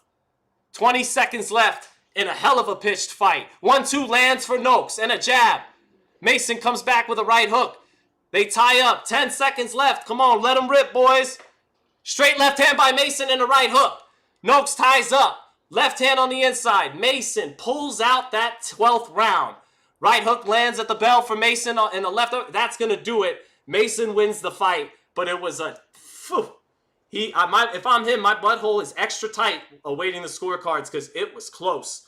Now, Noakes' face completely busted towards the end. Left eye closed, cut, bleeding from the nose and mouth. Mason, he's been in a fucking fight too. You can see there's some blood. His own blood has been spilled in that ring too. But I think it may not have been quite what those of us like me who look at Abdullah as a 21-year-old may not have been that. But I think the young man did just enough by a ball hair to win the fight. He hurt Noakes multiple times, closed the show. I believe Abdullah Mason is the new WBO lightweight champion. And what a dog fight that was. Hey, the kid may have a lot to work on, but one thing we know he's got is that. He's got that. He's got the insides. He was nervous after the first round. His dad had to let him stand up in the corner and settle him down. You could tell. And the kid is raw still. He's still got things to work on, but I think he won that fight.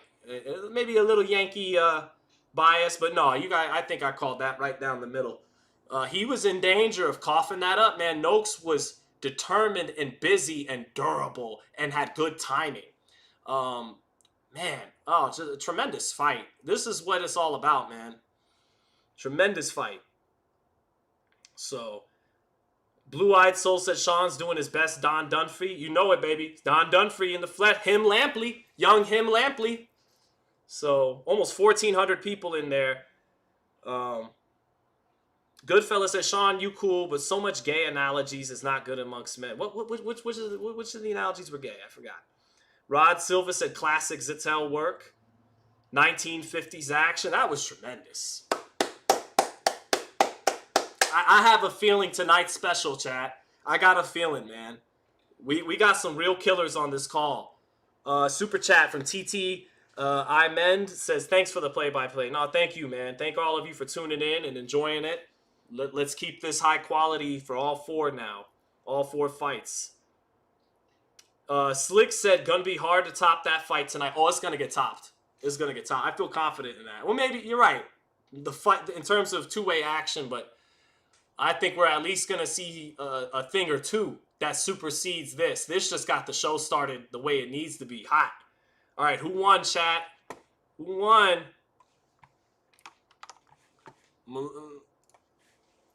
Yeah, I'm a little nervous for young Abdullah. Let's hear.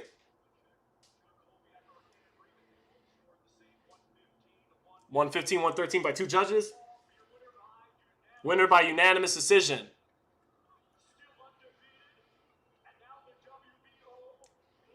Still undefeated, and now the suspend. Abdullah Mason. Whew! Oh Lord. Oh Lord. Those of us in America that like young Abdullah, boy, it was close. That fucking Sam Noakes is a tough British cookie. That dude made us sweat that one out. Mason gets the job done. Good scorecards. 115, 113 by 2 of the judges. That was the correct score. Sam Noakes had that grown man composure that Mason was sporadic and erratic in this fight. But the kid's raw. The kid's got a lot of things he better work on. But he's got such talent and such character, as we found out. He won the world title anyways. And I'll say it again. Abdullah Mason wins the WBO lightweight championship. You know who else won that belt for his first world title? Terrence Crawford. You know, Abdullah Mason, freakish 74-inch reach. You know who else had a freakish 74-inch reach? Terrence Crawford. And they're both from the Midwest, counter-punching silent killers. But if this kid wants to be the next Terrence Crawford, he's got a lot to work on. But at 21, he got the job done. He got the job done, and it still has that tremendous upside. You know, I don't know how much that green corner, I love his father, love his family, great people, but no championship experience in that corner. Well, now there is. After tonight, there's some champion experience, but I don't know if he can learn all the little nuances he needs to shore up and tighten up his game and get the most out of his tremendous upside with the corner he has now. And that's always a question for fighter-father pairings, so we'll see. But he got the job done. He got the job done. And you know what? We may get a little copyright here, but it's worth it. For where's Cleveland at? Is Cleveland in the chat? I don't know.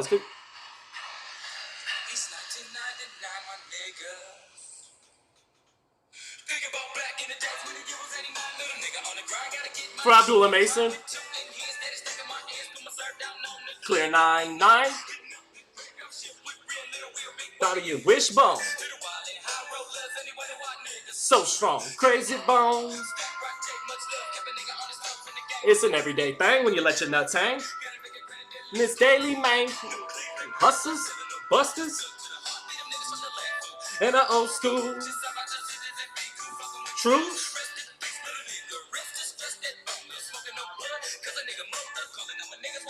No. In the 9-9. Cleveland is the city. There you go. All right, Cleveland, get down with your bad selves in the chat. We had to play that for young Abdullah. We had to. I mean, he wasn't a thought in his father's ball sack when that song came out, but we had to play it for him. We had to play it for him. And the new from the United States, Abdullah Mason. Cleveland, stand up. Ohio, stand up. Britain, stand up. Because this is our Moses Saitama. Right? You know, we don't have heavyweights anymore, but we got some motherfucking lightweights and welterweights. And this is our Moses Saitama. This is our raw, you know, Saitama looks a little bit more polished than Mason, though, if I'm being honest. And that's why Saitama got rated the #1 fighter by ESPN this week, fighters under 25. So salute to the UK. You sent out one of your good boys, against our blue chipper, against our 21-year-old thoroughbred, and your guy almost beat our guy. So salute to the UK. But, you know, we got that. And by we, I do not mean me. I did not do anything today. It was all Abdullah Mason, but I'm just having fun. Mason got the job done. I was a little nervous for him down the stretch. Noakes, oof, man. I wonder, I'm thinking that's going to make Mason so much better. That's real experience. That's not no fake title fight experience. He was in a real fight, man. And you know, the detractors go, who the fuck was Sam Noakes? Like, who did he beat? Man, Sam Noakes was undefeated in his prime and came to win and had power and and had a game plan that he executed well. He executed his game plan. I think he executed his game plan better than Abdullah executed his game plan, and Abdullah still fucking won anyways. So that was fun. Yeah.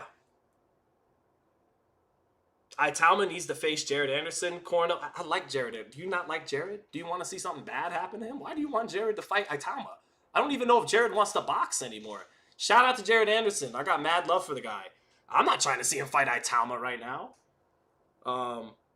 If we're gonna let one of the guys that I love from the United States get bodied by Moses Italma, send Richard. Richard's up for it. Richard called him out on my channel. Sorry, Richard. I love you, Richard. But I would not pick you against Moses Italma.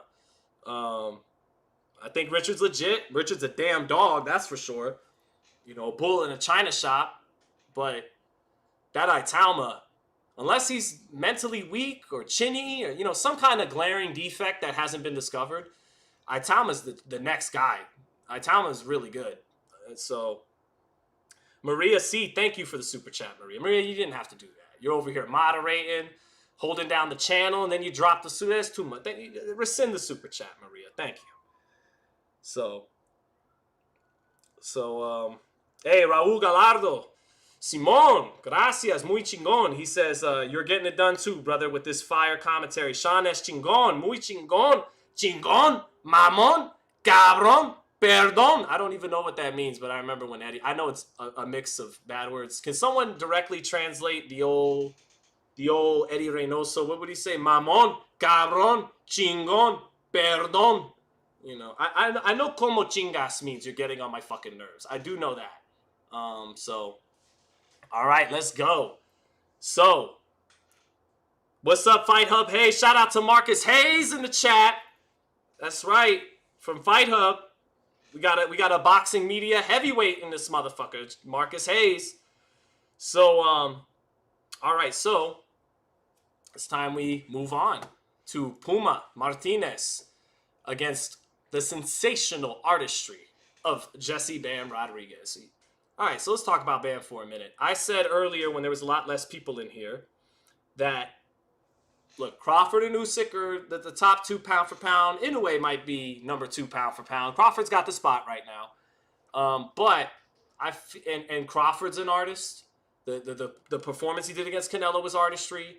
Usyk and Bivol with the pendulum step beauty, and Usyk with the constant feigning and Ukrainian feints and being basically Vasyl Lomachenko at 230 pounds. That's artistic. But for my money, the most artistic fighters to watch in the game right now are Jesse Bam Rodriguez and Naoya Inoue. That's just me. And I look and Puma Martinez undefeated. I watched Puma Martinez upset Jerwin and Cajas a couple years ago. I think that's when Chris Colbert lost and got upset by Hector Luis Garcia. It might have been that card. And I saw Puma Martinez upset Cajas. And Cajas was one of those explosive Filipino fighters with a powerful left hand, a dangerous left hand. And Martinez beat his ass handily, beat him in a rematch. Has only fought once a year the last couple years, though. I think that hurts him heading into this fight. Martinez is an excellent combination puncher. As expected in these lower weights, fast hands, excellent combination puncher. Tough as a $2 steak. Coming into this fight with bravado and confidence. Not coming in with any respect for Bam Rodriguez.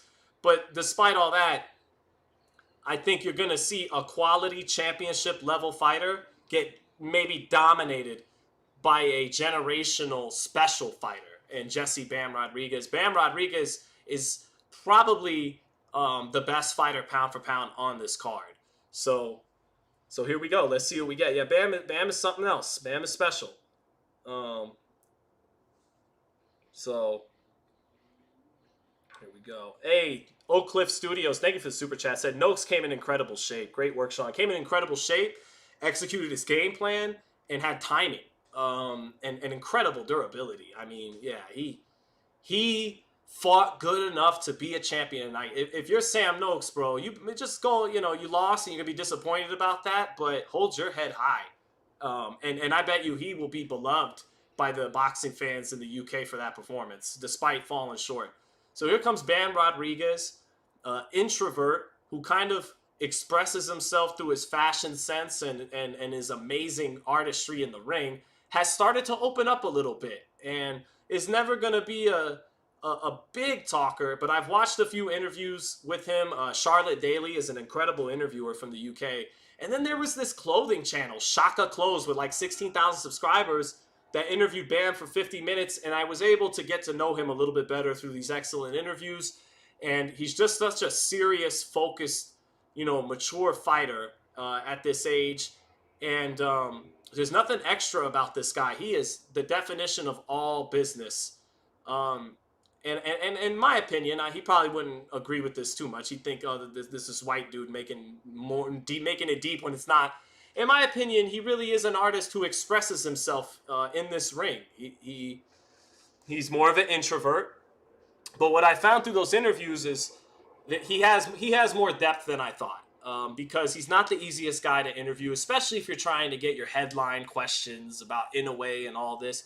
And instead, these interviewers, they went deep with him. They talked about his life, what he fights for, and you got to see what a family man he is. He deeply respects and loves his parents, which we know is the case for a lot of Mexican Americans. They have, everybody loves their parents, right? But, a very deep respect and appreciation for the sacrifices many of them came as first generation immigrants.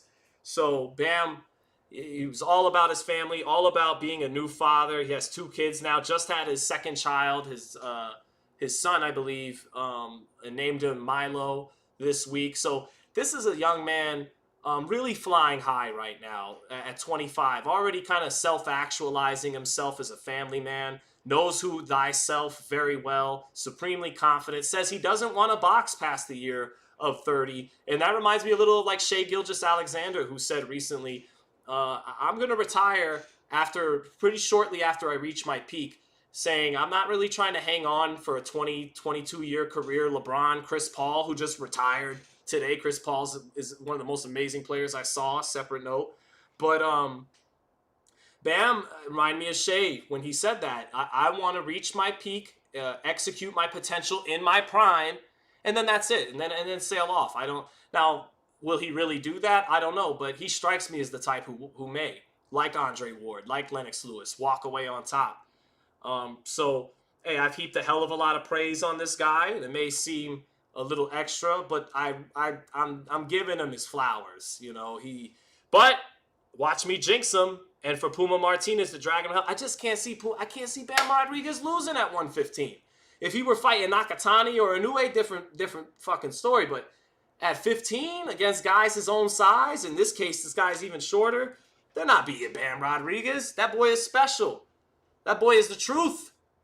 So San Antonio, stand up. All right, Cleveland showed out. Cleveland, we got some great American cities on this card, man. Cleveland, Atlanta, Oakland, San Antonio, and what am I missing out? Phoenix with Benavidez. So, all right, Cleveland showed out. What you got for us, San Antonio? What you got for us, 210? Shout out to my man, 210 Boxing. All right, what you got for us? So, SPhil04, thank you for the super chat, brother, said, boxing would be much more popular if promoters stopped trying to manufacture fighters and focus on making good fights than promoting the guy that's winning and exciting more Mason versus Noakes matchups. Yeah, you're right, because you do fights like Mason and Noakes, and then you find out who's for real, instead of this prolonged, artificial thing where you match make the guy. At some point, much sooner in these guys' careers, we got to find out what you really got. And I know every fighter would love to be managed perfectly, brought along at the perfect speed, but for the good of the game, you got to roll the dice like Mason did. And if you're really that guy, you're going to pull through, and Mason did. And if you don't pull through, we got to build, this is why people will go, well, then stop fucking bitching about Dana. Let TKO take over. Not like that. Not at that cost. But basically do all the shit that Dana would do without Dana. Without having to change U.S. law and get in bed with and let these people take over by. If they do, they do. What am I going to do about it? But, yeah, great point by S. Phil. Thank you for the super chat. FMG Films, thank you, brother, for the super chat. Says, I trained in Texas and had the pleasure to watch Bam and his brother Josh Franco spar in person. It was like Goku versus Vegeta. It was magic. I can't wait to see what he does tonight. And, yeah, well, that's what I mean. He's such a family guy, so respectful that he said Josh is better than him and that he could never beat Josh Franco. That's a solid motherfucker right there. So, all right, but enough of that. It's party time. Thank you for the super chat, brother. Said, tough as a $2 steak. Forget about it. Thank you. It's party time. Appreciate the super chat. And let's get started. Bam Rodriguez immediately bouncing around to his left and probed with his lead hand a couple of times that time. Little feint from Bam. Half step back. Steps in behind the jab. Falls short, but he's measuring. Puma, straight right hand to get him started. Bam blocks it. Bam touches with a lead right hook. Bam measures with the backhand, with the left hand. Now he stabs the body with a jab. Double jab by Bam. Giving off. Oh, hard left hook by Puma Martinez. That landed. Good lead left hook by Martinez. Bam being a little cute, angling off. Right uppercut lands for Puma Martinez on the inside as Bam gets the engine warmed up to start. But Puma throwing shots at full speed while Bam is trying to ease his way in his offense a little bit. 1-2 by Bam. So Bam trying to measure and set up a little bit, and Martinez throwing at full throttle when he punches. Nice jab lands for Rodriguez. Back comes Martinez with his lead hand. Now Martinez sweeps the right hand, left hook. Martinez may have a hand speed advantage here. Martinez, left hook to the body, gets in. Sweeps the right hand up top. Bam is just downloading data, as Joe Tessitore would say. Sweeping left hand to the body off the jab by Bam. Minute 40 left in this round, and Puma swinging for the fences, swinging a little wild. At least taking his shot. Straight left hand by Bam. Backs Puma Martinez up. Double jab by Bam. Bam keeping him on the end of his straight shots. And you know the cook is coming soon. The pivots and touching the body. Oh, straight left hand. Bam actually falls off balance. His glove hits the canvas. It wasn't from a punch, but before he could fully pick himself back up, Martinez nails him with a right hand. Left uppercut on the inside by Martinez. And this reminds me, a little, nice hard jab lands for Martinez on the outside. But Bam, in straight right hand touching for Martinez. Now Martinez misses a big left hook and falls to his feet as Rodriguez dips underneath it and kind of shoves him off. Minute left in the round. Good opening round for Martinez because he's punching at full throttle while Bam is still getting not out of first gear just yet. Bam touching with the lead hand, hook, jab, but Martinez blocking. Bam gets underneath a winging shot and then counters up top. Jab to the body by Bam. Bam takes a step back and walks him into a left hand to the body. Now Bam works the right uppercut off the 1-2, misses it clean, taunts Martinez a little bit. Hard right hook to the body by Bam, freezing Martinez against the ropes with a combination and then finishing to the body. 20 seconds left. Straight right hand by Puma Martinez block. Bam stabs the body with a jab. Stabs the body with the jab again. Loosey goose. Drops both hands. Checks with a hook. Over the top of Martinez's left. 10 seconds left in the round. Rodriguez, real low crouch, comes back out of it. Martinez sweeps the right hand to the body. Rodriguez just off with the right uppercut. And that'll do it for round one. Close round. Round that could have went to Martinez for sure. But what you see from Bam is kind of what Crawford and Lomachenko would do back on the ESPN top rank days, and that's download data.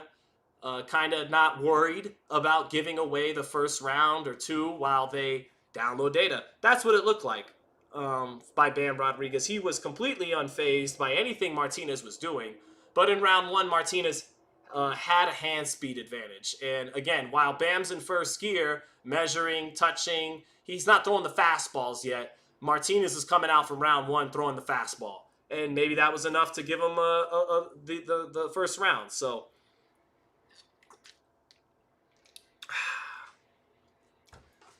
all right. Both fighters take that deep breath.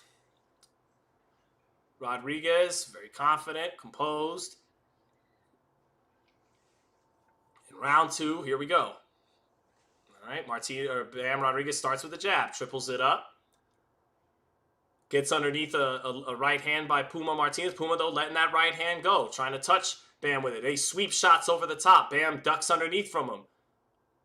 Martinez ripping on the inside. Bam with a good, ability to block. Oh, hard to left-hand counter by Rodriguez. Just gave a little angle to it, stepped over to his left, and countered that jab with a sweeping left hand beautifully. Rodriguez's defense dialing up now. Catching, switching up looks, slipping. Getting underneath shots big time. Hard left hook by Martinez, though, but Rodriguez working his defense. Being economical. Hard right hook to the body by Rodriguez. Straight left hand to the body by Rodriguez. And the defense is starting to be sick in the first minute by Rodriguez. A lot of good upper body movement and in the pocket, making Martinez hit air there. Now Rodriguez keeping Martinez on the end of his shots. Left uppercut on the inside by Rodriguez. Punching with Martinez. Bam with just good defense so far in this round. Good head movement. Good slipping and sliding in the pocket.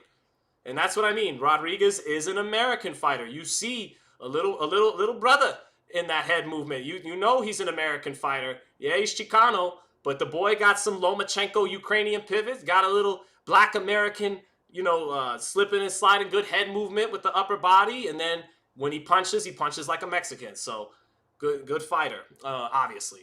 All right, now still swimming without getting wet a little bit in the pocket. Straight left hand lands for Rodriguez. Doubles up, triples up the right hook, and catches Martinez trying to pivot his way out of it. Martinez punching on the top of the head on Rodriguez, though.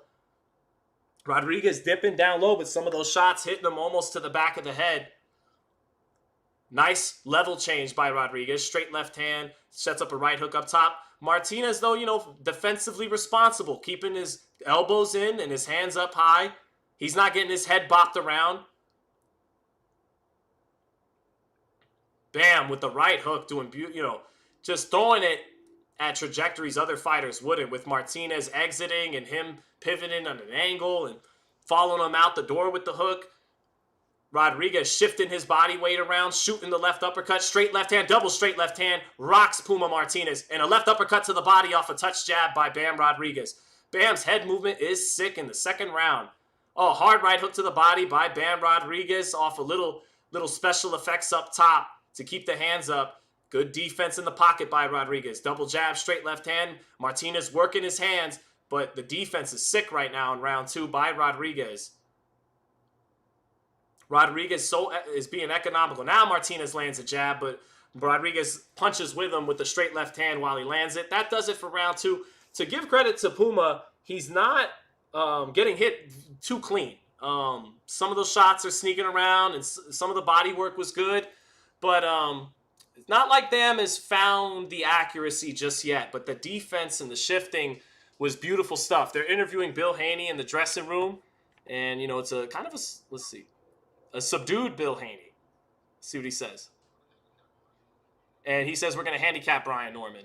Devin Haney looking very, very focused in the dressing room. And calm and confident. Chewing his gum. Letting the great Stitch Duran wrap him up. And he looks ready to execute and to fight a smart fight tonight, Devin Haney. He's going to try to put the fire out from the Georgia boy. Georgia boy is going to try to bring the fire, bring the knockout fire. And Haney's going to have ice in his veins and try to cool his ass off. We will see. So here we go, round 3. And Rodriguez began to defensively get in his bag and find the angles. Now does he start to find the accuracy better? Straight left hand lands for him. Little double jab off of that on the exit. Stabbing the jab to the body. Rodriguez hardly staying in one stance for more than a second or so. Just constantly changing the glove positioning, changing the look, changing the angle. Beautiful pivoting off both sides by Rodriguez. But, he's yet to be super accurate just yet. His punches are closer to the mark than Puma. Nice jab, left uppercut. Back comes Puma with a left hook and a couple of sweeping right hands. Good combination by Puma following Rodriguez out. Misses a left hook. Nice jab by Rodriguez. Another nice jab. Takes the pivot. Hits the right hook, but it gets blocked. And back comes Puma, busting through the high guard a little bit. Martinez getting his work smothered. Beautiful left uppercut there by Bam Rodriguez on the inside. While he's just taking his time, letting Puma get off more often, but just looking for the perfect times to punch. But he gets off a 4-punch combination, but Puma defensively responsible there. And now some of those combinations get through and are busting through the high guard for Rodriguez. A lot of jabs, straight left hand, right uppercut. Center of the ring, minute 35 left in the round. And Rodriguez's defense and angles is too much for Martinez right now, who's opening up but starting to get caught in between shots a little bit. And Martinez sometimes throws punches off balance. Bam is trying to just put him in the blender. Pivot, pivot, pivot. Around him. Get to his weak side. Get around his lead foot. And he's definitely winning the round. And to a degree, styling on Puma. Puma now is bleeding from the nose. Hard straight right hand by Puma, but a hard power jab back by Bam. Puma letting his hands go. Rodriguez catching a lot of it. Slipping his head around. 1-2 by Bam, gets countered by a right hand that lifts his chin up. Bam giving a lot of angles on the inside, but not getting off a whole lot volume-wise, but definitely the more accurate fighter. Stabbed him to the body. 1-2 up top by Bam Rodriguez. Oh, it's hard left hand to the body by Rodriguez. And a left uppercut. Defense to offense, offense to defense. The transitions are crazy. Sweeping left hand. He's busting Martinez up. Left uppercut by Bam. Right hook to the body. Martinez looks a little buzzed. Hard straight left hand by Bam to the body off a beautiful 1-2. The way this man contorts his balance and positioning is beautiful. Oh, beautiful right hook off the pivot. He hurts him to the body. 1, 2, 3, 4. 1, 2, 3, and then the left uppercut by Bam. All landing. Oh, the accuracy's there now. It's a wrap. It's cook time. Oh, left hand to the body off the right hook up top. That'll do it for the third round. And I think he's warmed up now. I think the data is downloaded. He is starting to cook. Puma Martinez. What's Brian Norman Sr. saying in the dressing room?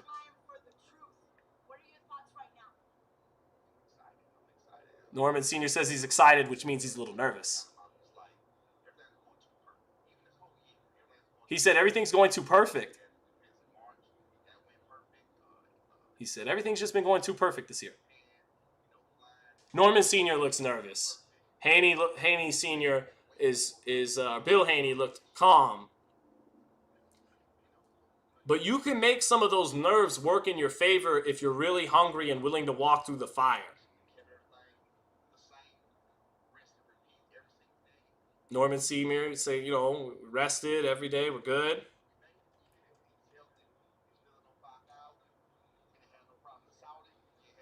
He said we had no problems in Saudi, nobody messed with us. Hey, Puma gets in an uppercut, actually, to start the round.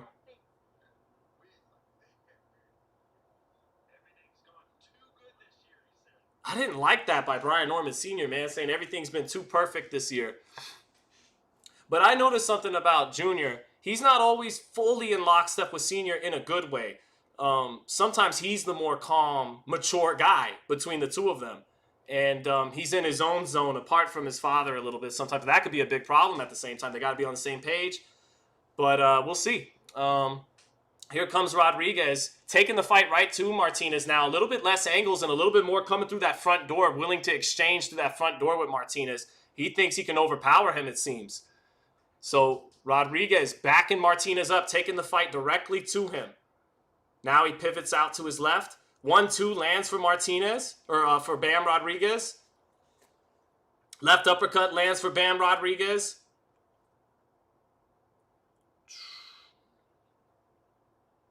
They're exchanging. Rodriguez getting the better of it now. A right hook in close by Rodriguez. Rodriguez not pivoting a whole lot. Now a double left uppercut by Martinez to the head and the body, or by Rodriguez. And he blocks everything coming back. Martinez still punching with Bam. Hard right hook to the body by Bam off those sweet little setups up top. Boom. It finishes punctuates to the body. Martinez comes back with a combination, but Rodriguez, very elusive, very defensively on point tonight. Hard straight left hand on the inside to the body and a right hook to the body by Rodriguez, who is just killing the body right now. He's an excellent body puncher. Minute left in the fourth. Rodriguez, left uppercut, right hook, rocks Martinez, left uppercut on the inside, straight left hand, touches with the jab, angles off to the right, straight left hand, right hook, left uppercut, but Martinez blocking some of it, right hook around the high guard, lands for Rodriguez, 1-2 down the pipe. Martinez shelling up. Rodriguez touching up top, maybe setting up another body. Hard left hook to the body by Martinez, but he can't mess with Bam. Hard right hook to the body back by Bam. Bam in the phone booth, keeping the mitts up high. Catches whatever's coming from Martinez in close. Catches him with a right hook in between off the left uppercut. Knocks him back. 1-2 by Rodriguez. Knocks Martinez back. Martinez punching, but sometimes with get off me punches. He can't push Rodriguez back. He can't find him. Even when Rodriguez is right in front of him, he can't find him. A pivot to the right and a right hook, left hand, 3-punch combination. Rodriguez finally takes a heavy breath after all that shifting in this fight. But big round, not big round, but a clear round for Bam Rodriguez. 39-37 for Bam Rodriguez right now. Could be 4-zip, but the first round was a, opener. Could have went either way. Damn, I got nervous, man. I got Norman. I didn't love that comment from Brian Norman Sr. I didn't love it. Maria C says, the choreography of Bam's defense is a thing of beauty. Yeah, this fight has been a defensive masterclass for Rodriguez. He's always been good defensively, but he's really been on point tonight. It's hardly getting... I mean, when he does get hit, it's kind of insignificant. It's Martinez not really able to get leverage on it. He just has to touch with some stuff to get off. But he hasn't... Outside of the first round, when he got him with a lead hook and a right hand after Bam was getting up off the canvas from a slip, it's been great defense by Rodriguez. And in punching range, by the way, is important to note. Not pulling out of punching range to make a guy miss. So here we go, round 5. Rodriguez doing a lot of shifting, right, pivot, left, and trying to put Martinez. Oh, hard right uppercut by Martinez by Rodriguez buzzes Martinez. Rodriguez, 30 seconds into the round. 1-2 off the right uppercut for Bam. Left uppercut on the inside. Martinez is forced to take something off a lot of his shots. He knows if he really lets the leverage go, he's going to get countered nasty. So a lot of his punches right now, he's not fully committing to them. And he can't keep Bam off of him. And he's wiping blood from his nose a lot. Right uppercut, straight left hand, more blood flowing from the nose of Martinez. Double jab by Bam Rodriguez. Takes a half step back, makes him miss a straight right hand. Hard straight left hand to the solar plexus by Bam off a jab up top. That is precision and accuracy. My goodness. 1-2 by Bam. 1-2, 3-4, 4-punch combination. Blocks everything. Coming back. Steps back to the center of the ring. There's a left uppercut from Martinez on the inside. Minute 40 in the round. Rodriguez gets low. Tries to get to the outside of that lead foot. Instead, goes to the left. Lands the left uppercut. You don't know which side he's going to attack from. Halfway through the round. Pivots out to the left. Pushes him off in the clinch.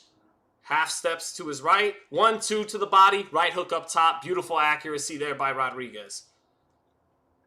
Rodriguez double jab. Sets up a combination with Martinez along the ropes. Martinez is looking more and more tired. His nose is busting up. And it looks like Bam is cooking him. Left uppercut on the inside for Rodriguez as he swims around in the phone booth. Back comes for Rodriguez. Yeah, Martinez comes back to the 4-punch combo. He can't touch Rodriguez consistently at all right now. The occasional shot gets in, but he's getting 4 and 5 shots at a time, blocked or slipped. Hard right hook to the body by Rodriguez. just touching up top to set that up with Puma near the ropes. Another right hook to the body. Pride is keeping Puma up, but he knows he's getting broken down. Straight left hand to the body by Bam. Left uppercut back up top. Puma got in a right hand in between that, but it has no effect right now. Left uppercut by Bam off a combination. Again, Bam is showing defense, foot movement, accuracy. Oh, beautiful right hook to the body. Sets up another combination up top. I don't know how much more of this Martinez is going to hold up to. He talked a lot of shit and has the pride, but he's getting broken down. It's the clinical body work, and then the clean shots up top to go with it. By Bam, oh, hard left hand by Bam, just measuring with the jab, taking a step out of range, and then walking him into it, and then pivoting out to his. Bam does so much stuff. You know, I'll exhaust myself calling every feint, every pivot, every look. So Norman-Haney is next. So, yeah, this is something else from Bam Rodriguez. Jash Mowgli says he's just taking a beating. Bam is sparring. His hands have been down a ton in this fight. So let's take a look at the replay.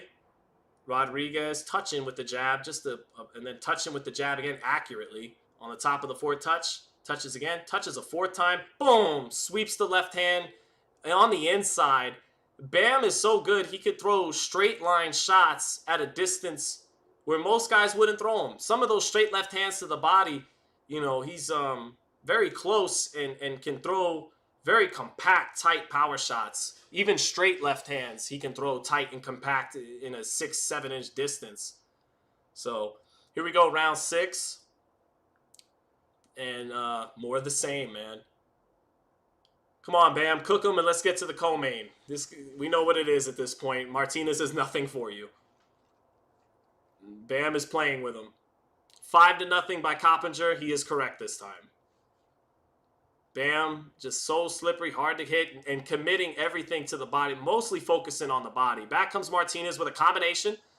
Bam puts the earmuffs on and goes like that to say you're not landing anything. Martinez, though, and now Bam says, my turn. Turns him on the ropes, straight left hand to the body off the probes up top, and that's it. Left uppercut on the inside, pushes him off,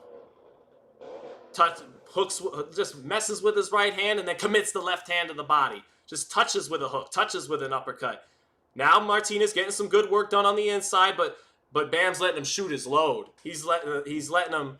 And it's not effective, so he's letting him just shoot his load, and then boom, back he comes with his turn. Left uppercut, combination, punctuates it with a sweeping left hand, and he is just methodically breaking him down. Sweeping left hand, right hook, sweeping left hand, another sweeping left hand, left uppercut on the inside.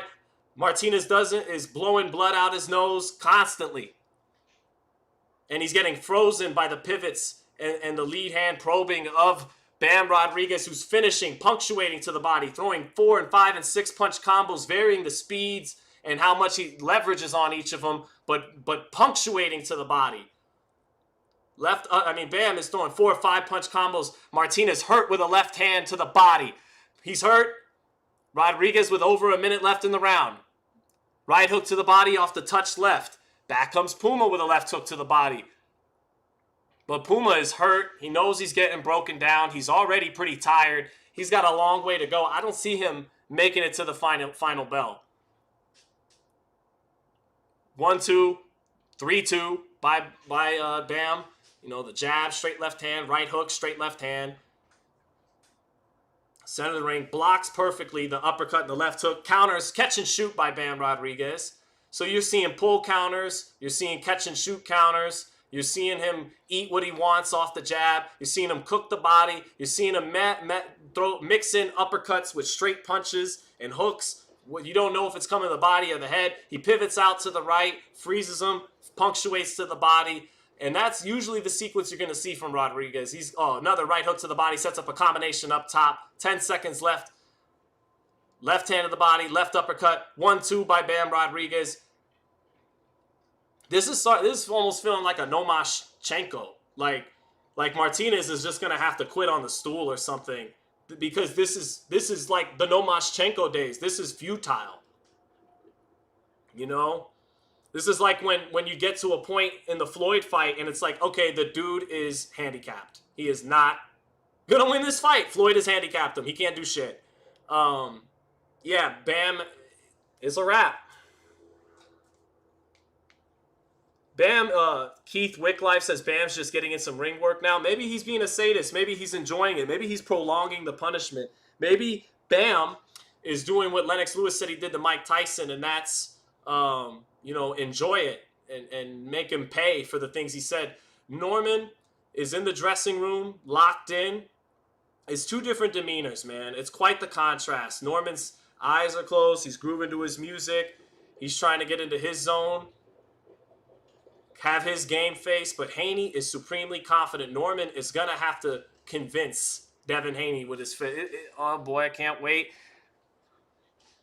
So, here we go. All right, round 7. Martinez going for broke. Bam, swimming without getting wet in the pocket. Now he backs Martinez up. Martinez shooting his left hand multiple times with the jab, but can't find anything. Bam touches him with a jab.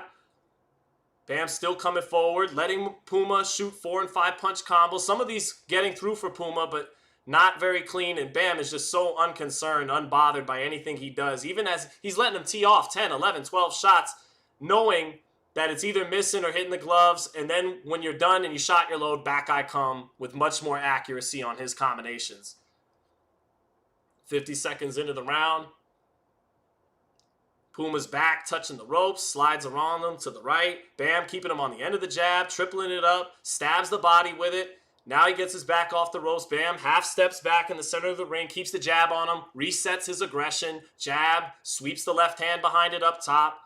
And when's the body shot coming? You know Bam is just letting them shoot his load, letting them throw combos that are missing and being blocked, touching them up top, and then you know those wicked there it is. Sweeping left hand of the body, right hook to the body. Underneath Puma Martinez's shots, right hook to the body on the inside again. Right hook to the body again, blocking everything up top. 2 body shots by Rodriguez on the inside. Martinez ties him up. You knew it was coming, chat. 1, 2, 3, 4, 5 punch combination. And now Martinez is buckled by that last right hook by Rodriguez, who put a little something extra on that last right hook to punctuate up top. And Martinez is just taking a beating. Taking a Lomachenko-like type beating, but hard inside work by Rodriguez, swimming without getting wet, catching everything. Hard left uppercut off the combination. Rodriguez throwing a ton of combinations this fight. Left hand to the body, left hand up top, sweeping them both. Oh, loads up on a lead right uppercut. Martinez covers up against that. And he's getting backed up and beaten up from pillar to post right now by Bam Rodriguez. Hard right hand lands for Martinez, still letting his punches go, and some of them get through every now and then. But for the most part, Rodriguez just swim without getting wet and cooking him. Hard right hand for Martinez. Martinez opened up the last 5-6 seconds in the center of the ring, landed a couple of hard shots, but nothing to deter Rodriguez whatsoever. Bam pushes him off with that lead shoulder. 1-2 misses, pivots out to his right, misses the sweeping left hand. Oh, right hook, catch and shoot lands for Bam Rodriguez on the inside. Beautiful left hand to the body in the last 5 seconds. Just leading with it, snapping it out there with a little angle on it. And that'll do it. You know, Bam, this is fun and all, but, you can put him out of his misery. We're ready to watch Norman and Haney, too. Because we've seen what we needed to see. Puma can't fuck with you. You've emptied the bag of all your beautiful pivots and defense and this and that. Let's close the show. Close the show. Stop torturing this guy, Bam. So, Keith Wicklife said Bam wants to make him quit. I see that. He's tenderizing him. It's like he won't put him out of his misery. Man, that shows a little extra level of mean. Someone's got to ask him that after this fight. Were you prolonging the beating? Because sometimes he's taking something off these combinations. It's like he has a perfect sense. It's like what you do in a video game when you're playing with someone overmatched. And even though you already got the game won, you're kind of like, I'm enjoying this. I don't want to get to the next matchup, which is going to be real competitive. And I'm fine letting this game play all the way out. I'm having too much fun in this type of control. So here we go, round 8. Rodriguez, high guard. Puma, letting Puma get off first as he does every round. Go ahead. Let your punches rip. And then when you're ready to take a breath, that's when I go. Yep. Just backing Puma up on the ropes. Letting Puma work his hands first. Keeping his high guard up. Catching basically everything. Some of it getting around, but not effectively. Hard left uppercut to the body. That was on the belt line, though, by Bam Rodriguez. Now he sweeps the left hand up top, and here comes his burst. Left uppercut, right hook, sweeping left hand. Back on the right hook. Another combination, punctuated with a straight left hand to the body. Stabs the body with a jab, does Bam. Left uppercut, gets low, moves his head around, works the lead hand. Another combination, punctuated by a straight left to the body. Angles off to the right. 1-2-1. Little step off, glove up, reset. He's looking at Puma, taunting him. Right uppercut, 4-punch combination. So you can't even call it in real time. It was a right uppercut, left hand, right hook, punctuated by a straight left hand to the body. Just absurd punch selection, you know, on the combinations at times from Rodriguez. Minute 40 left in the round. Yeah, what's my name? Mo Slim said, yeah, he's doing the Muhammad Ali to, what was that, Cleveland Williams? Or was it Zara Foley? I think it was Cleveland Williams. What's my name? What's my name? Oh, right uppercut, straight left hand. It's so surgical. When Denzel Washington, when he's, you know, I'm surgical with this shit, Jake. Well, that's Bam Rodriguez. He's very surgical with this. I mean, the placement is so clinical. He is just styling on Puma. Right hook to the body by Bam Rodriguez. Left uppercut by Puma, gets in. But I said before the fight, the kid's an artist. See what I mean, though? This is what I mean, though, chat. He's expressing himself in the ring. This is art. It's not like he is talking all his shit to Martinez and letting him know exactly how he feels about his antics in the ring. Like, that is where this young man expresses himself. That's where, so backs Puma up on the ropes. About 30 seconds left in this round.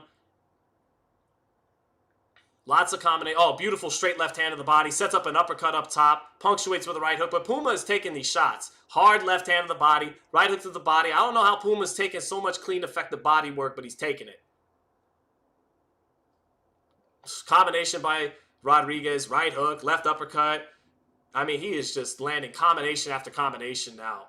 They got to start thinking of stopping this fight. Bam continues to taunt him, says, come on, and then boom, counters him with a sweeping left hand off a pivot twice. And Bam's like, come on, bro. I thought you had something for me. That's it? That's all you got? You ready to call it a day? Damn.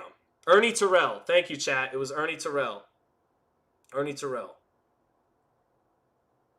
So, yep, Ernie Terrell. Oh yeah, Puma got nothing left in those shots like that. He had his best shots in the first couple rounds, and they didn't bother Bam at all.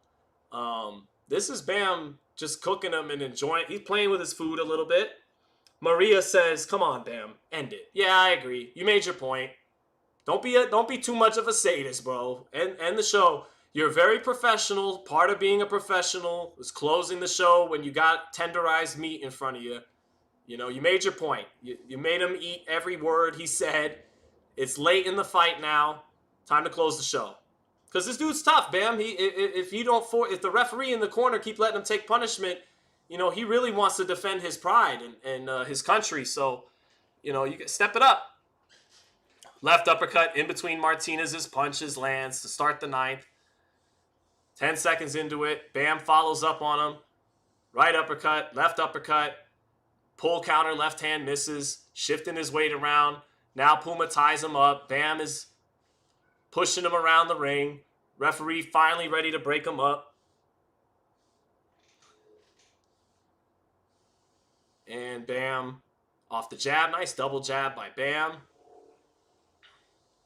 Steps inside. High guards it. Lets Puma shoot a few shots. Catches him on the gloves. Stays in the phone booth. Right hook, short left hand. Puma keeping his hands up to block what's coming back that time. But, you know, Puma is just a basic fighter with fast hands and Good athleticism, but now he's on the retreat. Jabs and sweeping left hands up top. Left uppercut to the body. Left uppercut up top on the inside for Rodriguez. Martinez pulls out of range. His backer near the rope. Straight left hand to the body off a touch left hand up top. Right hook to the body. Martinez clinches Rodriguez off to get his way off the ropes halfway through the round. Minute 37 left. All Bam, all Bam. Touching with the jab is Bam. Touching with it. Getting Martinez on the ropes. Steps out of range. Steps back in. Shoots the 2-1. Pull left hand counter over Martinez's right hand. Martinez ties him up. Lead right uppercut for Rodriguez. Straight left hand off of it. He pivots out. Misses the left uppercut. Puma just tying up. Weary, beaten, but game. Wants to make it to the finish line. Martinez, high guard. Rodriguez on top of him.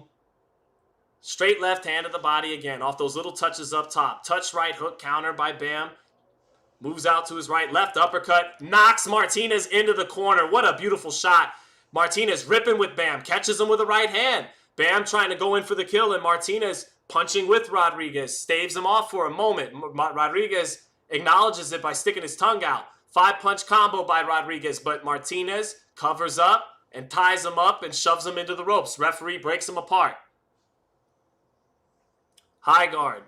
Short combination. Back comes Martinez, though. He actually punctuates it with a power jab, as Rodriguez isn't committing to a lot of his shots right now. He's touching with a lot of shots. 10 seconds left. Lots of heart shown there by by Martinez. He was hurt on that left uppercut in the center of the ring. Corner basically held him up, and then he came back firing just to let Bam know, not yet. I'm not going into the night. 3 rounds left. And Puma is just trying to keep his pride and make it to the finish line. His face has held up well. It was busting up a couple rounds ago. Blood was leaking, but the cut man's done a good job of making that stop. Still bleeding from the nose. Martinez, I think, feels the finish line a little bit there. And that's where Bam playing with his food can wind up costing him a stoppage.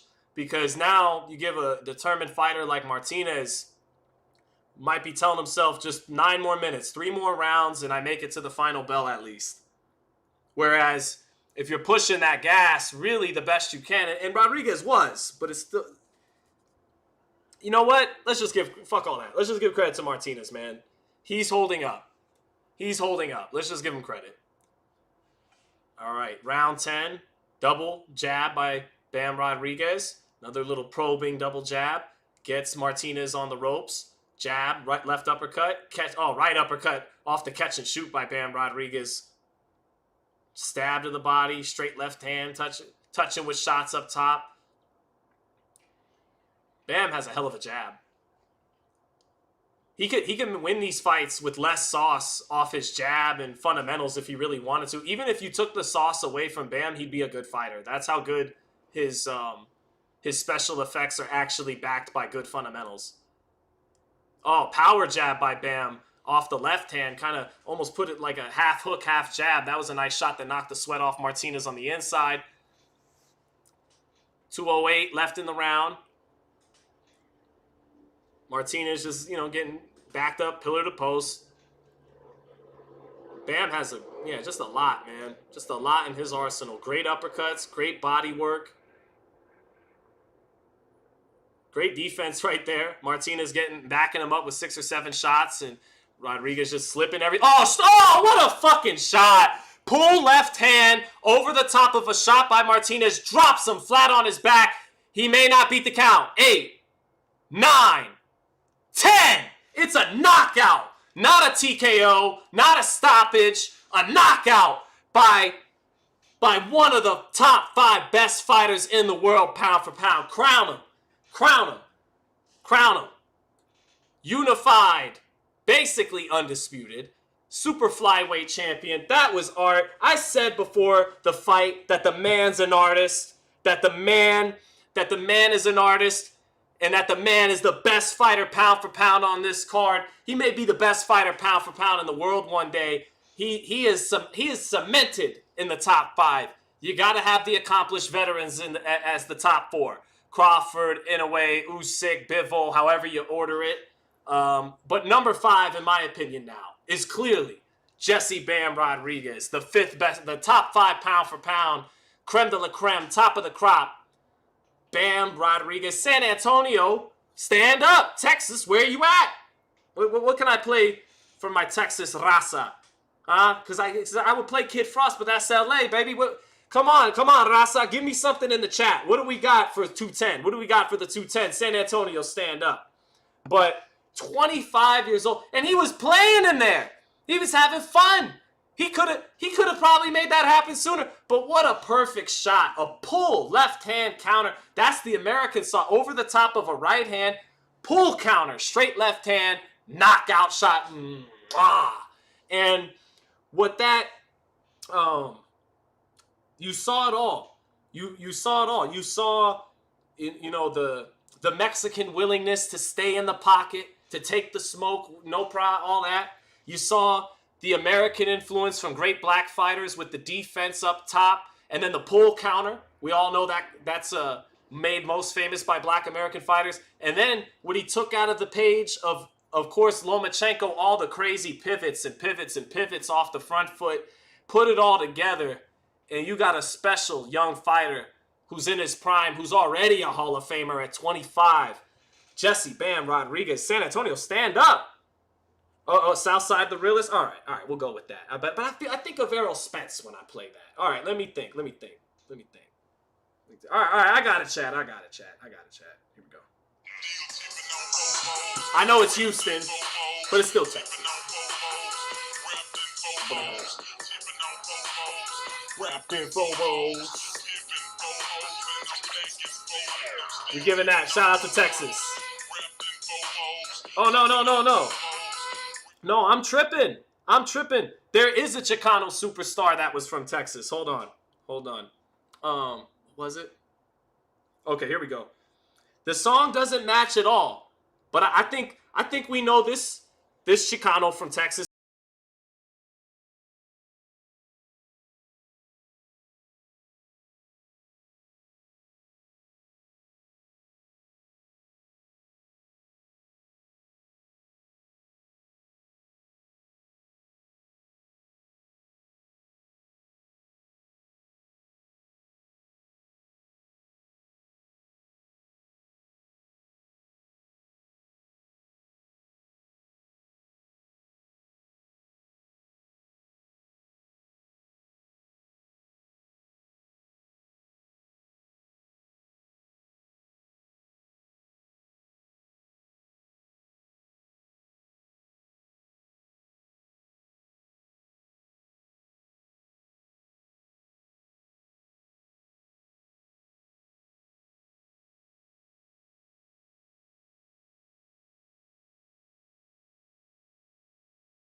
Let's go, baby. All right, Texas, stand up. Cleveland stood up earlier. Texas stood up now. Now, only one can stand up. Next time, it's going to be East Bay, Oakland, San Francisco against the Dirty South, Atlanta. But we're going to broaden it here. I want all of California that's with Devin Haney and the whole West Coast, Las Vegas, Nevada, California. Stand up for Devin Haney if you're listening. And then I want not just Atlanta, not just Decatur, Georgia. I want the Dirty South that's behind Brian Norman. Can you stand up in the chat and let us know you're here too? Because it's on. It's on next. This is the main event coming up next. Benavidez is the headliner. He deserves to close the show. Benavidez is the headliner, but he's the main fighter. He's the main event fighter. But the main event fight is next. So let's go. Here we go. I see some 3 minutes of truth says Team Haney. Let's go. Mr. Swisher says Alabama in the building. Oh yeah, we need a poll. You're right. All right.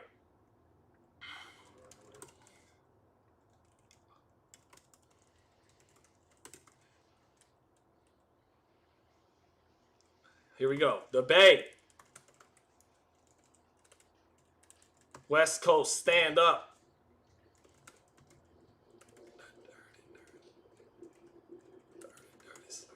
All right. They're getting ready in the dressing room. Norman looking sharp. Haney touching on the mitts. Norman throwing heat. Woo-wee, I'm nervous because may the best man win, man. If Devin Haney, he wins this, I mean, he's great, you know. This would be his finest hour if he could beat this guy ranked #1 at welterweight in his first fight, coming off the Garcia stuff, coming off the Ramirez performance, shutting everybody up, myself included, picking Brian Norman. All respect to Haney. I'm nervous. I don't like eating crow. It's not fun. I've done it too much this year, way too much, and I might have to do it again because Devin Haney looks locked the fuck in. But Brian Norman, has got that look. I rarely see that fighter with that look lose. But it's 50-50 at the books. It looks basically 50-50 at the chat. What's it going to be? I can't wait. I'm either going to have to be playing RBL Posse or Too Short or E40, or I'm going to have to be playing TI. I'm going to have to be playing, you know, some mystical, some dirty South shit. I don't know. We're going to see. So, all right. Another says Tennessee, Texas, LA, Mississippi, or Louisiana. Excuse me, not LA. West Coast guy. Mississippi, Georgia, Alabama, stand up. Jameson Childress, thank you, brother, for the super chat. Good to see you, man. Thank you for dropping in and with the super chat. Jameson Childress says, I'm from Virginia, but I'm living in Atlanta, so we're rocking with B. Norm the Storm Jr. Okay, Jameson Childress letting it be known. Tay-Day letting it be known again. He's got Haney by decision. Briel Money says, I'm from the Bay and we don't claim Devin Haney. Chinchilla says, Norman's old school, Team Norman. Maria C. said, Sean, your breakdown with Sean Porter on the Porter way was the best I've seen. Thank you. Right, but it would kind of suck if it was all for picking the fight incorrectly, which I've done more this year than any other year in my career, and I'm not happy about it. But we'll see if it's another one. Keem said, L coming soon. Malcolm X said the Selena was fire. Thank you, Malcolm. I you know, got a lot of dudes in the chat, and it's kind of a love song in Spanish, but I think it went over well. So here we go, man. 61% for Brian Norman. So is Norman's energy taking over? Is he wooing the boxing public? Are they feeling the boy from the dirty South?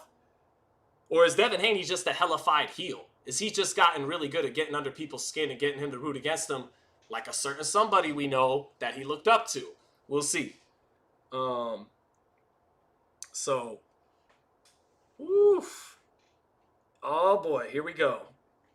Oh man, this is what it's all about. That moment of truth. Everybody been breaking down every aspect and angle. You got people like me, you know, wavering. I got to pick. It's Norman. But you got people like me wavering. You got one side saying, Haney's gonna wash him, box his ears off. He watch the Quentin Randall fight. Look at Boca Chica did him. He's gonna levels, and then people feeling Brian Norman just, you know what, that country strong boy gonna knock his ass out. I don't care what they're saying. So we got people convinced on both sides, wafflers, on fence riders, people, because it's a true 50-50 fight. One guy's got the experience, Devin Haney. One guy's got the momentum. One guy's got the agility and the long-range weaponry. The other guy has the power and the timing and a little bit of a size advantage. I think the big question for this fight is the jab. I think it's a big reason why I picked Norman. I think Norman is not the better outside fighter than Devin Haney, but he may have just as good a jab. He may be able to jab with Devin and punch with Devin. And if that jab can find a home, he's in business, and he could take it from there. And I think get to Haney. But if he can't find Haney with the jab, he's going to get outboxed. So we got to see what happens. And Haney's been 12 rounds many more times than Brian Norman. The con to that is you see a fighter plateauing a little bit. He can't score stoppages at the championship level. But he's prepared for a 12-round fight. Most of these high-level fights, They tend to go 12 rounds than they do ending a stoppage. So that's supposed to be an advantage for Haney. But for Norman, you see a fighter not only with momentum, but getting better each fight. Whereas Haney, you could argue, is plateaued. Although against Prograis, it looked like he leveled up from his 35 days. But then the Garcia debacle happened. And fresh off the punishment from the Garcia debacle, he looked not good in dominating on points Ramirez. So many things that Vegas, in one of the rare times Las Vegas, threw their hands up and go, we don't fucking know. We don't know. 50-50. We have no idea. We don't really know Norman. How can we trust him? How can we trust Haney the way he's looked in his last 2 fights? So it's a pick 'em. So yeah. All right, here we go. Why is Norman coming to the ring first as the champion? Here he comes. Pretty locked in, pretty calm, and calls himself the assassin. He's going to need the utmost composure tonight because I expect Haney to have the advantage early, to be off the mark a little quicker. Usually the better boxer. I was watching Corey Spinks and Zab Judah last night. Spinks got their first fight, and I watched it because it was 2 26-year-old black American fighters fighting for the welterweight title. And you don't see that enough in today's game, and it's a beautiful dance when it does happen. And Spinks got off to the better start. Judah was the puncher. Spinks, they both had speed. They both had good jabs.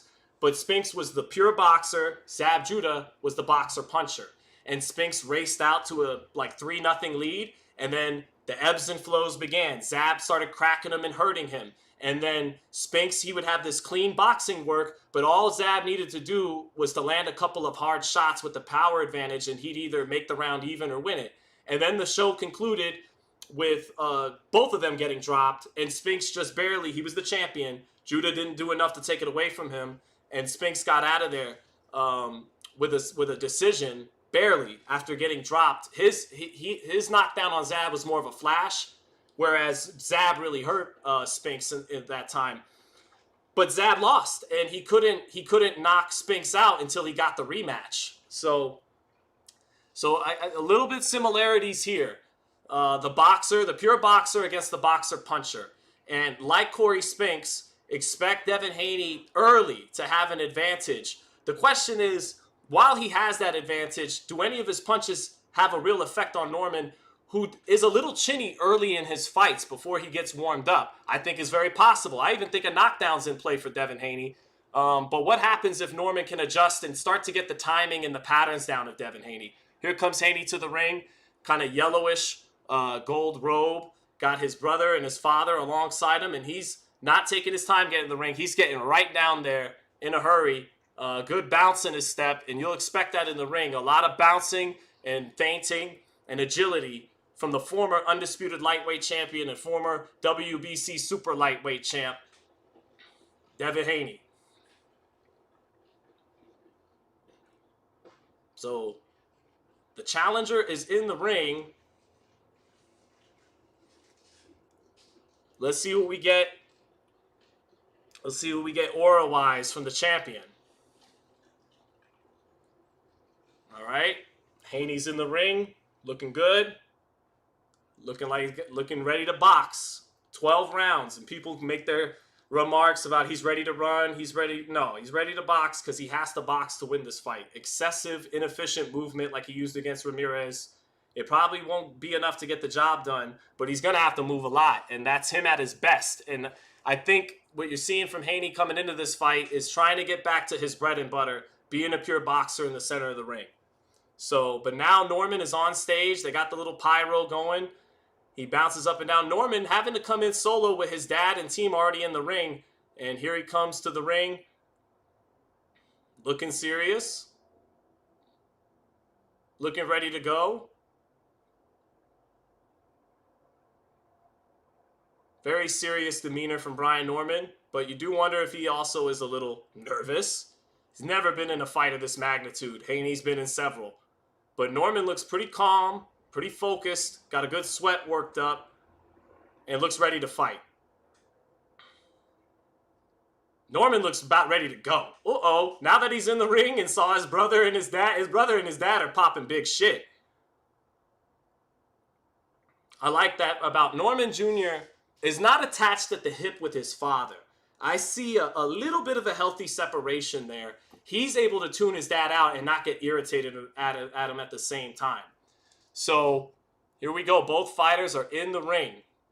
You could tell even through the robes that Norman is the more filled out and thick welterweight, the more built welterweight with both in the ring. Norman looks about that action. Haney bouncing up and down, looking like the Devin Haney that always has gotten the job done. Save for one night against Garcia, which was properly ruled a no contest, but most people hold that against Devin Haney and say the words, "We know what we saw." But it was the right call. But this time, I don't think there's any of that hanging in the balance. If Norman can do what Garcia did, there will be no controversy this time, and Haney will have his first loss. So is this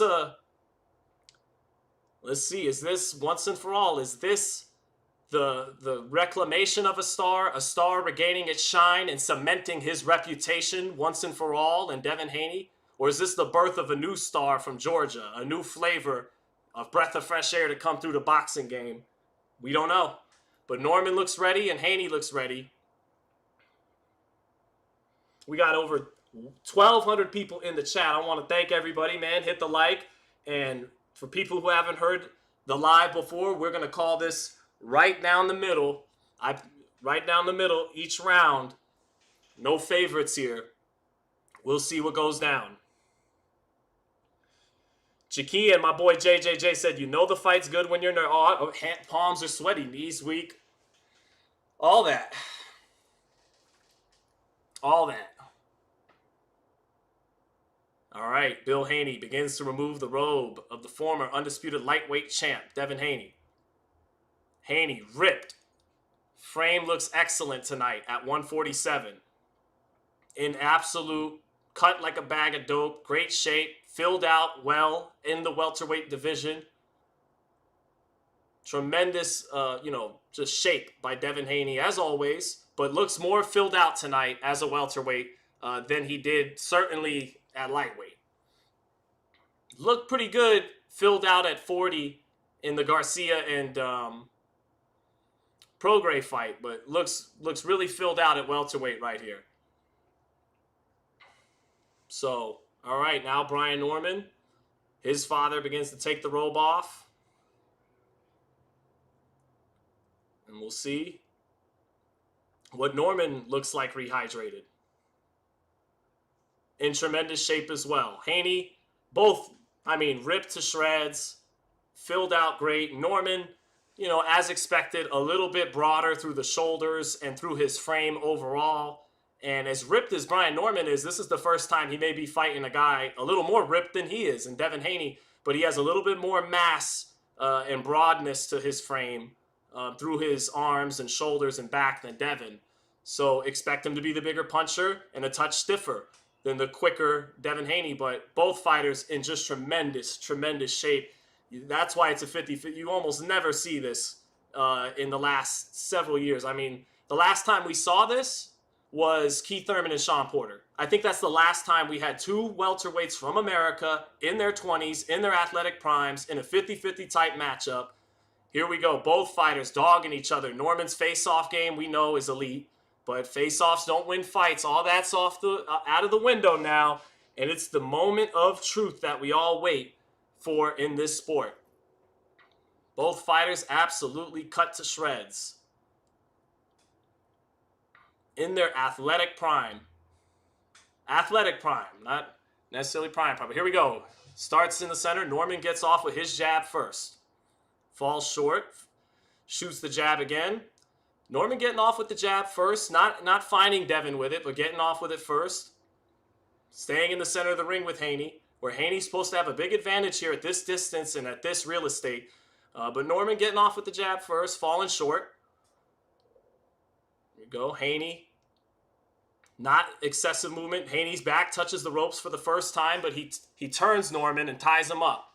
And the intensity of Norman, you could feel it through the screen. Lots of intensity. He wants to inflict explosive violence on Haney.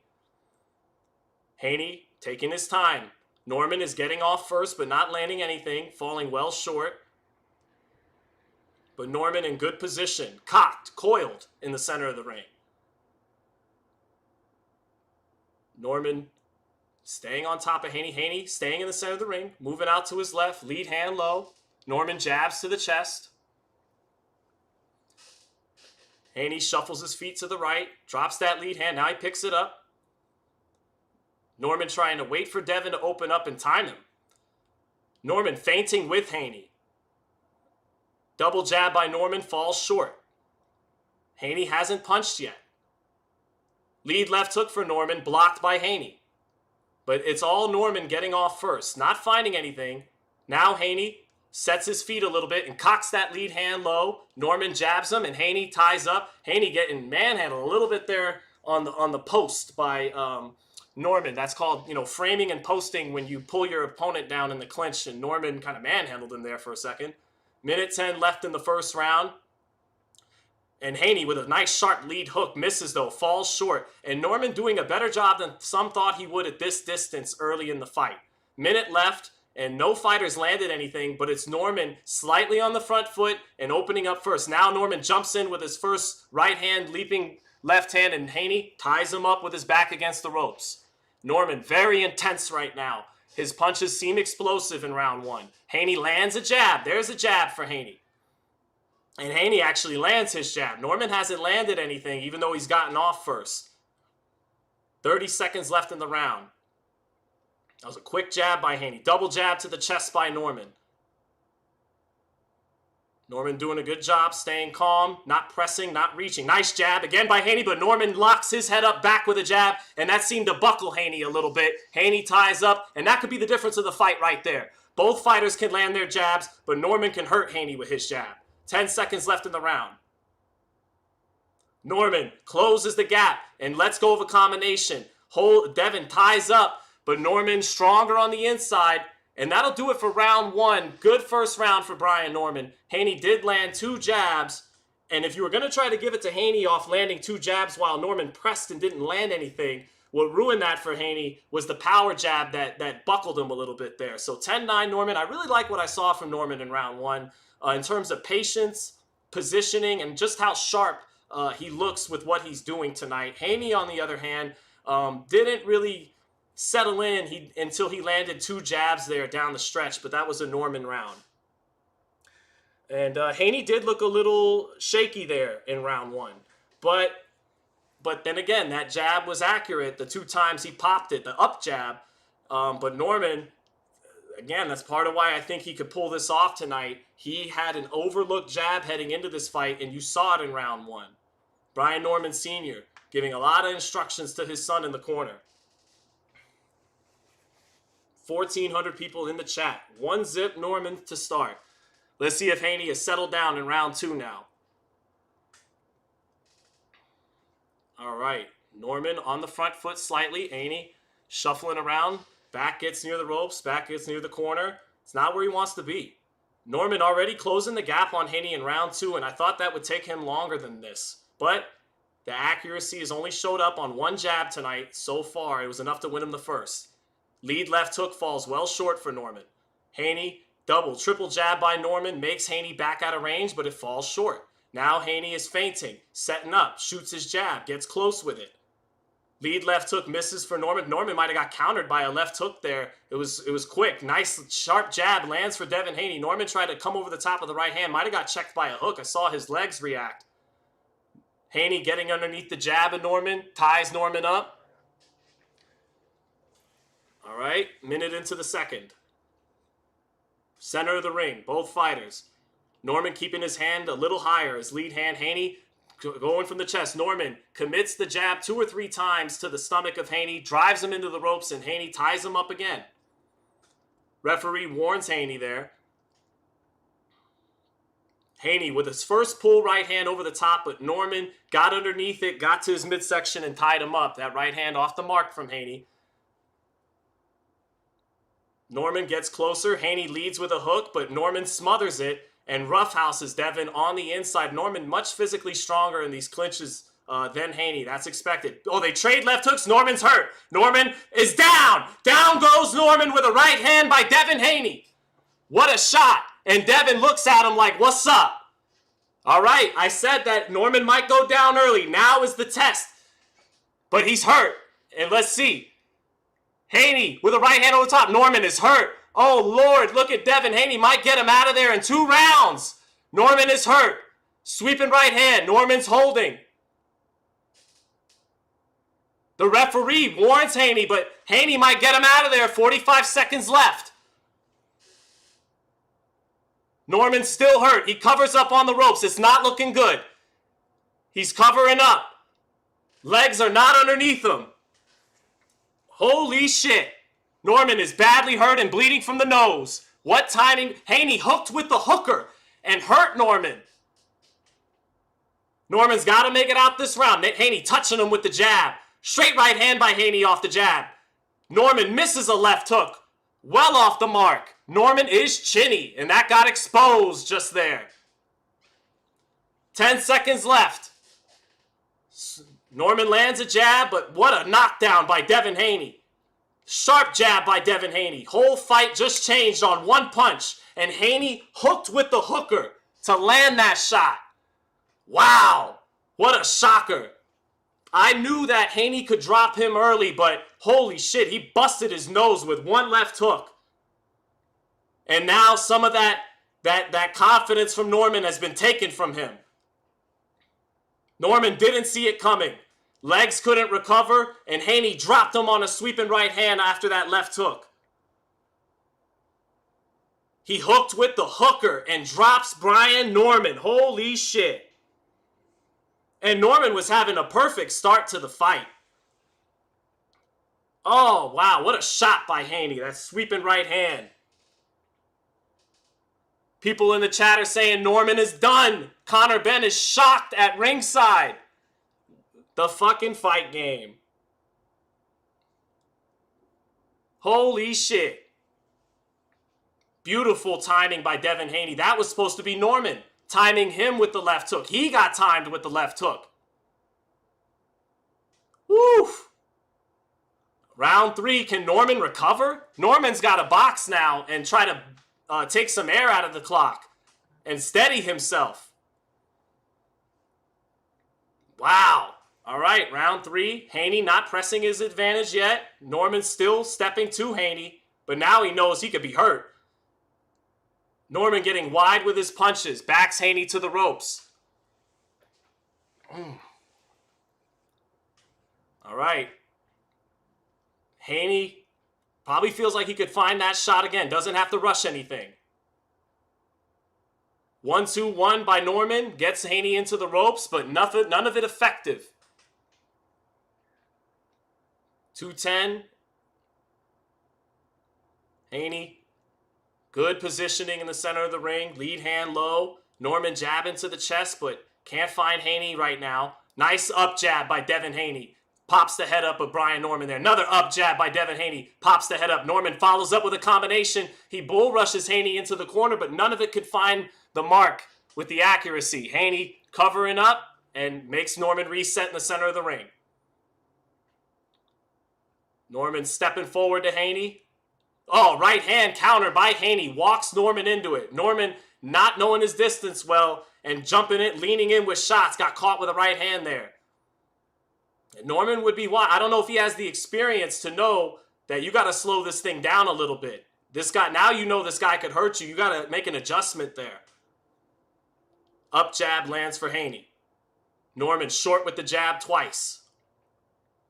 Norman jumps in with a lead left hook, falls well short, chopping in the clinch with his right hand on Haney.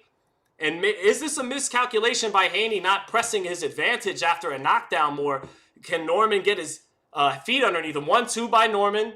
Haney trying to check him with the hook again. Norman still looking dangerous, jumping in with shots at time, falling in ever so slightly with some of these shots, and his legs still don't look great, but he's working through it. Haney gets underneath the lead right hand and ties Norman up. 40 seconds left in the round. Haney hasn't done a lot this round, but he's made Norman miss and miss and miss, and you get the sense that at any moment he's going to sharpshoot. His up jab has been effective when he lets it go here in this round. He can still win this round just off the accuracy. Double jab by Norman, but not accurate. Another double jab by Norman, but he can't find Haney. 18 seconds left in the round. Haney didn't follow up his advantage with much, but he was effective with his up jab. Haney threatening with the right hand, doesn't let it go. Haney feeling good in there, moving and grooving, smiling at Norman. Norman's starting to jump in with wild shots that are falling well short. He's going to get countered again if he keeps doing that. He's got to settle down and fight behind his stick. He may have come in here thinking he could knock Haney out, but he's better off at least for the next round or 2 or 3 boxing with Haney. Turns out he's the one who's got to worry about opening up with Devin Haney in the exchange. That's a round for Haney. Haney didn't do a lot that round, but Norman couldn't touch him, and he touched him back with his up jab a couple of times. So 29-27, Devin Haney through 3 rounds. So, yeah, Haney's in the groove now.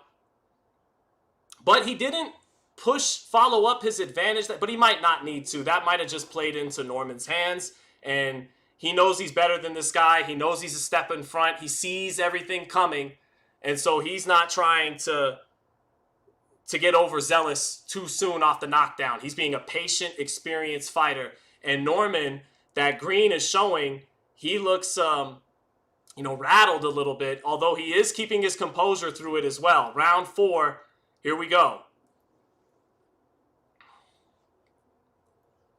Some of that bravado taken out of Norman since the knockdown. Double jab by Norman. Still starting with the jab. But he can't. Now Haney's in the corner. Haney ties him up. Haney being elusive. Has only really been hit by 1 clean jab so far tonight. That's it. Towards the end of the first round. Norman short with the double jab. They trade jabs. Devin gets the better of it. That up jab was money right there. Norman jabbing with his hands up higher, and Haney is sniping with the up jab. Haney left hand cocked low. Norman triples up the jab, finds Haney with a jab and another jab, and Haney ties him up and turns him. So finally Norman finding something with the lead hand there. Norman short with a jab, minute into the 4th. Lead left hook falls short for Norman, but he drives Haney into the ropes, but Haney stabs him to the body with his back near the ropes, punches him kind of to the back of the head, but Norman was giving him the back of the head. So good work by Haney off the ropes there, even in the clinch. Found a way to get some leverage on his body shots. And a lot of that swag Norman came into fight week with isn't there right now in the 4th. Can he get it back? Haney almost countering him with a right uppercut off the ropes. Norman continues to have those ugly sequences from the Randall fight where he bores in with it, not behind his jab. He gets impatient. 2-1 by Norman, but Haney out of dodge. Feet too fast. Haney with the left hand cocked low. Beautiful half steps back in the center of the ring. A beautiful up jab by Devin Haney. Knocks that head up and bloodies that nose of Brian Norman. Another up jab by Devin Haney. Pops that head up of Brian Norman. Up jab again. Up jab is cooking for Devin Haney. He can't miss with it midway through the 4th. And that's just bloodying the nose of Brian. Another up jab counter. Step back up jab counter by Devin Haney. Leaking the nose of Brian Norman. Up jab again by Devin Haney. That up jab, Norman has no answers for it right now. He's not able to time it with his own jab. Up jab again by Devin Haney. Norman with a wild left hook in response misses. It ain't looking good for B. Norm the Storm. Haney with that left hand cocked at the waist beautifully. Threatening with the right hand over the top. Can get the up jab whenever he wants to eat off of it. 20 seconds left. Norman jumping in with a left hook that is nowhere close to Devin Haney. Jab to the body by Norman, but no effectiveness on it. It's another Haney round. He's won every round since the opening feeling out round. 39-36, Devin Haney. 2-1 by Norman, but falls short. And Norman's starting to breathe heavy. It ain't looking good for Brian Norman. But he takes a look at Devin before going back to his corner as if to say, I'm not going anywhere. 39-36 for Devin Haney. Wow.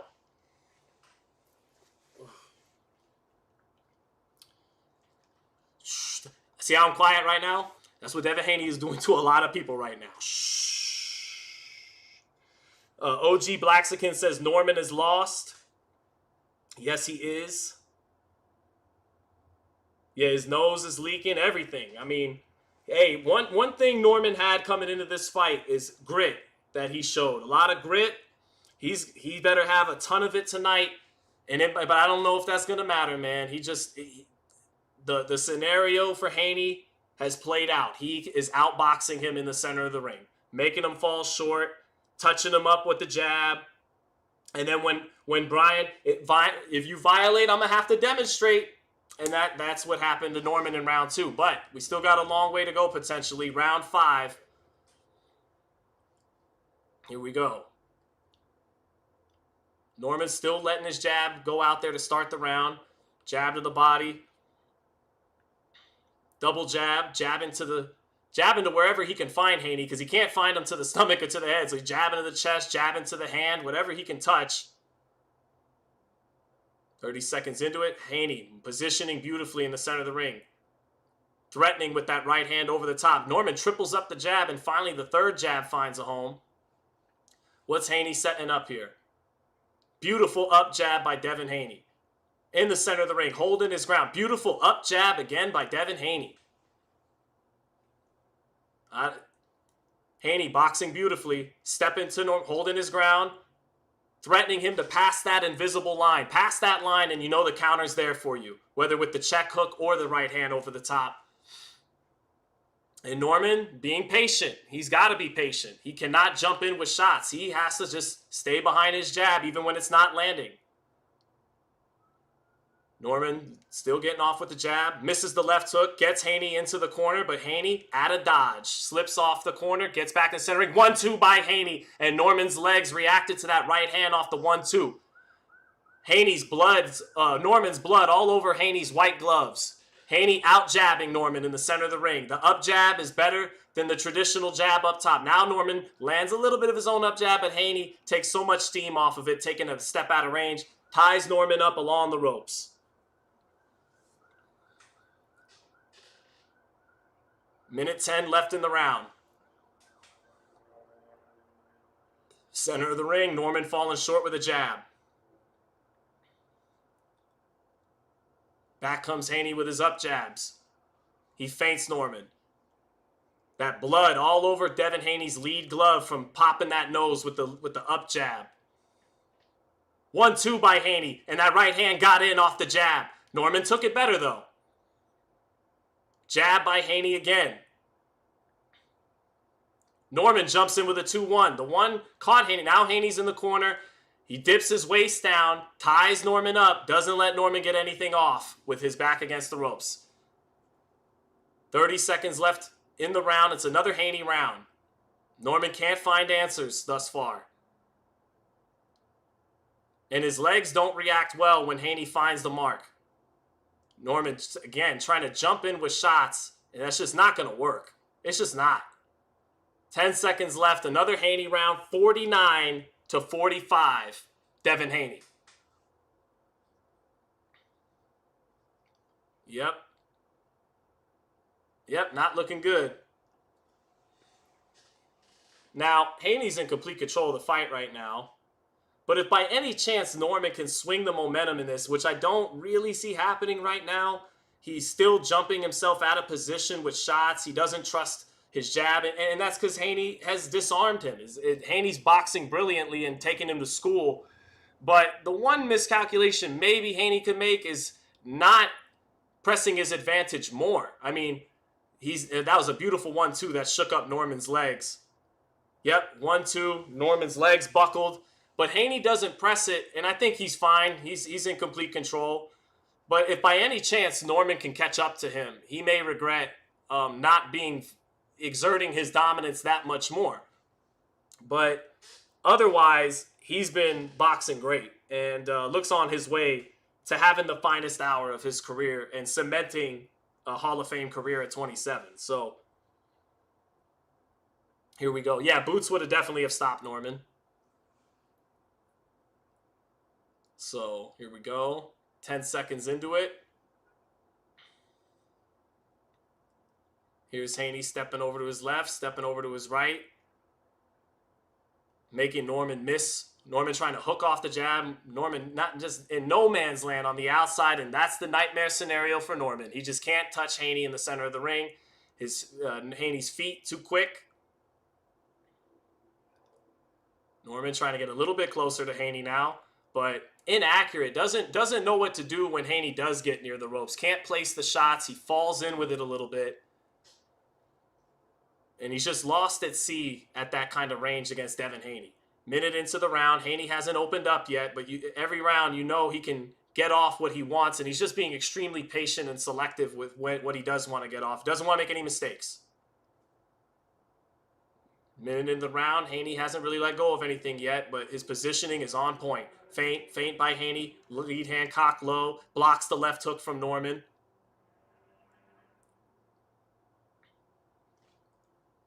Norman with a 2-1, makes Haney back out of range, but can't find him.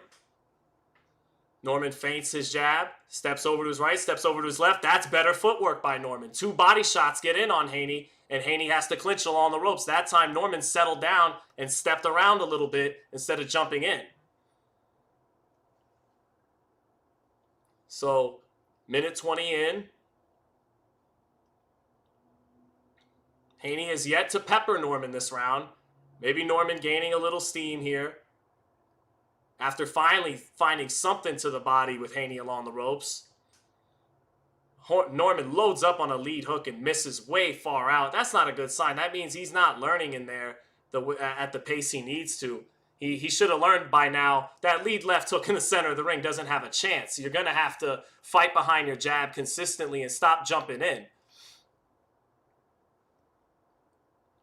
45 seconds left. Haney with a beautiful up jab stiffens the leg of Norman, who again jumped into it. Force met force. Norman tried to step into his jab, and Haney met him with an up jab that froze his legs for a second. 30 seconds left in the round. Beautiful up jab by Haney. That's going to win him the round. So Hardley has had to throw punches this round, and he's still going to win it off defense and just being accurate the few times he opens up with the up jab. Close round, though, in terms, at least compared to the last few. If it's a comparison round, Norman got kind of something done on the ropes, that one sequence, but it's a Haney round again because that up jab, he only threw it a couple of times, but it landed, and that was the most effective, accurate shot of the round. So a little bit better, but mostly just because Haney hardly let his hands go. But I got it 5-1 for Devin Haney. 59-54, Devin Haney. KSB Boxing says Norman just ain't that good. Kenny Power said Norman sold a lot of people and they ate that shit up, myself included. It has not been a good year for your boy. What can Norman do, though, to get back up? I don't know. He has to learn too much in one night, it looks like. He can't, and he's chinny. So he can only get but so aggressive and take so many chances, or else he's going to get knocked out. So what he has to do is fight behind his jab, even though it's going to miss 95, 99% of the time. He has to stay with it anyways. And then instead of jumping in, like he did midway through that round, take a step over to the side and actually cut him off. I highly doubt it's going to happen. So we are now in the second half of the fight. We'll see what we get, but so far it's the night Haney solidifies himself as elite and as a Hall of Famer. So Norman still stalking. Haney with a lead left hook hurts Norman. Norman got his hand. Norman can't take the power of Haney. Straight right hand by Devin Haney. Haney smells blood. Haney's going for the stoppage this round, I think. Haney's power looks good at welter. 1-2 lands for Haney. Haney standing right in front. Haney gets caught with a jab trying to load up on a hook, but he ate it. No problem. Maybe that'll make Haney still respect Norman, but beautiful up jab by Devin Haney. Getting sad for Brian Norman. Getting a little Crawford Spence-like in there. Nice up jab for Devin Haney again. Nice up jab again for Devin Haney. It's looking real bad for Brian Norman in the second half of the fight. So, Norman missing with everything off the lead hand. Haney pivots out back into the center of the ring. Haney just off with a check hook. Norman trying to reach for the body. Halfway through the 7th.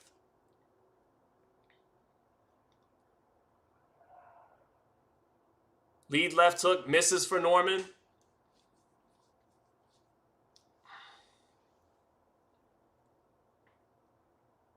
Minute 15 left in the round. Haney gets a little overzealous with a 1-2. Norman almost timed him with the left hook, and Haney, that might have got Haney's attention. Haney ties him up in the corner, and that's why Haney, like I said earlier, I was like, maybe it's a miscalculation, not pressing an advantage, but he knows much better than me. Straight right hand lands for Haney, but a jab seemed to get Haney's attention. So Norman finding him with a couple of jabs as Haney is getting more aggressive, taking more chances. And that's why he kept it safe earlier. Lead right hand finds for Norman. Almost gets in a left uppercut with Haney along the ropes. And now Norman showing a little signs of danger still posed to Haney. But at any moment, it feels like Haney can knock him out with a shot coming in as Norman is taking chances here down the stretch of the 7th round. Haney lands his jab, pivots out to his left, back, knocks his gloves together as if to say, come on. Back, I'm refocused. I had a little lapse right there. Now I'm back on my shit. Haney threatening with the right hand over the top. Got it cocked. He's tamed Norman for at different spots in this fight. Norman, big leaping left hook, falls short, and Haney taunts him by walking away as if to say that shit will never land in a million years. Norman, frustrated, nudges Haney with his shoulder throw. That was, if you're looking for a round to score Norman, that might have been it. That might have been it. But close round. The first round since the first round, you could argue Norman might have won that round. But I don't know. It's either 6-1 Haney or 5-2 Haney. And Norman's got a shit ton of... Norman's going to need to pull off some really special come from behind knockout. He's got the power. Looks like he's still got some spirit to do it, but at the same time, his face is bloodied, and at times he looks like a game loser. At other times, though, he's still committed. But that 7th round was what happened there is Haney smelled blood and actually tried to sit down on some shots in the center of the ring, and Norman did time him with a left hook and a jab that made Haney go, all right, like, he's still a little dangerous. So here we go in the 8th. Here we go in the 8th. Can Norman build off of that last minute or so? Norman getting closer to Haney. Sweeps the right hand over the top. Haney gets the glove up to block it and bangs his gloves together. Haney shuffling around. Norman doubling up his jab. Falls short with the jab again. Norman falling short with the jab. Still staying on top of Haney. Rushes Haney into the ropes. Totally inaccurate. Haney ties him up. It may not be everyone's favorite tactic there, but it's effective. Haney keeping in the center of the ring. Norman trying to move with Devin in the center. Try to shift his feet around with him. Haney's near the corner. Sweeping right hand. Sets up a little bit of a left hand for Norman, and Haney has to hold. Norman getting off first. Maybe getting a little closer here. Haney makes him fall short with the jab. Norman with a 2-1. Backs Haney out of range. Falls short, but a little closer. Haney holds his ground in the center of the ring. They trade jabs. Both get it off that time. Jab to the stomach by Norman. 2-1 by Norman. Norman gets Haney into the ropes. Haney ties him up again. But still little signs of life by Norman here, but not much, but just a little bit compared to earlier. Haney hasn't touched him up this round. Norman getting a little closer to Haney. Haney tries to shove him off in the clinch. Some strength there by Haney, but Norman stays on him. Minute 05 left in the round. Haney threatening with that Floyd Mayweather kind of straight right hand where he gets his foot on the mark like a track star, but instead it's another roughhousing clinch. 50 seconds left in the round. Haney might lose this round if it were to end now, but there's the up jab. You get the sense he'll do enough at some point. He knows he can find Norman when he wants to. He just wants to play it a little safe here against this puncher who's desperate. Haney finding Norman with the jab as Norman reached with his jab. Another up jab by Haney. And now Haney's coming to close the last 30 seconds and take this round after playing defense. Chopping right hand catches Norman after he misses with a left hook. Haney feints. Beautifully cocked feint. Beautiful feint and that beautiful up jab. Kind of like Larry Holmes there by Devin Haney. Another cocked up jab by Devin Haney. And that's how you steal a round down the stretch where you made the other guy do all the work the first 2 minutes, 30 seconds. That's good stuff by Devin Haney. People might want a little bit more than that, obviously, but that was effective.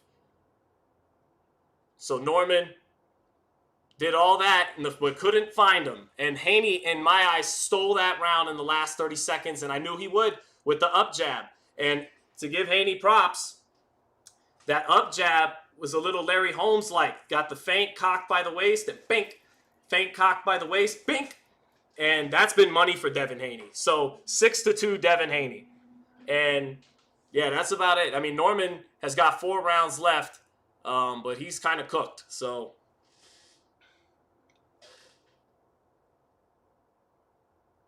here we go.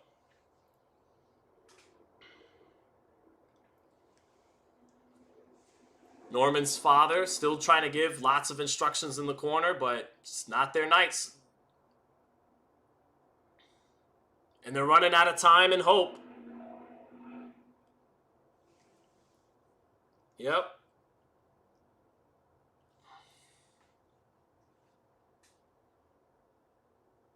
All right, round 9. Round 9, here we go.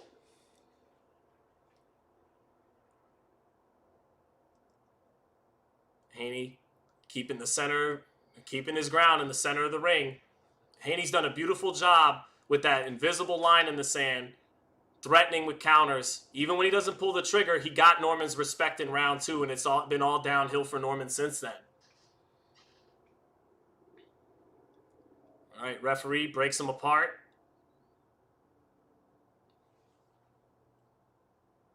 "40 seconds into it, sweeping right hand by Norman, but Haney keeping the left glove up to block. Haney been very defensively sharp tonight.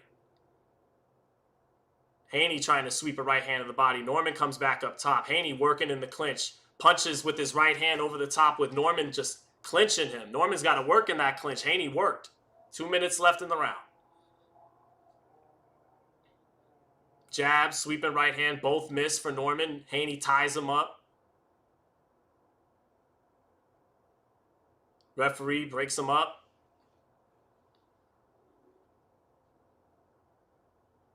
Not a lot of action here in this round, and this is the pace Haney wants. Slow it down. Jab, combination off a jab by Norman, all of it missing. Norman not even keeping his eyes on the target sometimes when he throws those flurries when Haney gets to the ropes. It's like he knows it's not going to land. Minute 20 left. Haney hasn't done anything this round, but again, he can get what he wants when he wants off his up jab, so he can play it safe against this puncher.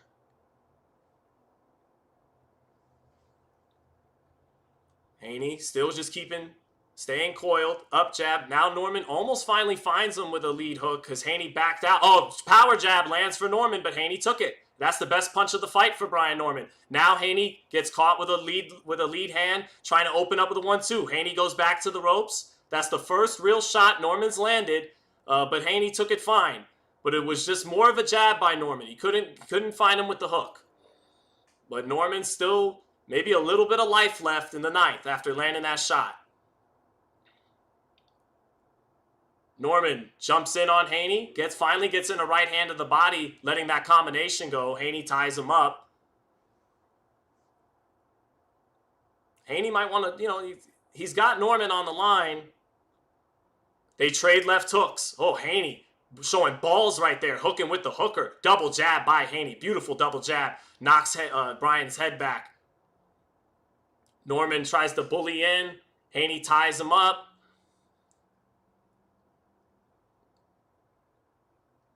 Here we go. Last 5.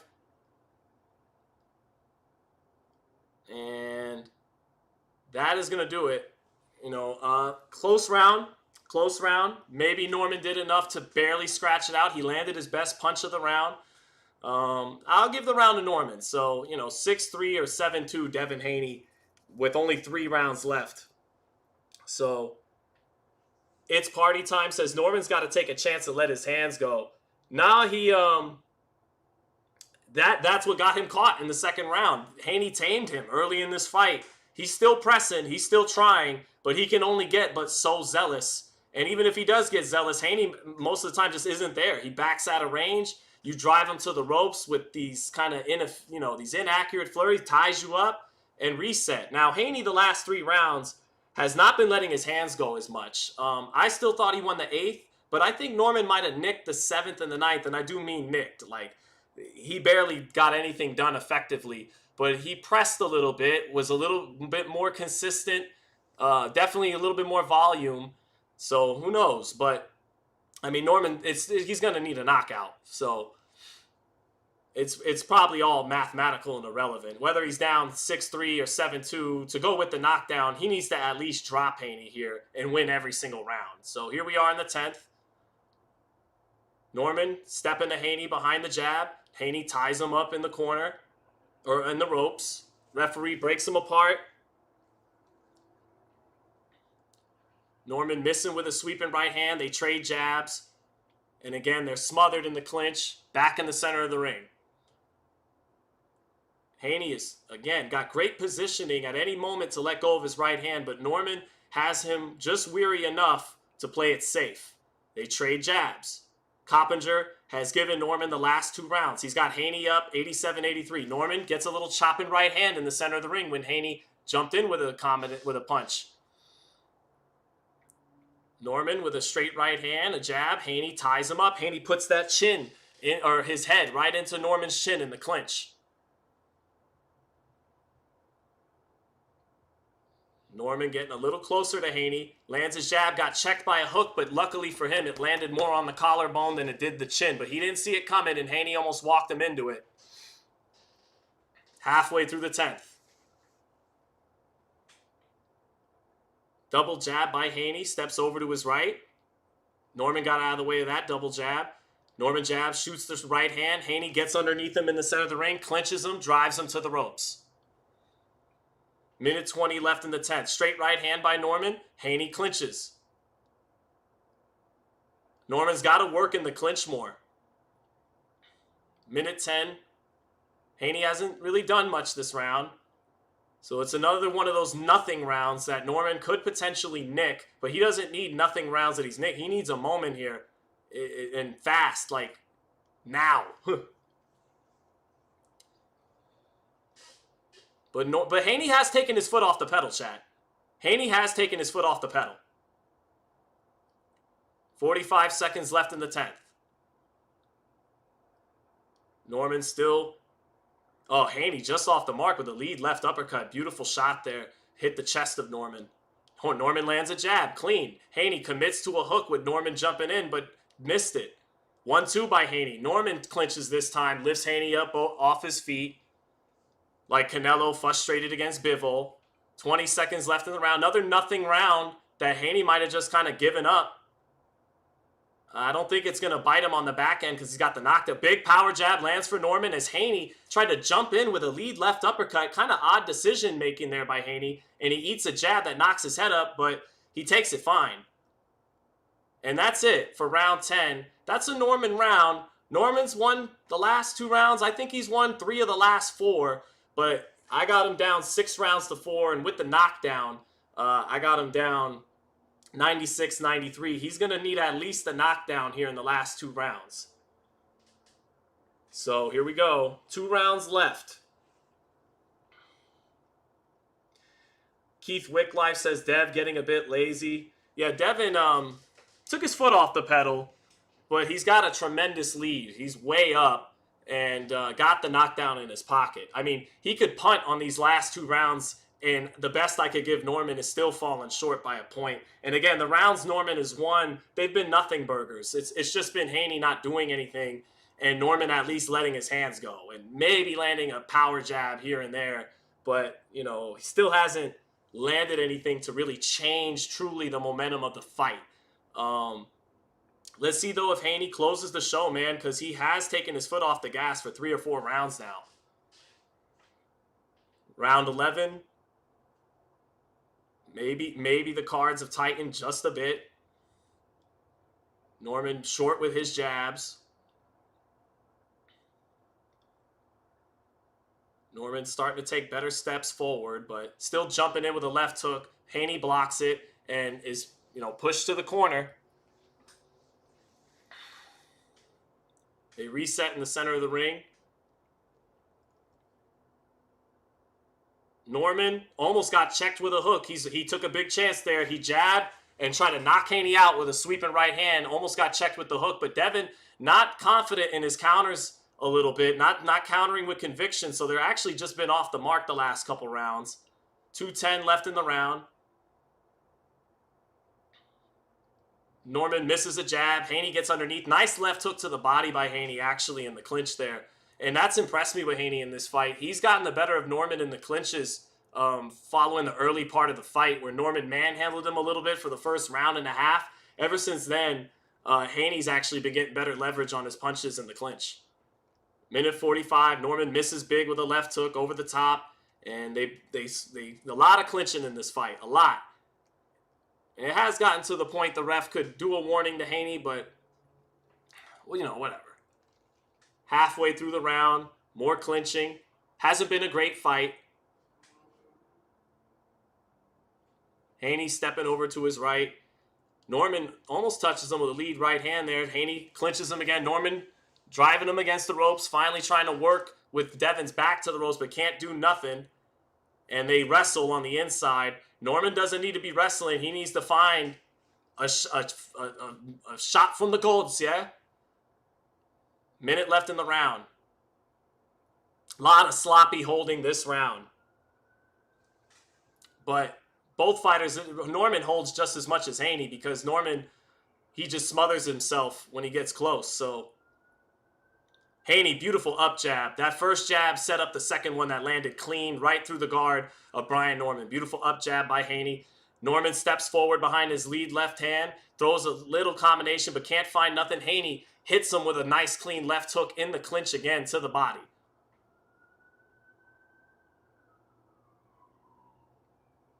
Nice up jab again by Haney.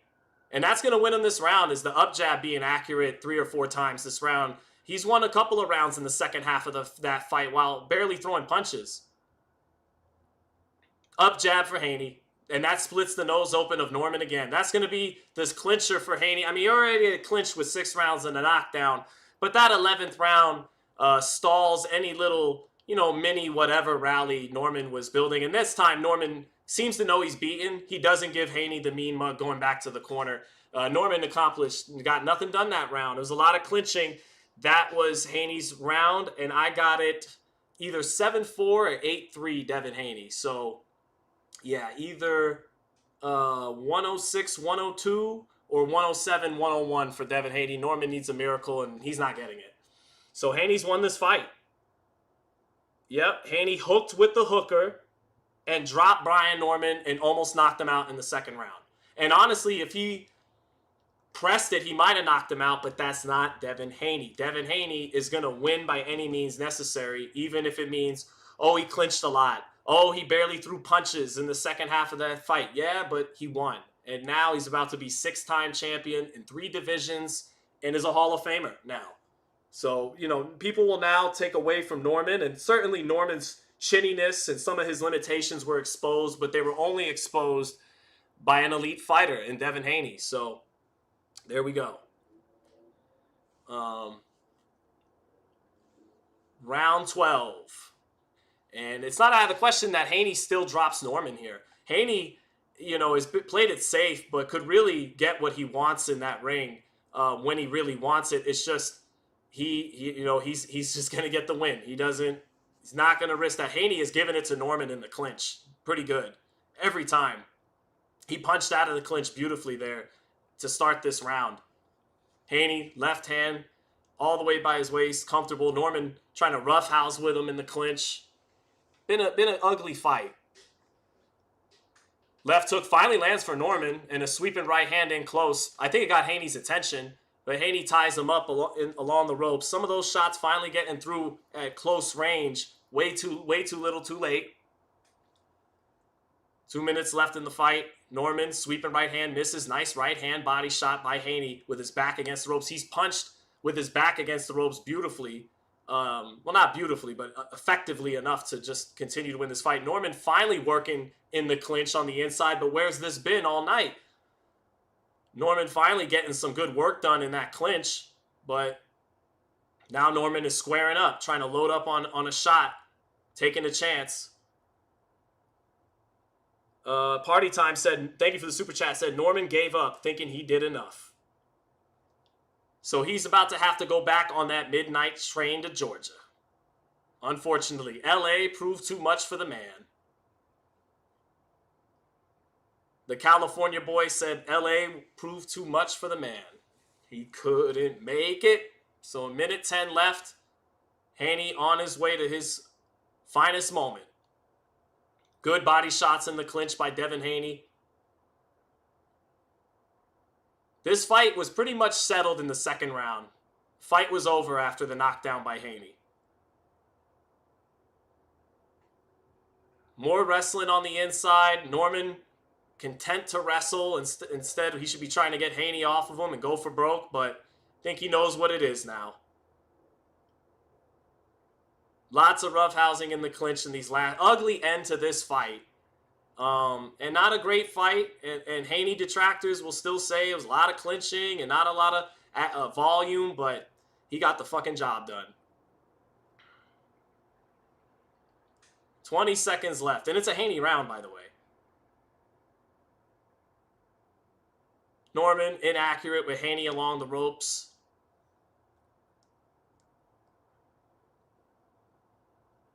And that's going to do it. Decisive, dominant victory for Devin Haney. I thought he won 8 or 9 rounds this fight, and with the knockdown, dominated Brian Norman. Norman raises his hands up, but there's no way he won this fight.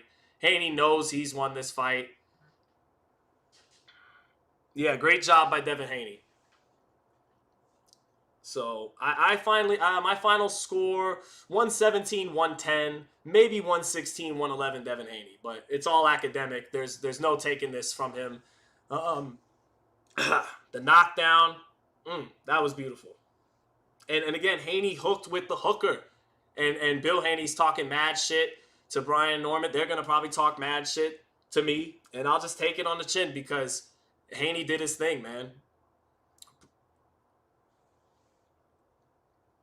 Good stuff. They're going to show the replay. And again, it was that left hook.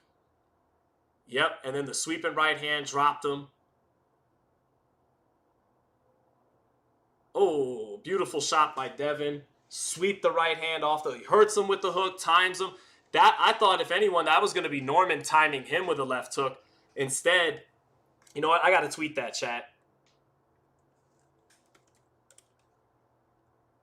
So... massive respect to Devin Haney. Proved me wrong. He hooked with the hooker and dropped Norman and beat him in his own game in the second round. Timing in the left hook was supposed to be Norman's game, and Haney almost knocked him out at it. Hall of Famer.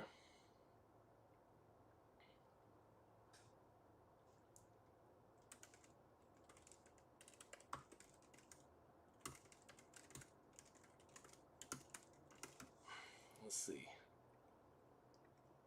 Timing and a hook was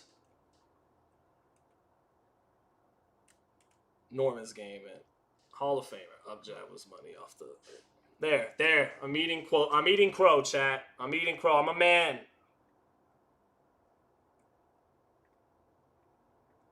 Yeah, I'm gonna get cooked from now on. I've had a horrible year, so I'm cooked. I'm washed. But Devin Haney's not. All right, here's the verdict. 117, 110. 116, 111. That's the same cards I have. Perfect cards. And the winner and the new WBO welterweight champion of the world, Devin the Dream Haney. And now a Hall of Famer at 27 and a stamped elite fighter. He did a great job. I'll acknowledge the perspective of folks watching at home that they weren't thoroughly entertained throughout the whole fight. But Haney was smart, and now they show respect to Brian Norman Sr. But they got the last laugh. Respect to Norman, but big problem for Norman. The real Achilles heel for Norman coming out of this fight is his chin, is his punch resistance. He's a little bit of a glass cannon. He punches very hard. It'd be one thing, the skills to some degree, they could be worked on. You know, he did show a good jab, even if he couldn't really find Haney with it.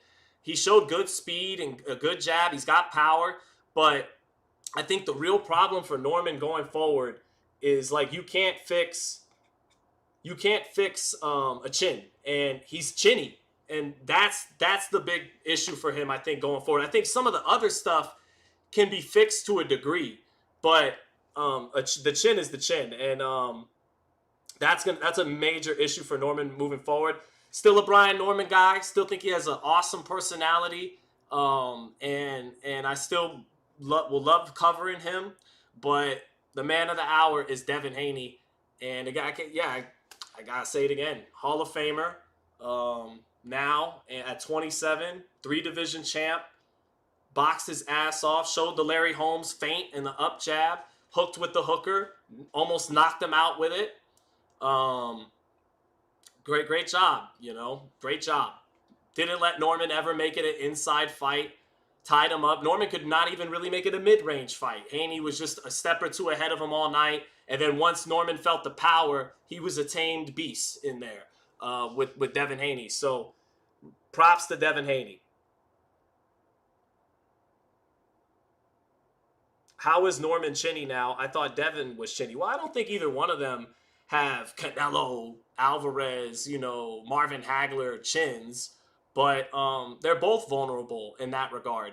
But Norman couldn't test Haney's chin. He only found him with 3 or 4 power jabs. The hook never landed. The right hand never landed. At most, he buckled Devin in the first round with a power jab. But that's Haney not with his legs really underneath him yet. After that, the power jabs, Haney took him fine. But he played it on the safe side because why give the puncher his only chance? So he did his thing. Thank you for the super chat, Lord Hybrid. Norman had nothing.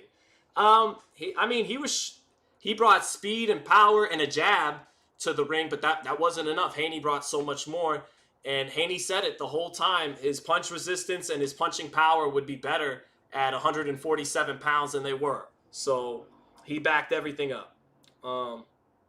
Thank you for the super chat. Kenny Power says, if Devin doesn't take rounds off, Norman doesn't win 3 rounds. Norman doesn't win more than the first round he won in the first round if Haney doesn't take rounds off. But Haney must have calculated there's a 1 in 100 chance that if I do go for the knockout, I'm in with a real guy. He might catch me with something. So why do it?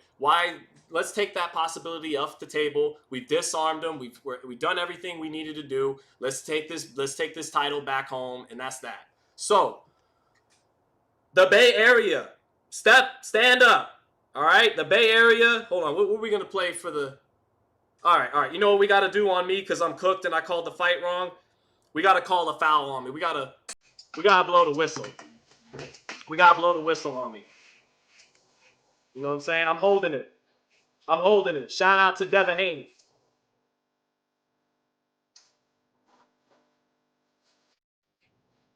Superpowers. 1,000 hours.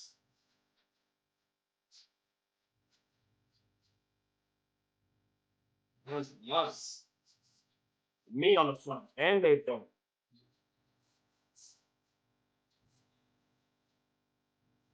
I'm not dancing, am I? Shh.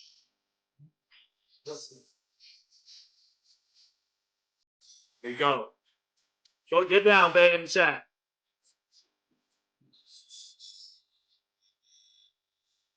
Gotta blow the whistle on all the detractors, all the people that picked the game. Gotta blow the whistle on us. Because Devin Haney is 6-time champion in 3 divisions, 33-0, 15 knockouts.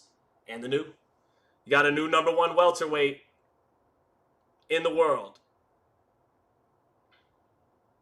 So, got a super chat. Again, I want to thank you again, Lord Hybrid. Thank you for the super chat. Super chat from Kenny Powers. Thank you, brother. And a super chat from my man Donald Frank 6510 said, thank you for the great commentary and analysis, Sean. Look, at least I could stand on that. First of all, I did pick the first 2 fights correctly, right? So technically we're above 500 tonight, but this was the main event and I got it wrong. I've gotten more fights wrong this year than I've gotten in the previous 5 years. So a little embarrassed, but it's not about me. It's about the fighters, and Devin Haney is about what he did.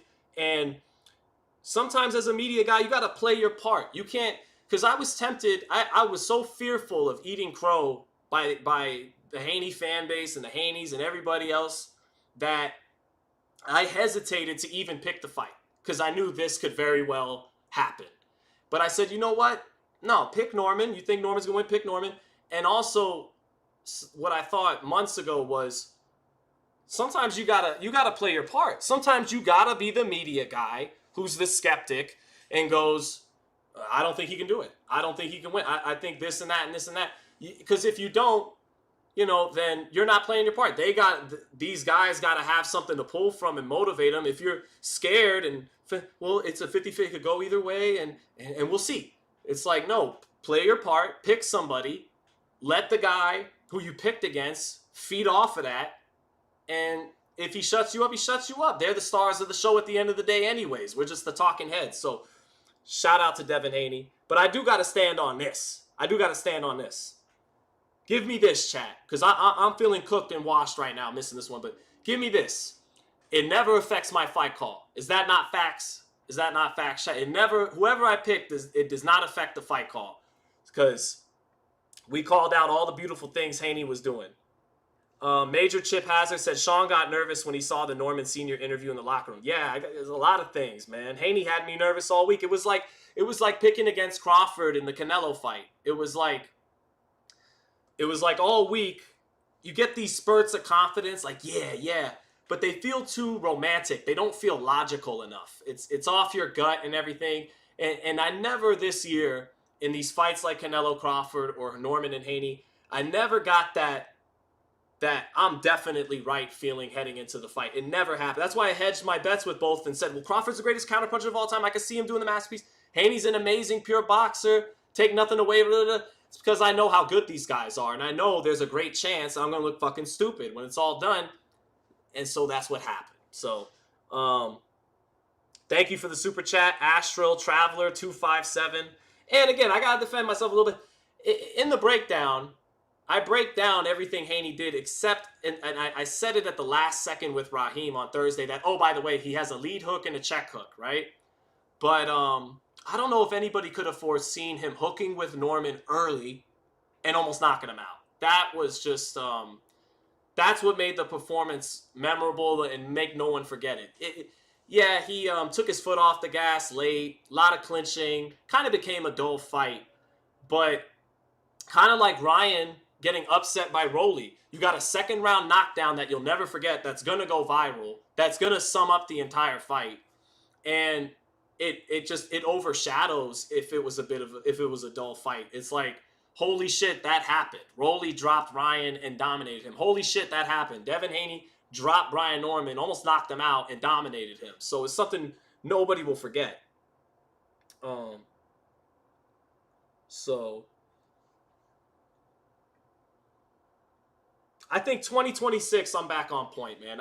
I told my wife, I was like, this might just be the year from hell, man. Like, my wires got crossed with all the Saudi stuff. Like, I can make, all good fighters make excuses. I can make them, but hey, 2026, this won't be continuing on for your boy. Thank you for the super chat, Charles N.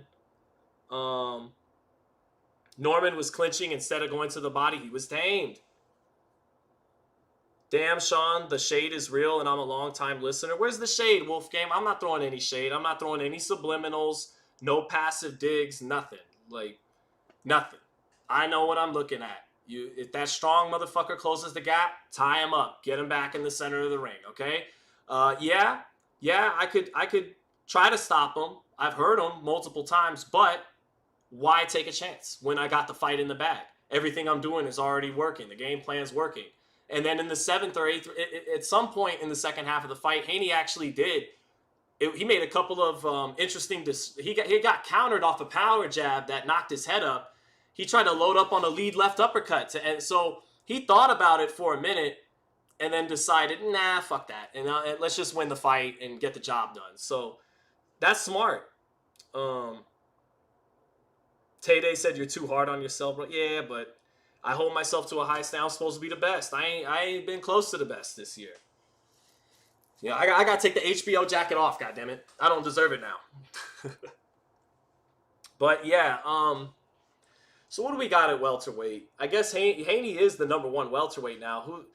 The Conor-Ben fight would be interesting because Conor has maybe can close the gap more with his feet than Norman.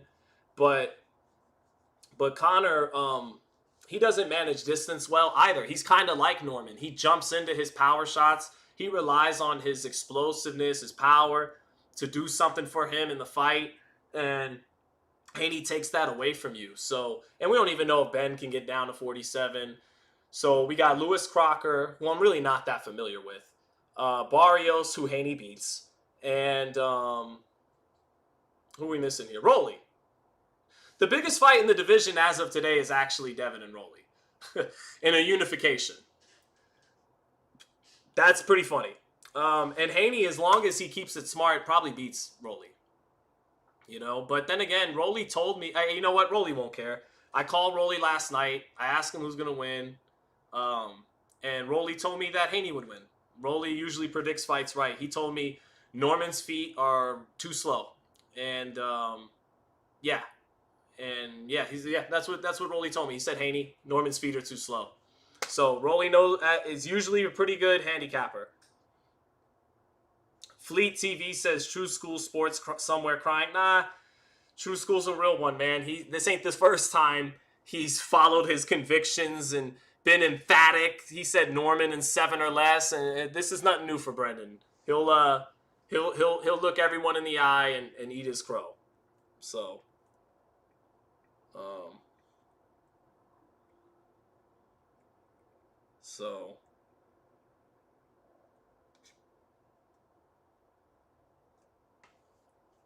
So yeah. What do I got in my DMs? Anybody talking shit to me yet? I'll check later. But let's get to the main event, man. We need David. I think Benavidez is going to close the show well and show why he's the headliner. So far you got Abdul. It's been a hell of a card. That fight. So now this is actually the perfect foil for Benavidez. The crowd, everybody's still hot. We're all buzzing off of Haney. Not pulling off an upset, but pulling off an upset in the sense of the emphatic fashion he dropped Norman with early. So kind of, yeah, he pulled off an upset. And you let Senior talk you into forgetting Haney's nice. No, I always knew Haney was nice. I thought Norman was better. I thought the fight was going well for him for the first round and a half. He won the first round. I was like, oh man, his jab looks good. And then he buckled Haney at the end of the first round with a jab. And it was like, okay, so Haney was a little shaky, taking that one jab early. And look at Norman. He's holding his own on the outside where Haney's supposed to have the advantage. He's actually getting his jab off first. It's not landing, but it looks good and got the length on it. And he's doubling it up, tripling it up. Haney isn't getting off with anything. And then in one moment, Haney timed him up. And again, I can't stress it enough. That was supposed to be Norman's thing. Timing and a left hook. And Haney timed him up. Boom. Dropped him with a left hook. And that was the fight. Yeah, that was the fight. So,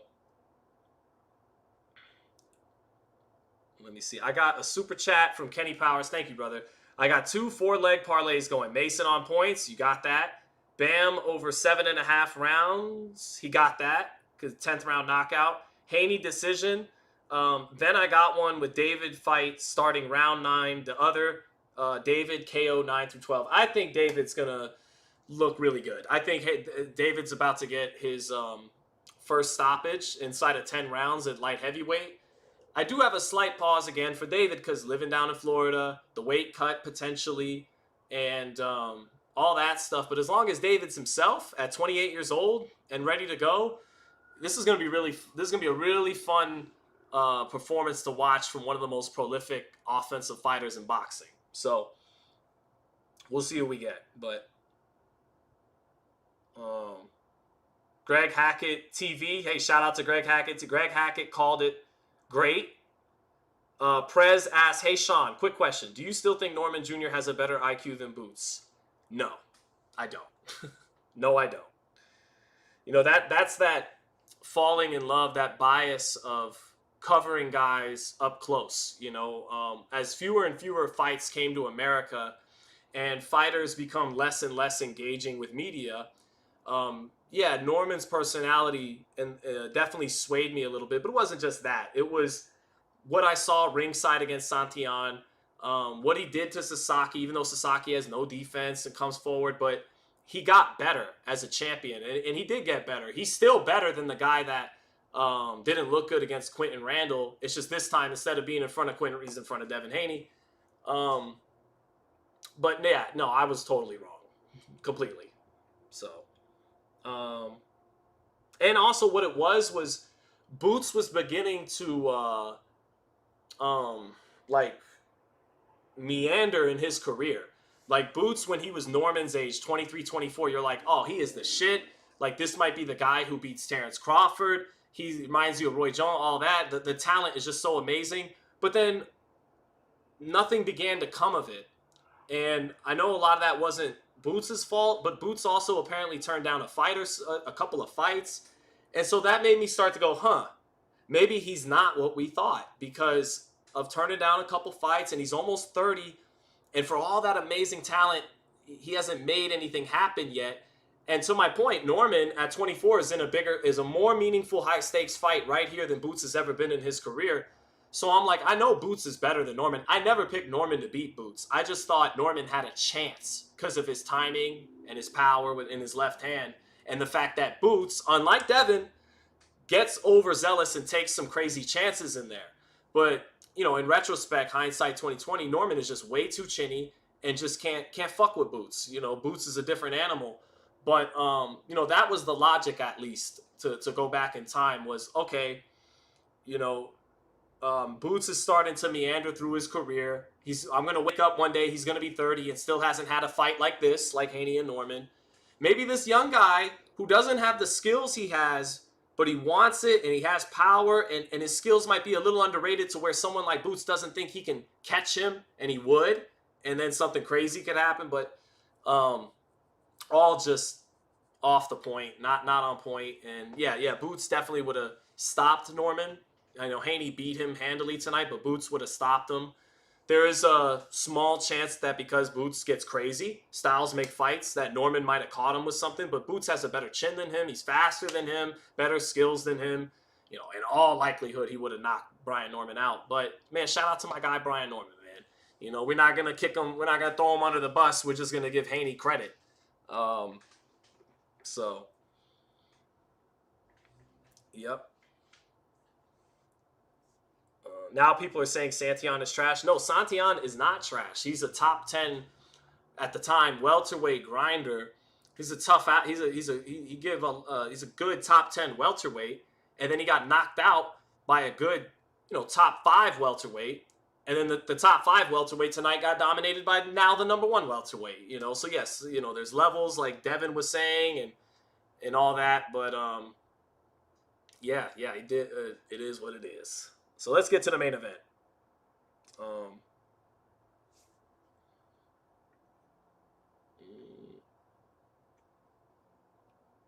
Let's see. All right, now let's get to another poll. Hold up. What was the final poll at? Damn, we had 700 votes. Hey, let's do this real quick.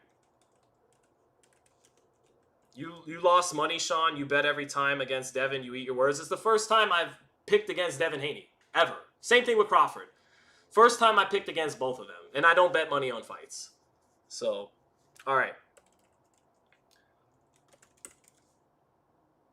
Someone said, nah, forget that. Brian Norman Jr. is not that good. It pains me to say because I actually like the dude. Yeah, he's relatively speaking to the elite level and all that. He is not that good, but he is good, and he is a good fighter. He is a world championship level fighter. It's just that he's a little chinny. That's a big problem, and he was a little green and outskilled by an actual elite fighter who's now a Hall of Famer. You know, we don't have to build Brian Norman up and say, well, he's going to come back and rule the division and do this and that. I mean, it's going to be tough when your punch resistance is like that at 47. It's going to be tough to go up to 54. But he could conceivably win a title again at welterweight, you know, but he's got to work on some things and go back to the drawing board. So here we go. Here comes Anthony Yarde to the ring now. And he makes his way through the ropes, green robe, gold gloves. He's a Mr. Steal Your Girl type, right? But this ain't modeling. This is boxing, and you got to favor Benavidez is the heaviest favorite of the night, I believe. No, Bam might have been a heavier favorite. Him and Bam were the heavy favorites tonight. Mason was a favorite, but it was thought it could be tough, and that's what happened. And then the 50-50 fight turned into a rout by Devin Haney. But this is supposed to be our surefire main eventer, David Benavidez, cooking with the offense against Anthony Yarde, who should be there to engage at least more than Vosdick surviving 12 rounds. And Morrell engaged a hell of a lot. But given his movement, it was a trickier puzzle, I think, than Yarde.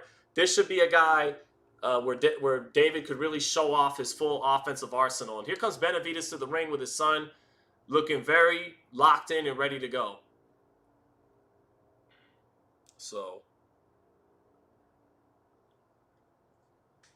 here we go. Got some Let's Go Yarde in there. Maria C says, I'm happy for Devin. He was off after the Garcia mess, but he got his mojo back. Yep. Jairo Galvez said, didn't know Benavidez is unified. Confused. He picked up the WBA regular belt when he beat Morrell. And then Bivol vacated instead of fighting him. And so he's actually technically, I guess, a unified WBC regular WBA light heavyweight champion. So there we go.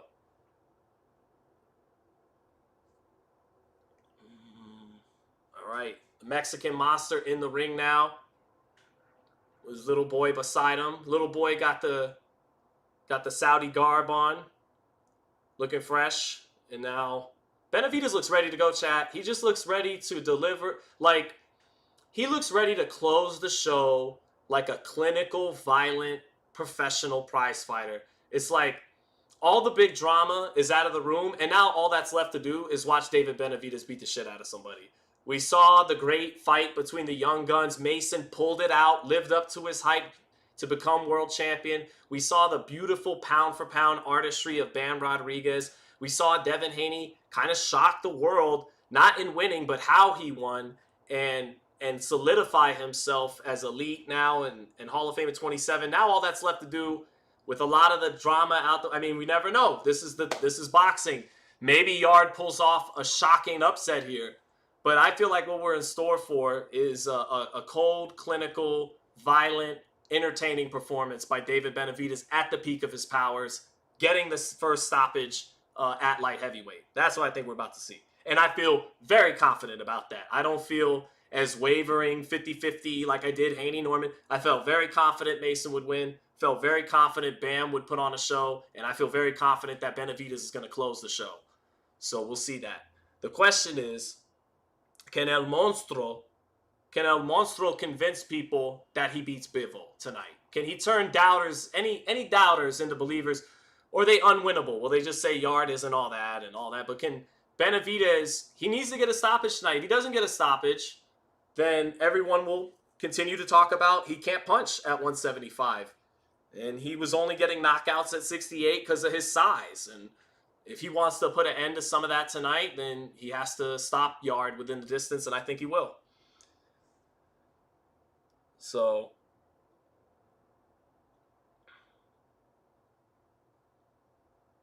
Alpac 9306, Sean, you're a hype man analyst. You follow the hype, not your brain. No, it's not true, bro. It's just been a rough year. I picked plenty of fights perfectly, analytically, all that. I mean, and to be fair, the fights I picked wrong, I've explained exactly how I'm gonna be wrong at least. But don't mind me, I'm sensitive right now. Let's focus on Benavidez and Yarde. I don't know if he can beat Beterbiev. I think he can because Beterbiev's age, if nothing else. Like, you know, Beterbiev still looks good, but Benavidez is the young 28-year-old, and I feel confident that Benavidez could get the job done. Bivol is a tougher matchup because of Bivol's feet. But I think Beterbiev at 40, 41, coming right at Benavidez straight up, I think Benavidez could handle that at that age. At Beterbiev's age, I don't think it goes his way. So, all right. Weedy Gonzalez said, no, Sean. We're here to talk about what you got. All right, have at it then. Have at it. We'll get back to that after Benavidez and Yarde do their thing in the main event. Who would you like to see Haney fight next? I'd like to see the Rolly fight, just for the press conferences. There's a lot of bad blood there. They do not like each other.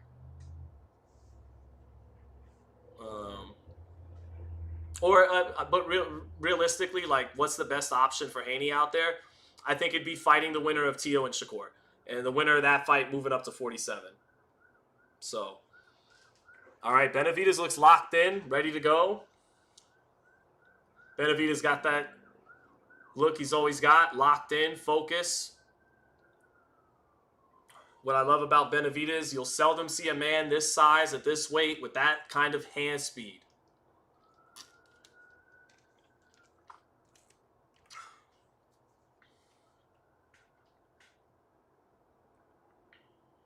Here we go, round one, and we're off.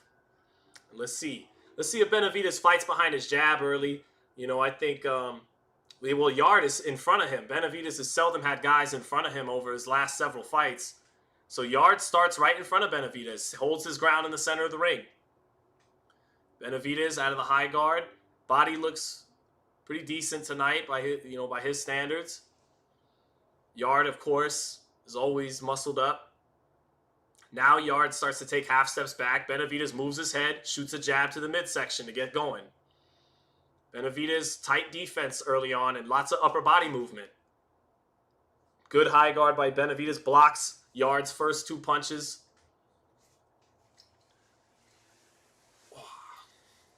Benavidez, right hand, left hook, both missing with Yarde against ropes. Benavidez lands a left hook that time in the exchange with Yarde coming off the ropes. Yarde took it well. Yarde trying to check with the left hook, but a little too slow. Benavidez got underrated reflexes. Now Yarde is using a little bit of movement after holding his ground to start in the first minute. Benavidez making him pick those feet up a little bit. Yarde moving out to his left. Nice up jab by Anthony Yarde. Chopping right hand over the top by Benavidez, though, as Yarde tried to move out to his left.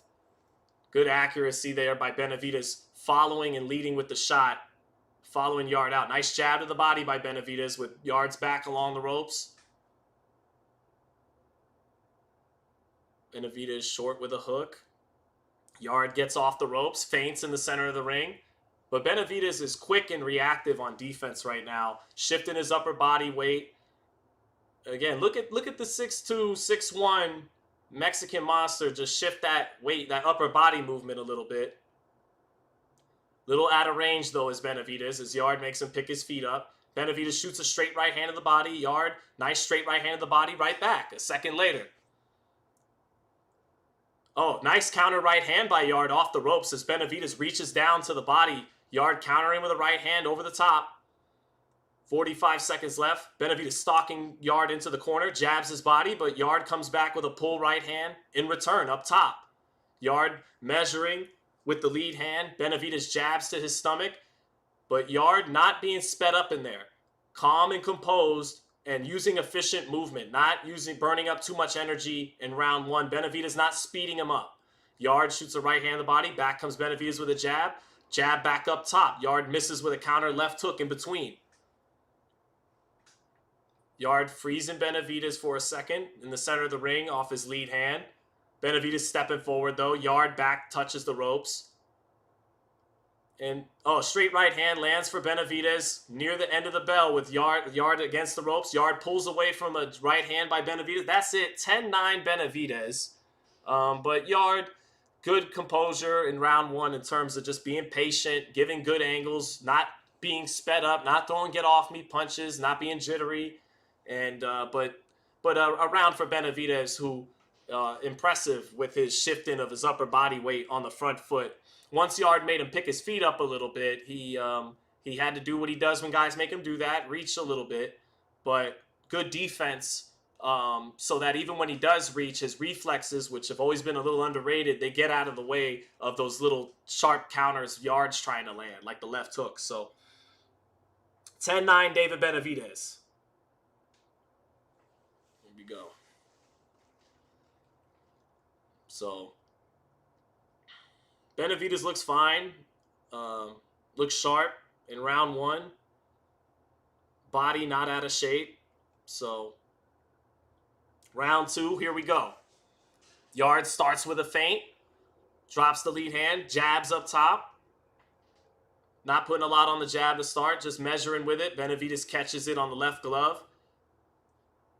Benavidez shifting his, staying in front. Straight right hand, falls short. Now he lands his jab as Yarde tries to touch him with his own jab. Benavidez dipping down to his left out of the high guard. Takes that lead foot closer to Anthony Yarde in the center of the ring. Slow start to the fight. Benavidez has to reach with a lead left hook. Now he gets Yarde against the ropes. Finds him with a right hand in the body. Right hand over the top. Power jab with Yarde against the ropes. Yarde hooks his way off the ropes back into the center of the ring. Straight right hand by Yarde in the center of the ring. Benavidez blocks it. Lead left hook lands for Yarde. Knocks the head up of Benavidez, who tried to counter with his own jab and time him. Lead left hook from Yarde falls just short. So Yarde giving some good looks here. Nice jab to the body by Benavidez. Back comes Yarde with a feint and then a jab to the body back. Yarde trying to counterpunch David Benavidez here early in the fight. Not give too much ground and stay in range enough to counter Benavidez. Move just enough to make Benavidez reach, but not enough to where he can't counter. That's what Yarde's trying to do. Nice stab jab to the body by Yarde. That's an important punch for him. It sets up a straight right hand up top. Makes Benavidez hold his ground in the center of the ring. Nice feint. Sets up a jab to the body. This is solid boxing from Anthony Yarde. Straight right hand to the body by David, but he gets checked by the lead hand a little bit by Yarde. Now David lands a straight right hand to the body with Yarde's back against the ropes. Yarde with a lead straight right hand. Yarde almost looking like Devin Haney out here. Jabbing to the body. That jab to the body is being effective for Yarde, and that's going to be a key punch for him in this fight. Now Benavidez lands his jab. They jab together. Nice jab by Yarde. Another nice jab by Yarde. Double jab by Yarde, taking something off of it to the chest, and a right hand off the jab. Benavidez being frozen in the center of the ring by the jab to the body and the calm precision of Anthony Yarde, who has enough power to keep his respect too. Right hand to the body by Yarde. Benavidez inaccurate with Yarde against the ropes, letting his hands go with Yarde against the ropes, but this ain't Ronald Ellis. This ain't a little middleweight. This is a guy with the size and the power to counter and punch with him. Lead right hand from Yarde in the center of the ring. This is a good Yarde round. And Benavidez' defense is on point. He's not getting caught super clean with these shots, but Yarde is touching him and getting off and getting out of the way. Oh, now a straight right hand does land for Benavidez, but Yarde comes back. Benavidez touching with, now Benavidez lets a combination go on the ropes, digs a left hook to the body, but Yarde with good defense there, sweeps a right hand and back. Nice right hand to the body by Yarde. Yarde doing his best. Floyd Mayweather, Devin Haney, lead hand low, turn a guy, and be precise with the boxing. This was a good round for Anthony Yarde. Can he maintain it is the question. I think Benavidez goes to his knee at the end of the round, reaching with a right hand and lost some of his balance in Yarde's corner. Not a good round for Benavidez. One apiece. 19-19.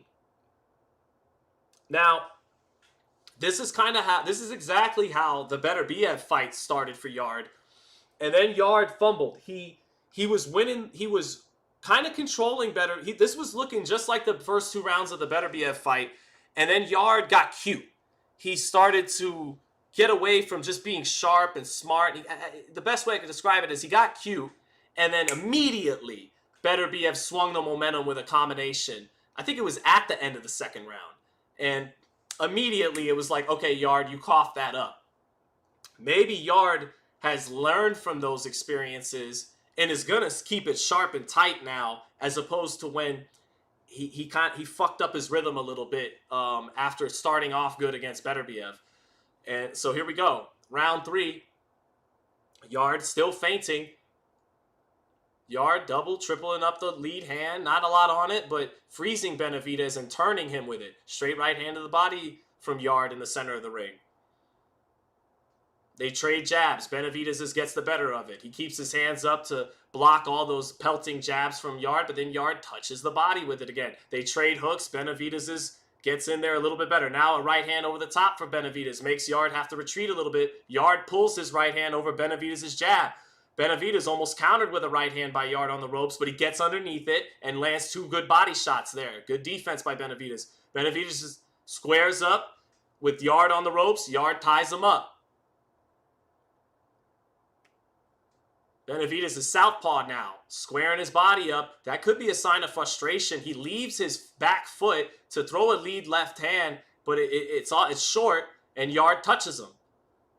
Yarde is near the corner. Benavidez is southpaw. I think that's my sign of slight foot, but now he lands the right hook to the body off a sweeping left hand. Straight left hand lands for Benavidez. Yarde circles off the ropes. Benavidez staying southpaw. Yarde touching Benavidez and measuring him. Sweeps the right hand behind the probe. Benavidez gets the glove up to block it. Now a little touch straight right hand from Anthony Yarde to the body in the center of the ring. Yarde giving his best Mayweather impersonation with the stance. Yarde ties David Benavidez up after touching him with his back near the ropes. Referee saying, guys, keep it clean on the inside. Now Benavidez lands a lead. Southpaw left hand. Vicious combination out of the southpaw stance for Benavidez. Rips a good combo to Yarde's body. There's a good jab to Yarde's body. And Yarde with a little bit of swelling starting around his right eye. That's been a problem for him in his career. Oh, left hook catches Yarde now. Now Yarde is getting cute. You see it, chat? Now Yarde starts shimmying with the shoulders. It's okay. It's working. But this is the stuff he started doing that eventually got him caught against Beterbiev. Yarde is taking something off his shots, getting a little cute, misses the uppercut, and now Benavidez cooks him on the ropes with a combination. Wow, this is just like the Beterbiev fight. Didn't I tell you guys that, chat? Like, for 2 rounds, he's boxing sharp, and then you saw it in that sequence, chat. If you're watching at home, he got cute. He got cute, loosey-goose for a second, and then Benavidez... Now Benavidez lands a lead left hook. Yarde's back is near the ropes. Yarde still touching, but nothing on Yarde's punches. Right hand lands for Benavidez over the top with Yarde near the ropes. Keeps him on the ropes with a jab to the body. Benavidez gets countered with a right hand by Yarde off the ropes, but Benavidez punches with Yarde. Lands a left hook, a chopping right hand at the bell for Benavidez. And Benavidez won that round. I got it 2-1 Benavidez. It's crazy because I said, like, Yarde did the same thing against Beterbiev, almost at the same duration of the fight. He boxed clean for 2 rounds and boxed well. And then all of a sudden, one sequence, he starts touching with shots, not really sitting down on him. He starts getting a little loosey, a little cute. And it's like, why are you doing that? That sharp Mayweather stance, lead hand down, having a little bend to you, and turning the guy, that was working. Why did you start to get in your bag and start touching with punches? So M. Jordan says Yarde gets tired. Maybe that's it. He still damaged Beterbiev heavily in that fight, though. Oh, absolutely he did. Hurt him in the 6th round. He hurt him with the right hand. But Benavidez, he closed strong in that round. Landed some chopping right hands on the ropes. Threw some combinations. Yarde still was on point with his counters, but so they lost some steam down the stretch of that round. Here we go in the 4th. And Yarde back in that Mayweather kind of look, feigning and touching to the body with the jab. Benavidez coming forward. Benavidez a little less shiftiness in coming forward. Bivol seeing a lot he could take advantage of with his movement and angles on Benavidez. Yarde jabs his way off the ropes, probes with it, back in the center of the ring. Benavidez turns with him. Yarde touching the mid, but Yarde not sitting down on anything like he was earlier in the fight already. But he might be setting something up in between Benavidez' punches. These might be baits and probes. Benavidez has Yarde in the corner. 1-2 lands for Benavidez with Yarde cornered. Yarde punches with him, but Benavidez gets the better of it. Lead right hand lands for Benavidez. He blocks the right hand counter by Yarde. They trade jabs. Benavidez' head gets knocked up that time. Trade jabs again. Benavidez loads up on a big lead hook. Yarde gets the glove up to block it, but then eats a lead right hand, touch right hand after that. Sweeping right hand counter by Yarde with his back against the ropes as Benavidez tries to turn up the volume. Benavidez lands a jab. Another jab by Benavidez. 2 hard jabs. Sweeps the right hand. Yarde counters with a right uppercut to the body when Benavidez takes that step inside. Yarde, nice efficient movement. Still not being sped up. Now 2 good body shots, and he turns Benavidez to the left in the center of the ring. Turns him off those 2 body shots. Straight right hand by Yarde. That was a good straight right hand. Benavidez had his hands up to block it, but nice accuracy by Yarde. Now that jab knocks Yarde's head up. Yarde, straight right hand counter by Yarde, but Benavidez comes back with 5 or 6 vicious shots that Yarde mostly blocks. And that straight right hand was clean for Yarde, but there's a jab by Benavidez to the head and to the stomach. 45 seconds left in the round. Yarde tries a lead right hand out of the corner, misses it. Benavidez stabs with a jab to the body. Yarde goes back to the body with his right hand, but Yarde fighting with his back on the ropes a lot tonight, but doing it with composure. Benavidez coming forward, trying to give a couple of different looks. Now he just picks his hands up. Yarde probing with the jab. Feints the right hand. Benavidez says, come on, and then throws his right hand after that taunt. Says, come on again. Yarde tries to sweep around the high guard. Good defense by Benavidez. 1-2 by Yarde against the high guard. They trade shots. Now a left hook to the body by Benavidez. Right hand over the top. Yarde is answering him punch for punch. Benavidez lets go of the combination. Rips. 3 or 4 or 5 or 6, 7, 8, 9, 10, 11, 12, 13, 14. Oh, man. Benavidez punching the shit out of Yarde in that clinch. Just vicious with it. Kind of like a more vicious version of when Floyd had Oscar tied up on the ropes and Oscar just punched with the free hand of the body, except with way more effectiveness. I don't think Yarde liked that very much. He took some punishment in that sequence. So even though it's Benavidez getting work done in a clinch, not at a clean distance on the inside, mid-range, or long range, he was vicious with that free hand and the left hook. Beautiful straight right hand counter by Yarde off the ropes.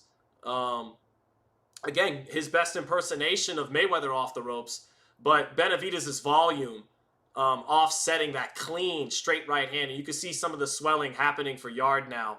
And then here it is. Yarde was holding on to the right hand of Benavidez, and Benavidez hitting him, without full leverage, in the clinch with one arm tied up, but it was effective. He landed basically 13 hooks on Yarde with a free hand. So here we go now, round 5. I got Benavidez up 39-37, but he hasn't looked great. Yarde has done enough to not make him look like the Mexican monster. So Yarde is peppering him with the probing jab, not committing to it, just leaving it out there and turning Benavidez to the left.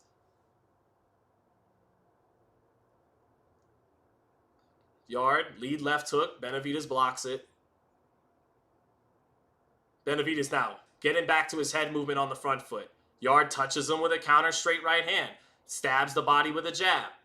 Misses a right hand over the top. Benavidez gets underneath it. Right hand, sweeping right hand of the body lands on Benavidez as he freezes in the high guard in the center of the ring. Lets Yarde work first off the lead. Yarde probing Benavidez with the jab. Stepping to his left. Benavidez lands a hard jab in the middle of those probes. Lead left hook for Benavidez, a little too wide, but then he comes back with a straight right hand. Finishes with a 1-2 with Yarde along the ropes, but Benavidez hasn't been able to found him very clean tonight. but his defense has been on point. Benavidez has no swelling. His face is clean. He's getting touched with probes and touches, but for the most part, getting his hands up in time. And lead left hook lands for Benavidez. Yarde against the ropes. Benavidez showing the hand speed, punching him 2 or 3 to 1. Yarde holding up well under the smoke, but his right eye is closing up a little bit. And Benavidez' speed when he gets him on the ropes lets him get off 2 or 3 to 1. Now a little touch, straight right hand to the body by Yarde. Right uppercut. Benavidez blocks it in the center of the ring. Yarde probing with the right hand, with the jab. Straight right hand, but no oomph on it, and Benavidez blocks it. Yarde straight right hand, 2-1, but not a lot of oomph on it, and Benavidez blocks it. Benavidez comes back with his jab, backs him up on the ropes, left hook to the body. Yarde says, come on, but Benavidez hits him with a touch lead right hand, takes something off of it. Yarde comes back with a 1-2. Yarde's in the corner, blocks the left hook. Sweeping right hand for Benavidez. Short left hook for Benavidez. Another hook for Benavidez. Sweeping right hand. Power jab up top for Benavidez. Counter right hand by Benavidez. Lead right hand by Benavidez. Back comes Yarde to the body off the ropes. That time Benavidez giving Yarde his own medicine with the roll counter with Yarde pinned against the ropes. Yarde, nice up jab from Yarde, but not any steam on it. Shoots the right hand over the top. A lot of Yarde's punches don't have steam on it right now. He's not punching with a lot of conviction. Lead right hand for Benavidez lands. 15 seconds left. Yarde pokes that body with the probe. Yarde just not committing to anything. He's touching with everything he does now. So even if it touches Benavidez, it's literally touching Benavidez. He's not... Yeah, Yarde is beginning to, the volume is accumulating in Benavidez. Benavidez is beginning to roll downhill. And again, Yarde isn't sitting down on punches anymore. So I got Benavidez ahead 4-1, maybe 5-0. And Yarde is looking less and less like a threat now because there's just no steam on his punches right now. So... there you go. Let's see. Don't get drowned in a flurry like Eubanks Jr. versus Liam Yarde. Violent Warlock says Yarde looks relaxed. He does. He's composed. Benavidez isn't speeding him up, but I just noticed over the last... Man, I'm telling you, it reminds me of the Better BF fight. He was boxing well. It was good steam on his punches. He's doing the right balance of not overcommitting, but really stabbing Benavidez with some of those jabs and right hands. And then he got cute all of a sudden in the third, and then it just totally... he hasn't really done anything significant since then. He starts this round with a lead right hand, lands on Benavidez. And now Benavidez, does he got a little blood on the left side? Yarde follows that up with a couple of 1-2s. Benavidez is on the ropes now, finally. He tries to do a catch-and-shoot hook. Yarde lets a combination go, gives Benavidez his own medicine. Flurry lands some hard body shots. Back comes Benavidez with a left hook to the body. And Benavidez throws get off me punches with his back on the ropes. Another ripping combination by Benavidez with the uppercuts. And the speed alone, too much, and backs Yarde up. Oh, nice right uppercut to the body by Yarde. Referee going to warn him that it was belt line, but good shot. So, a little trap by Benavidez that didn't really work that well. Benavidez is a southpaw now. Squares up in the center of the ring. 2 minutes left in the 6th. Yarde with a good first minute that round so far. But back to his kind of poking probes. Lead right hand lands for Benavidez over Yarde. Now a power jab for Benavidez. Lead left hook for Benavidez. Turned on it and threw it at a nice angle. Oh, right hand lands for Yarde though off the left hook. Straight right hand. Another little touch straight right hand by Yarde. Jabbing Benavidez. Straight right hand. Benavidez says, come on, come on. Right uppercut. Yarde gives him... now Benavidez beats his chest and says, come on, come on. Yarde, lead right hand gets blocked. Nice combination by Yarde. Makes Benavidez keep his hands at home. But Benavidez is making Yarde use some of that gas tank on the big man. Sweeping right hand by Benavidez. Combination. Left hook to the body. Left uppercut and a right uppercut. Nice combination. Busts open the nose of Anthony Yarde in the 6th. Yarde knows it. Wipes the blood off now. He knows Benavidez has leaked him. Sweeping right hand to the body by Benavidez. Yarde against the rope. Left uppercut, sweeping right hand to the body. Oh, back to David Benavidez. Punches with him and lands a left hook and a right hand. Straight right hand. Back comes Yarde with a 1-2. But Yarde, all of a sudden now, his face is busting up. Benavidez gets him on the ropes.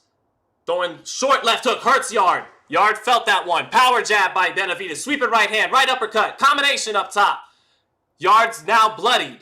Benavidez with a left hook to the body. Left hook up top. Right uppercut. Uses his hand speed in combinations. Finds Yarde with the left hand. Right uppercut. Right hook to the body while he squares up. Left hook by Benavidez. Jumping southpaw jab by Benavidez. Check left hook, catch and shoot on the inside by Benavidez. And now that's the Mexican Monster stuff. Lead right hand lands for Benavidez. Left hook, power jab. 2 power jabs. Jab to the body. Straight right hand for Benavidez. Yarde taking punishment on the ropes. Left hook for Benavidez. Smacks Yarde's head up. Chopping right hand.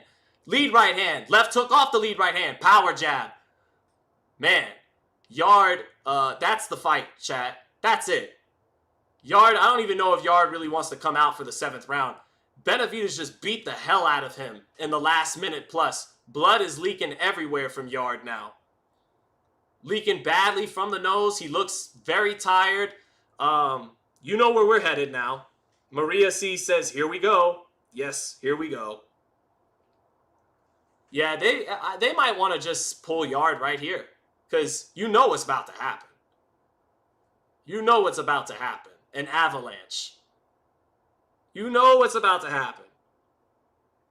Now it's turning into the... Keith, I'm telling you, it was the Benavidez. It was just like the Beterbiev fight.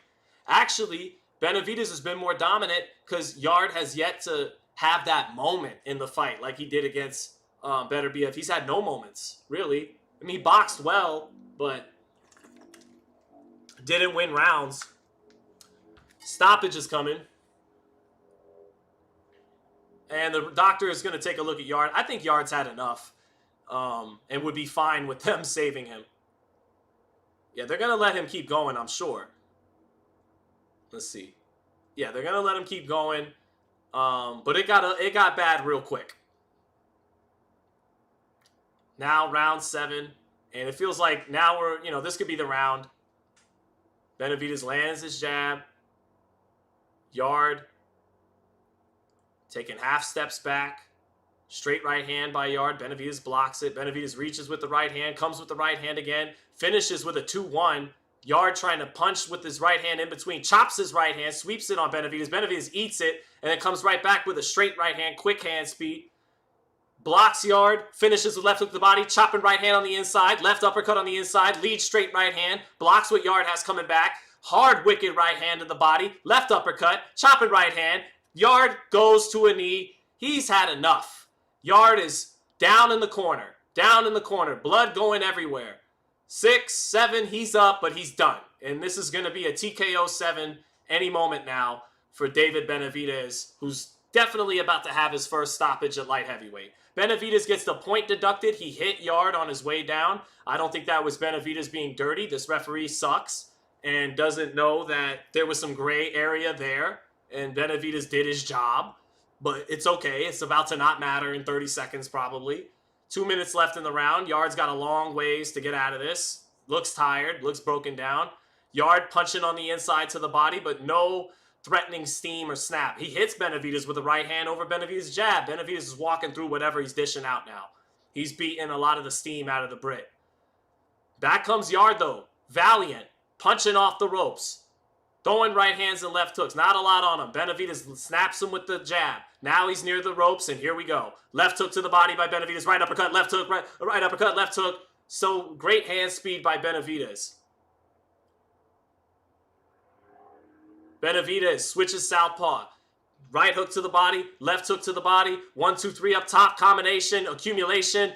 Yarde getting pummeled. Right eye closing. Right hand, left hook by Benavidez. Left hook by Benavidez, and that's it. Yarde is rocked in the corner, and that's going to do it. It's a TKO 7 for the Mexican Monster, David Benavidez. Let's get right to it. I still think he could... Yeah, I still think he could stop Beterbiev. I don't know about... He beats Beterbiev.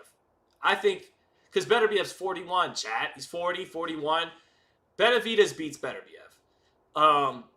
But I favor Bivol over Benavidez. But I don't know. I'm gonna go down with the ship on that one too. I believed in Benavidez too long.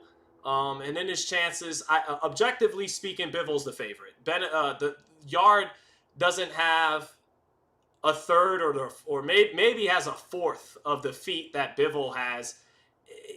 Yarde's not even in Bivol's real class. No disrespect to Yarde, but Bivol is levels above Yarde, and Bivol's feet alone should make him the favorite over Benavidez. So I have no argument. I just do think that Benavidez, he still does some things extraordinarily well. And if he can get in range on Bivol, which Canelo was able to in spots, and he has slow feet, and he's not as long and as big as Benavidez, but his defense is better. And he can get underneath you as a 5'8" guy better. So maybe Benavidez won't be able to close the gap, even though he's taller than Canelo. And Canelo had slow feet and was able to close the gap sometimes, but Bivol just won't be there. So yeah, Bivol's the favorite for sure. Yeah, there goes 2026, Charles. And all right then, Charles, you're right. I thought that. I would pick Bivol, but at the same time, like logically, Charles, I really think Benavidez still has a great chance to win the fight. Bivol's the favorite. But I don't think you could count Benavidez out at all. So yeah, Bivol's the favorite. So if they fought next week, I'd pick Bivol. All right, you're right. 2026, we're putting all that shit aside. But I like, but man, Benavidez is still a dope fighter, and hey, he got the stoppage, right? So that he stopped that in there, and he got it in 7. And if you stay in the ranges where he's devastating at, you're gonna probably get cooked. That's why I think he does beat Benavidez. That's logic. That's not anything else. And keep in mind, I'm still 75% right tonight. Okay, I had Bam Mason, and I had Benavidez inside of 10 rounds. He did it. I had Mason. I thought he'd win by stoppage. He didn't, but he won. And I said Bam would be the best fighter of the night, pound for pound. He was. The problem is the one I put the most energy into, Haney and Norman, I totally got wrong. So, but 3 out of 4, chat, right? You can let me slide. Anyways, with Benavidez, I favor him over Beterbiev. The youth is a major factor. You can't deny that. And styles make fights. Benavidez, one of his main weaknesses is if you make him pick his feet up. That makes him start reaching in the center of the ring, and then he becomes one-dimensional in that he can really only get his offense off once he gets you on the ropes or in the corners. Against Beterbiev, who's... Now, Beterbiev, if he was a little younger, you'd have to still favor him. But I think at 40, 41, how much can he turn Benavidez the way he used to be able to, like how he did Joe Smith, turned him. That's what made Beterbiev so devastating, is he had underrated feet and short. We know what Beterbiev's got. I just think at this stage, Benavidez beats Beterbiev, and Beterbiev will be in front of him a lot, and that'll allow Benavidez to do what he does best. And I think at this stage of their careers, Benavidez is the favorite. With Bivol, styles make fights, and you look at the way Benavidez struggles against movement a lot of times, then you favor Bivol. So that's how I look at it.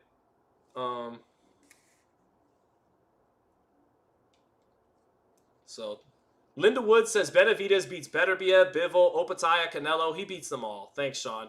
I think that's a valid opinion. I still think he can beat Bivol, but objectively speaking, Bivol's the favorite.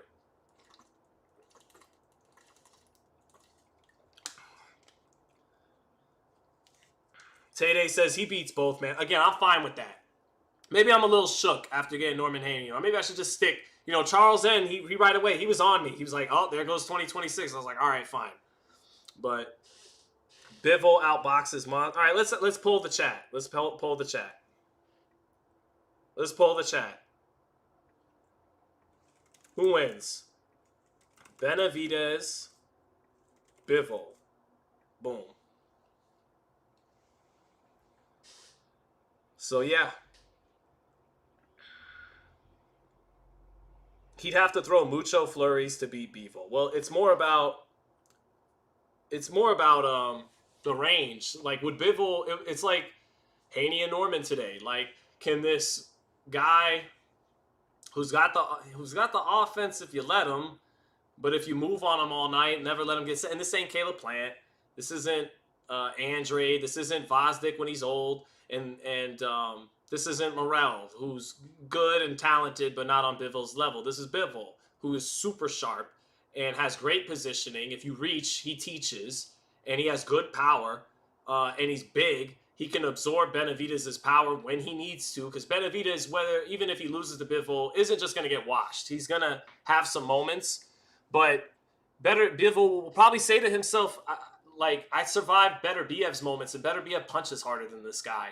And Beterbiev has better feet than Benavidez. He shuffles his feet better and takes better angles a lot of times. But Benavidez has faster hands than Beterbiev. He moves his upper body a lot better than Beterbiev. He does things better than Beterbiev. Styles make fights. We got to see it. Bivol can't duck Benavidez. But I think you got to make the champion the favorite. And the younger underdog is a live dog. There's going to be a ton of money coming in on Benavidez as an underdog against Bivol. So, but yeah.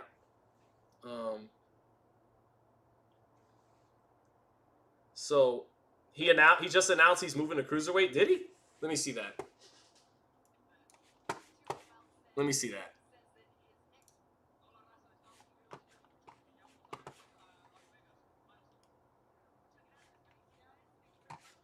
So Benavidez is going to cruiser? Did he confirm that, chat? Because I got it on mute. He's going to cruiser. That's a fucking shame, man. If he said he's going to cruiserweight in May. That's a shame, man. I mean, it's cool, but we know what Zittel is. Good fighter, world champion. He'll beat him and grab 2 more belts at cruiserweight, and that's good. But that means he's probably never being a light heavyweight again, and that means Canelo vacated, or not vacated. Canelo never fought him, ducked him, and then Bivol, he did vacate. Now I get it. You don't just press the champion when he's only a couple months removed from the Beterbiev fight. But ultimately, man, Bivol vacated. And so Benavidez will go through 2 weight classes where he might have actually been the best fighter in both weight classes and never actually got the opportunity to prove it. And now he'll go to cruiserweight and beat Zittel. But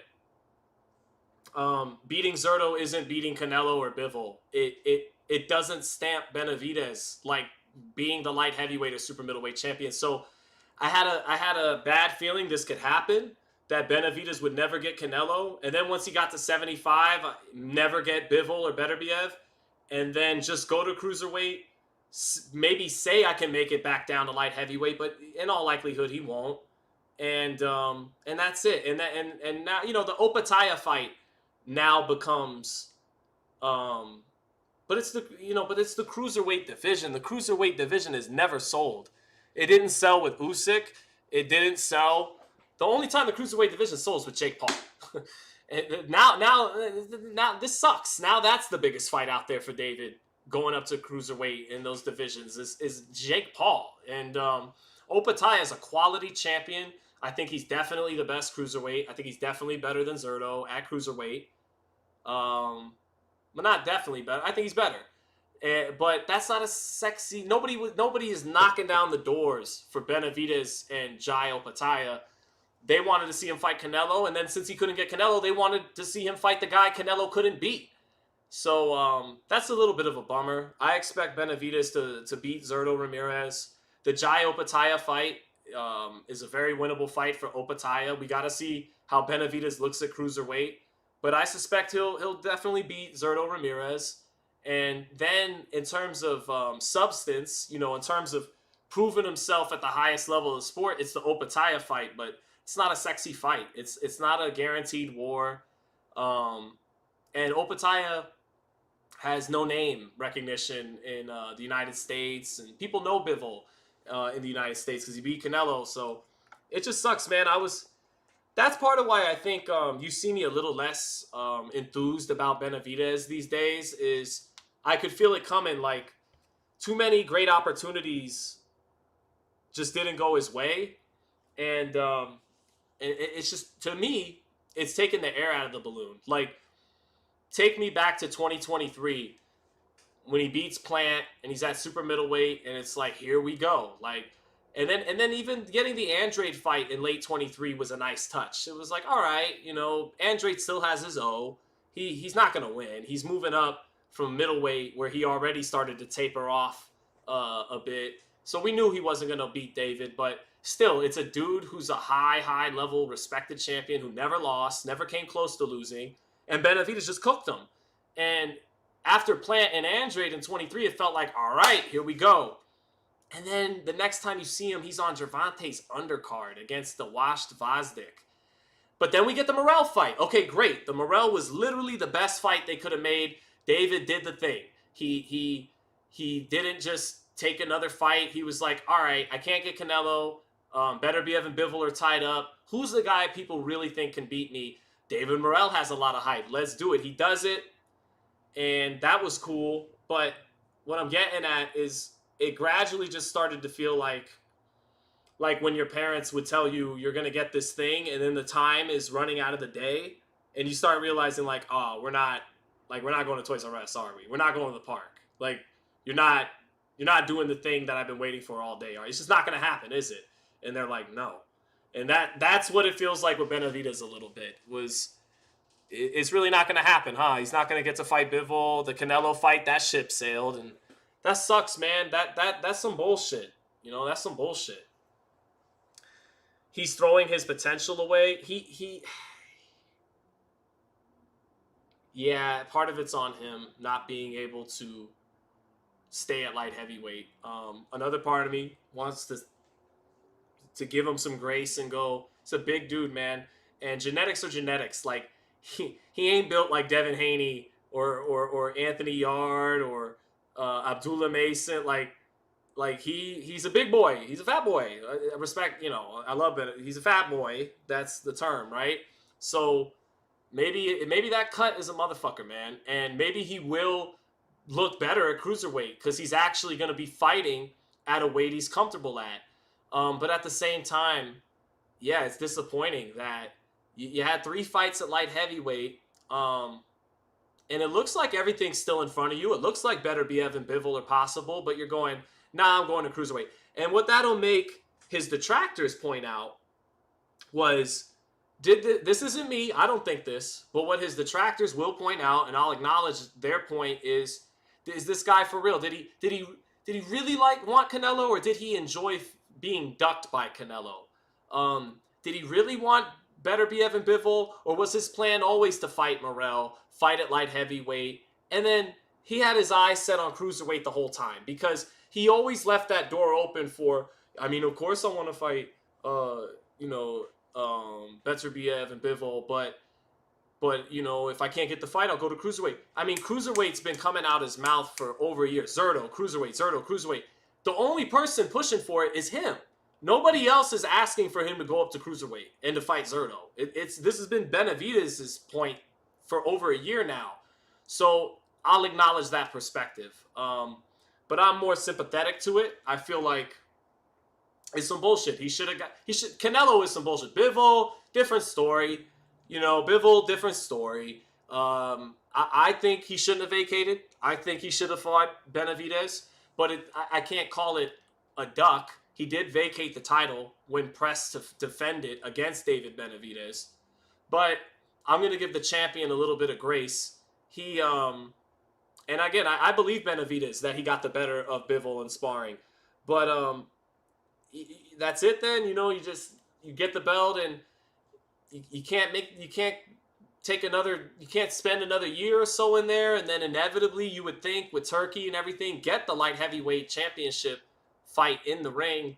It sucks, man. It's disappointing. However you want to look at it, whatever you want to chalk it up to, the business. If you want to blame Bivol and Canelo, you could blame all day. That was a blatant duck. Bivol, you know, the fight had just gotten there and presented, and I think he had an injury, and he was still fresh from the Beterbiev fight. It was in July he got stripped, right? Or no, it was April or May. So he did get stripped.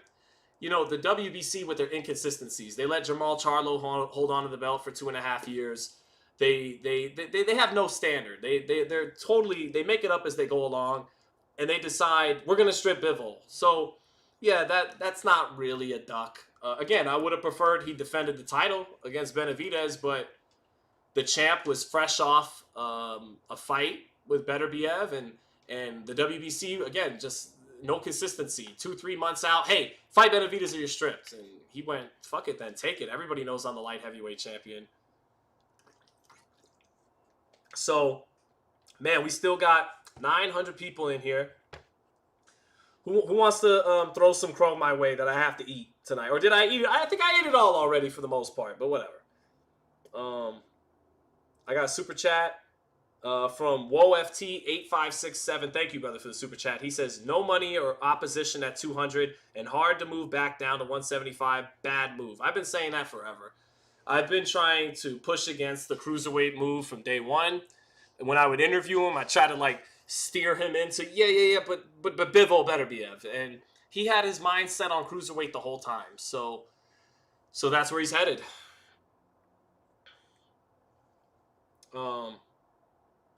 So Nick Min said, Sean, when Bivol was stripped, I believe you put out a video saying he ducked Benavidez. I agree with that video.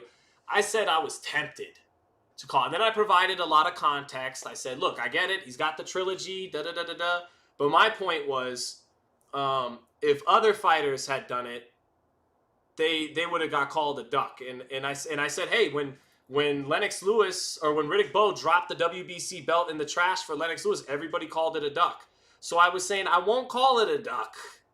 But by standards of other scenarios, this has been called a duck.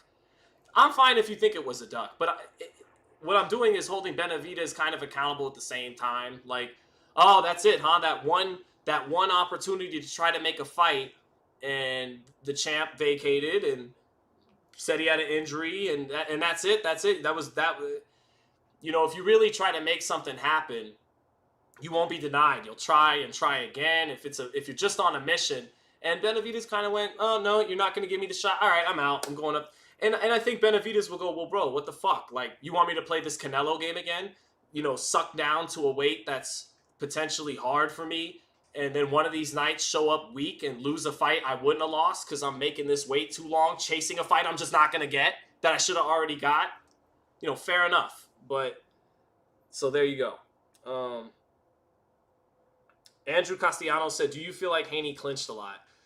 Yeah, and I guess, you know, by the traditional rules of the game, if you refuse to kind of engage in the inside and your only method is to tie up, then the ref should probably warn you at some point. Even but it was smart. It was tactical. It was done in a very tactical way, and he was just a better fighter. I'm not gonna harp too much on the clinching, and I'm answering your question straight up. But it's not some narrative I want to feed into about Haney. I don't want to act like it's not a reality, and I'll acknowledge that a lot of the people watching do not like it, and that a lot of people, even though Haney won, there's going to be a lot of people who are still like, no, fuck that. I don't like watching him fight.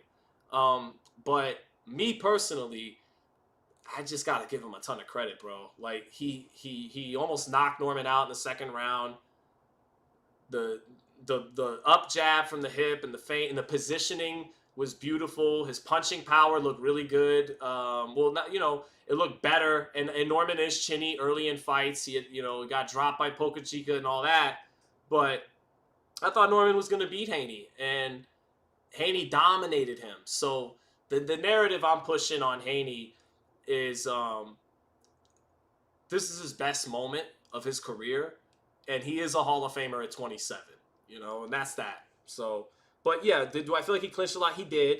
And to the traditional letter of the law, yeah, at some point the ref probably should have, you know, gave a warning, but, you know, whatever. Even if he gave him a warning, I don't think it would have made a difference. I don't think a point deduction wouldn't have mattered.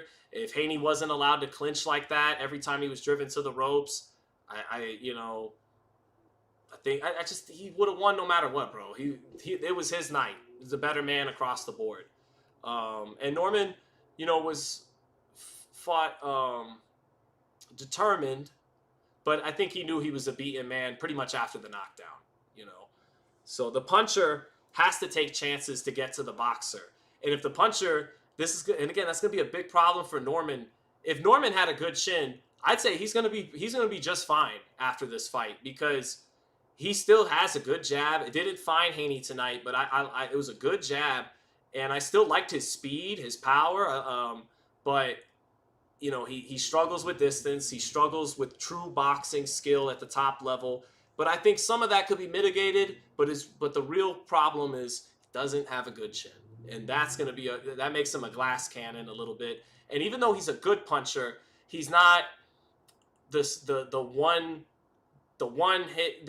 punch puncher that Garcia and Romero. Those guys are better one punch punchers. I thought there was a good chance that Norman hit very hard and was maybe a better all-around fighter than Rolly and Ryan, who are more explosive than he is. But maybe not, you know. And Ryan and Rolly remain very naturally talented wild cards in this division. You know, you got to favor Haney probably over, you know, you got to favor the boxer over the puncher. And I think a lot of people after tonight are going to favor Haney for sure over Garcia in a rematch. But, you know, Ryan and Rolly are God-gifted punchers with explosiveness. So they're going to be a threat potentially on any given night. But they also have holes in their game, so they can be exposed on any given night. It makes them both exciting, you know, wild cards. But let's see. Super chat from God is Grand. Do you feel like Sam Noakes is this generation's Irish Mickey Ward? Yeah, that was kind of Mickey Ward-esque. I think he has better timing than Ward, and I think he has better defense than Ward. But I get what you mean. You know, tough, come-forward guy, good body puncher and all that. No, I mean, I think he's better than Ward was, but Ward had a championship left hook to the body. He just didn't have defense. He didn't have the timing and the two-fisted arsenal that Noakes had. Noakes punched with both hands well. He kept his defense very tight. He came close to beating Abdullah Mason, but no, I think Noakes is better, and he's a tighter defensively. But Ward had that special left hook to the body, so that's how I'd answer that. Hey, who said that? Brian's 1883 boots. Yo, Brian Norman, not good. Yeah, and all the top dogs said that. Carrington told me that. Devin Haney said it. Richardson Hitchens said it. I'm forgetting somebody here. Boots said it. They all said, you know, this guy ain't that good. And I think where I got romantic with it was, like, you guys could be dicks sometimes. You know, you do the, like, the elitist kind of, you know, I'm shit, and that's fine. I don't mind that, but it's like, it's a little dry sometimes. Like, Boots is amazing in the ring. He's a little dry on the mic. Haney was super dry this week, right? And it's not I'm picking personality over skills, but I'm thinking maybe there's something in the spirit of Norman that they're overlooking. They're so used to it looking a certain way skill-wise that Norman, coming from a different background down in Georgia, where it's not going to look as pretty as Philadelphia and California and New York and all that, maybe he has a method to his game that's subtle, that will surprise people. No, they were right, and that was it. So, thank you for the super chat, MMA Savant. Thank you for the super chat. Says, great watch party. If you could pick one fight to be made in 2026, what is it? And do you think Benavidez will end up with a better resume than Canelo? No, Benavidez will not end up. With a better, that shit. No way. I mean, he's not going to get the opportunities Canelo had. Like, Canelo gets to fight whoever he wants, and Benavidez never gets to fight who he wants almost. So that alone. But now Benavidez is leaving the divisions where there's a lot more talent than there is a cruiserweight.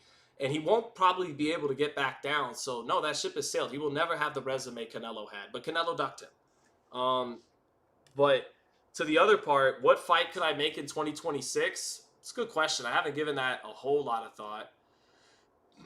Boots and Virgil's a good one. But I wish those guys could fight for unification. I like Boots and Virgil. I think Virgil and Fundora, if you want action, that's going to be a hell of a fight. Let's see here. If I could have any fight, it would be,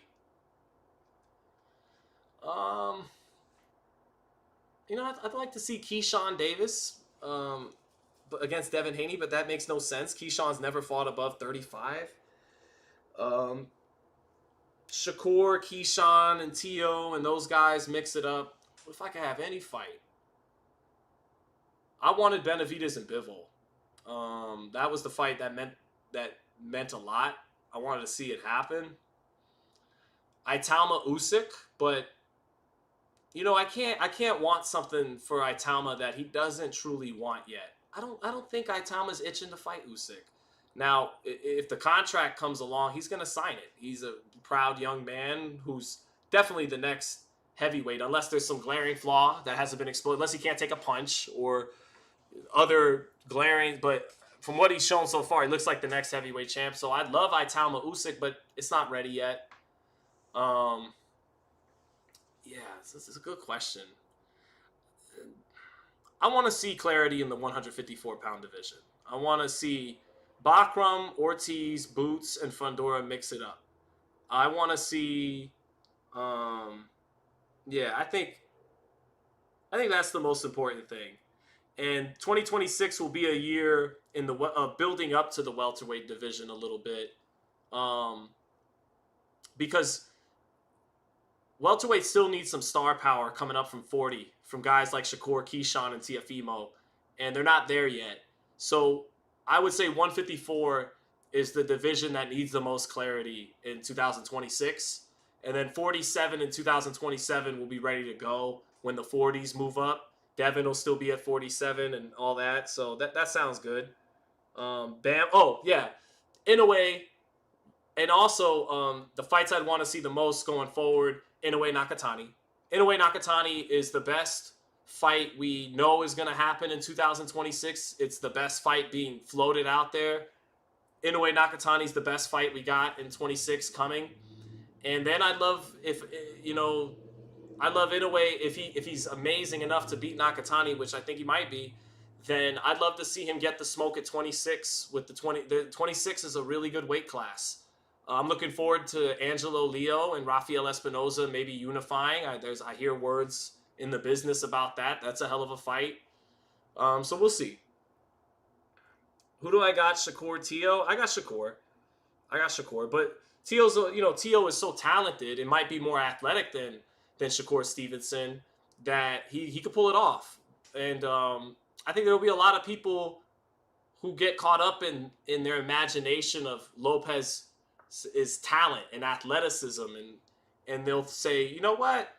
Yeah, he'll beat Shakur, but the safe pick, and I'll go with the safe pick, is Shakur Stevenson. He's the more consistent, he's the more dependable fighter. Even though he's had his hiccups, he's had his, De Los Santos, Jeremiah Nakatia, what was that kind of fights, but I favor Shakur. And by the way, I was 75% tonight. So my picks are still valid. They just weren't valid on Norman-Haney. I still got the other three right. So depends which Tio shows up, says Maria. Only problem is Tio in his big show-up moments were against come-forward guys in Taylor and Lomachenko. This is a different puzzle. Can he pull it off against a master boxer? When Sandor Martin may have beaten him and dropped him, and Jermaine Ortiz made him look not that good, and he tends to not look good against that style. So by that logic, he's not going to beat Shakur Stevenson. If he barely beats Sandor Martin, that southpaw boxer, the logic says he's not going to beat Stevenson. So I got Stevenson. So I got a super chat from Dion Davi. Thank you for the super chat. Says, I rooted for Norman because I like his personality. Upon watching his Randall fight, I realized he didn't have the tools to win. No birthday win. Hey, Dion Davi, you were smart. Good for you. And you did your tape study on the Norman fight. The Norman fight, it made me hesitate. It made me go, we're jumping in here and might look dumb at the end. And that's what happened. But that's okay, man. People like me picking against Devin Haney provided the foil that makes his triumph better. So, you know, you can't be a wuss and I'm so scared that Haney will make me look bad. I'm not going to stick to the Norman pick. It's like, no, pick Norman. So then when Haney wins, you played your part as a media member. You picked against him, and guys like me gave him that little bit extra, and that's the dynamic of the game. If he had lost, then hey, I was right. I picked the guy that a lot of the smart money with the purist wasn't on, and hey, now I look good. But Haney gets the job done, so good for him. Sean, do you think the card failed to deliver? Nope. I think it delivered. Now, I came in with the highest hopes, and it didn't fully reach it. But no, it was a good ass night of boxing, man. Between Bam and Mason, that was beautiful. And then Haney having a moment we'll never forget. And then Benavidez closed the show in professional fashion. He did it. He got the job done. 7 rounds. I give tonight, an A. I give tonight an A. The only way it could have been an A plus is if Haney stopped Norman, and then you got, the only way it could have got an A plus. I give it an A minus A. The only way it could have got an A plus is if Norman and Haney together, not putting it on either, together, would have made a little bit more magic happen in that ring. Then it'd be just an A plus because their fight tapered off after the first half, but still, even with that fight tapering off, it was still a moment we'll never forget. And so tonight I give it an A. I give tonight an A. And maybe an A minus or a B plus because it wasn't in the United States like it should have been. This card would have been. Right now, Vegas would be buzzing after that card. Like whatever American city, New York, Las Vegas, L.A. The atmosphere would have been crazy. Could you imagine that knockdown in Vegas or in New York when Haney dropped Norman? Like that it would have been insane. So actually, maybe I got to give it a B plus because of the location and all that. But I mean, beyond the location, I give tonight an A. I mean, you saw one of the best fighters in the world pound for pound. You saw the Mexican monster execute. You saw Yarde put up a good fight in resistance. You saw Haney cement himself and shut the world up. And then you saw Abdullah Mason pull through the deepest waters and pull out his first world title. I think it was really good. I think it was 100% worth the money. So, and hey, we gotta go down the line. Oakland, Phoenix, Cleveland, and San Antonio, stand up. Atlanta, Dirty South, stand up too. All right, but those 4 cities, they showed out. They represented tonight in the Middle East and did their thing. So they did. It was a really good. It was a great card. It was a great card. Jose Sr. said they want to fight at heavyweight eventually. You know who called that all along was Jim Lampley. Jim Lampley, the first time he saw Benavidez knock out Anthony Yarde, Demetrius Andrade, he said Benavidez is going to be a heavyweight. And Lampley from day one has been a believer. He thinks Benavidez can be successful at heavyweight. I mean, shit, so does Jake Paul. So I guess anything's possible.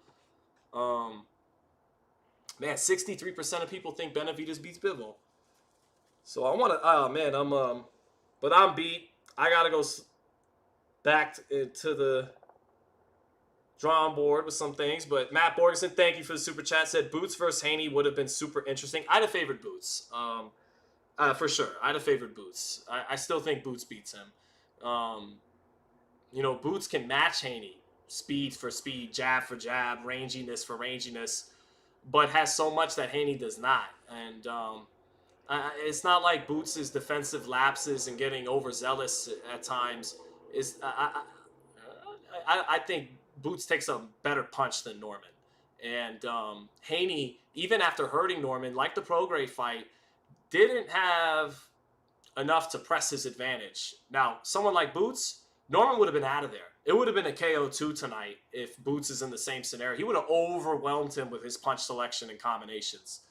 So I think, Matt, that, Boots beats Haney. I feel very confident in that.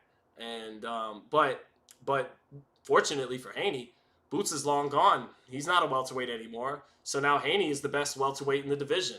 So that's how that goes. Guys, can you hear me? You can hear me, right? Yeah, they can hear me. Ty 23877 said Haney doesn't even look like he got into a fight. No, he got out of there clean.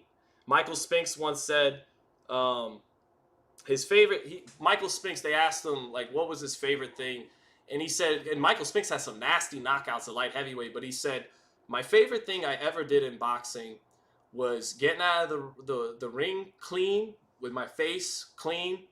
And he said, I always felt like that always made me feel, I always felt like I did a really good job when I'm fighting another championship level man. And I get out of there nice and clean, back to my wife. He said, that was always what I prided myself on. And Michael Spinks has had one of the greatest light heavyweights ever. So that's what Haney did tonight. He got out of there nice and clean. And must feel amazing for him right now. Because I was there in New York when he lost to Garcia. Well, the no contest happened with Ryan Garcia. And it was a miserable night. It was a chaotic energy in that arena and completely unexpected. Garcia came in with this chaotic energy that was almost unsettling and beat the hell out of Haney, on PEDs and blowing weight. And it was just a miserable night for Haney. And I remember, we all didn't get out of there until like 4 o'clock in the morning in freezing Brooklyn. And I remember the Haneys, they left in their entourage, and there was people on the Brooklyn sidewalks yelling horrible shit at them, calling them a bitch and all this. And then to go from that and put up with everything in the last 18 months and get called everything in the book for the Ramirez fight, and to go through all that, and then have people thinking, not only will you maybe lose this fight by knockout, but they're ready to kind of say, see, once he fought guys his own size, he got exposed, and kind of ready to invalidate everything you already did accomplish. And then there was some people saying, not only is he going to lose this fight, this is going to be the end of Devin Haney, right? And instead, goes out there, does what he does. He must feel amazing right now. And he deserves every bit of it. He showed a lot of mental strength and fortitude to go through these last 18 months and get the last laugh. That's what champions and winners are made of. So I tip the hat to him, 100%. Ty said, "Can we please stop bringing up Garcia? He was dirty." But I'm bringing it up because it happened. To illustrate the point of how low he had felt, and then now where he is, and to get through that and get it to the other side of it, is tremendous for him. Matt Borgeson said, "Didn't Bam's combination punching remind you of Bud's?" Yeah, I guess a little bit. I know what you mean. He could throw any punch in the book. He's southpaw. He can cook you from any distance. And yeah, from that perspective. But I don't know. I'm trying to think of guys who are really good at touch, touch, bang, touch, touch, bang. Yeah, that's Crawford. Yeah, Crawford does that. Lomachenko did it. So yeah, I think that's fair. That's just how nasty Bam is.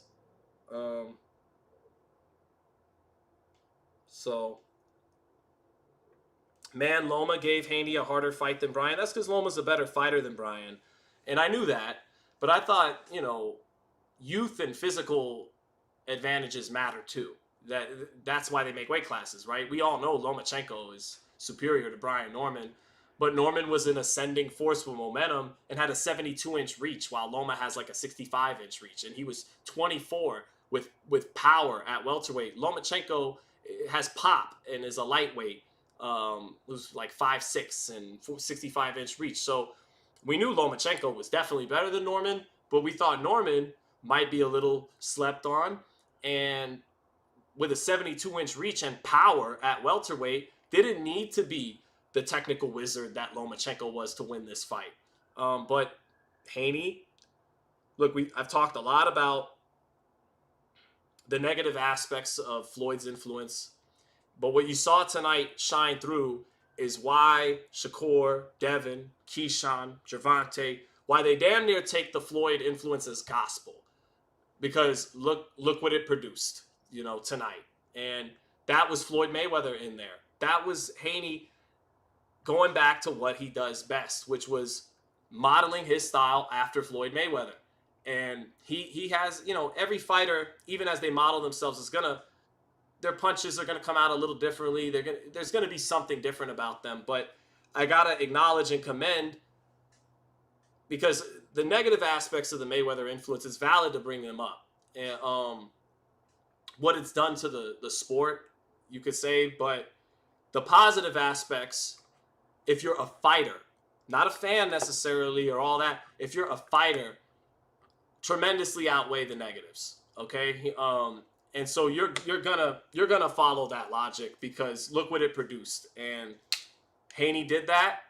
He stuck with his foundation and rediscovered himself tonight. So yeah, he's the champ. Super chat from Ty again says, yeah, it happened, but when we bring it up, it's like we're crediting Garcia. Garcia should have received a longer suspension. Losing the role he showed us. I agree with everything you're saying.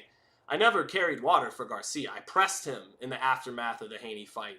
But I just brought it up to highlight how far he's come in 18 months, where the rock bottom was, and now he's higher than he was before the Garcia fight. So that's what it was brought up for. So I need that coach on. Yeah, I hear you. I don't know if I deserve it right now, but rematch. No one wants. No. Now, you know, I think that's what it was too. Was like there was so much bullshit around Haney and Garcia, and there's been a lot of bullshit surrounding all those young guys. Not all of it's their fault. They're growing up in a different era of society and a different era of boxing, but I think part of it was like there's been a lot of bullshit to deal with the young guys, and it was like, yeah, I guess the obvious scenario is Haney's about to beat Norman, Garcia's about to beat Barrios, and now their rematch is going to be the biggest fight in boxing. Like, by next year, if Ryan beats Barrios, Devin and Ryan is like a super fight, because Ryan's chaotic shit, it went mainstream. It went viral. He was on all those podcasts. All the main influencers with the youth love Ryan. He's in with them like that. And then Haney became this like lambasted, you know, everybody hated him and all that. And so now that Haney is the champion again, and if Ryan can actually win his first world title against Barrios, where most people are going to be picking him, then my God, man, Haney and Garcia too is now the biggest fight in boxing. And it's going to be huge. They could have both lost to Barrios and Norman, and we'd still all be there for the rematch just because of the human drama to it. But now, if you add on top of all that drama, a unification, and it's actually for the legit unified welterweight champion, oh, it's a wrap, dude. Like, that is now the biggest fight in boxing, bar none. Garcia just has to handle his business, and you're tempted to say he will.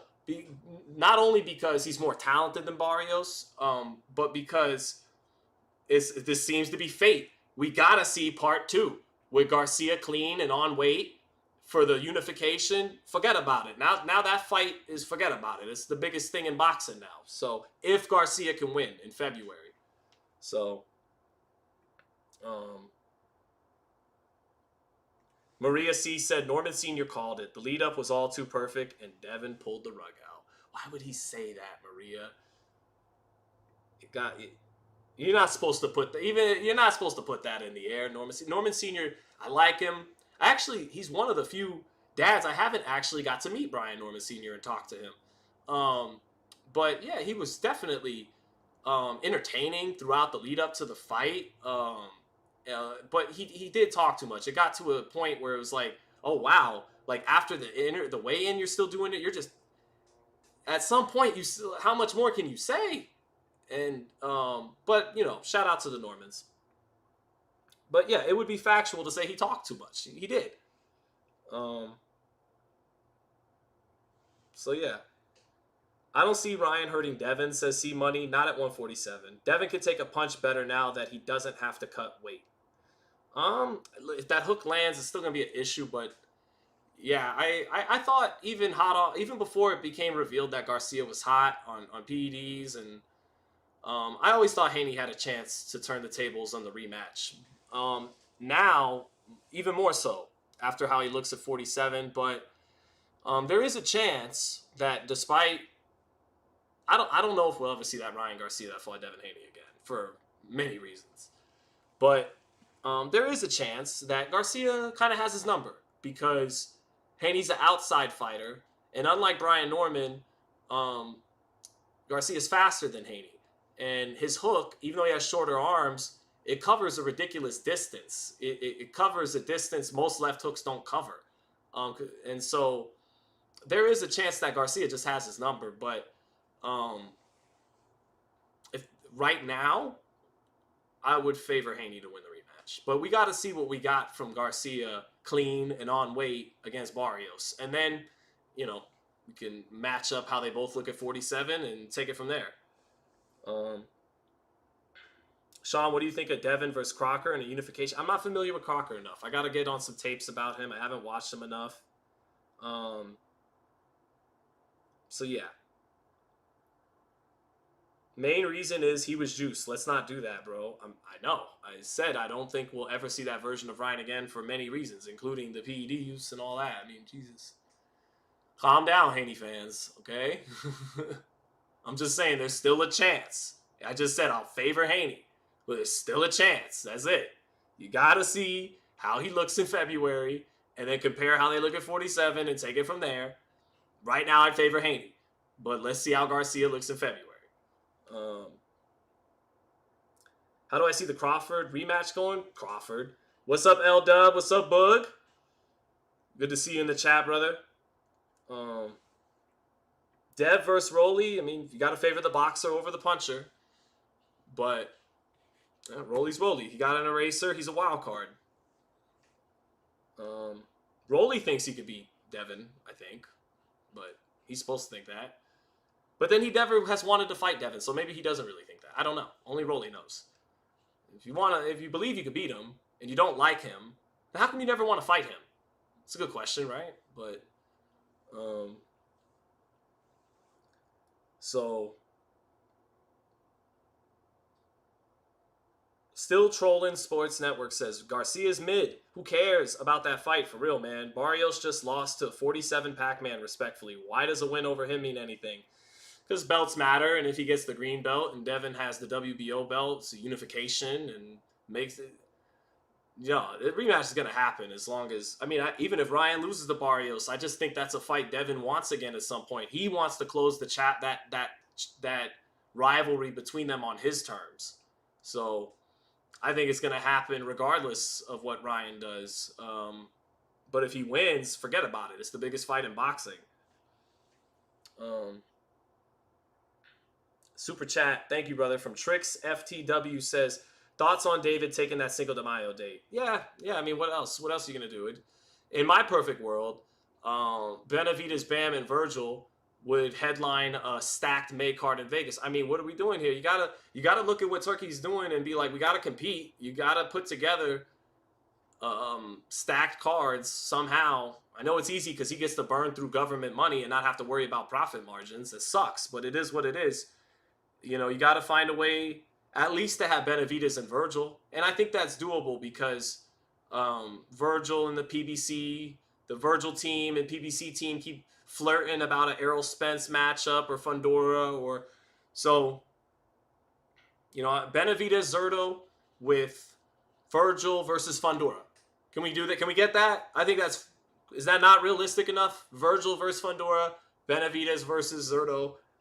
I'll be there. Cinco de Mayo weekend, Las Vegas. Sounds good enough. It'd be nice if we could get Bam on there too, but that might be pushing it. Not realistic. So yeah. Super chat from my man Philip Quinn says Ryan could be Mayorga to Dev like Forrester. Very possible. Yeah. Very possible, but I think, Rolly's the Mayorga, right? And Rolly already got his Forrest scalp by being... I always said about Rolly, he's going to beat one of them. And I picked Ryan to beat him when they fought, but yep, he got Ryan's scalp. So to my original point about Rolly years ago, I said, I don't know, whether it's Tank, whether it's Ryan, whether it's Devin, or you know, they're going to beat him, but he's going to get one of them, like Mayorga did with Forrest. So Rolly's more than Mayorga. But your point is, he may just have Devin's number, which is possible. We got to see. I favor Haney. So, but man, man, we got almost 700 people in here. So apparently you guys want me to keep talking. I'm a little tired. It's been like an 8-hour live.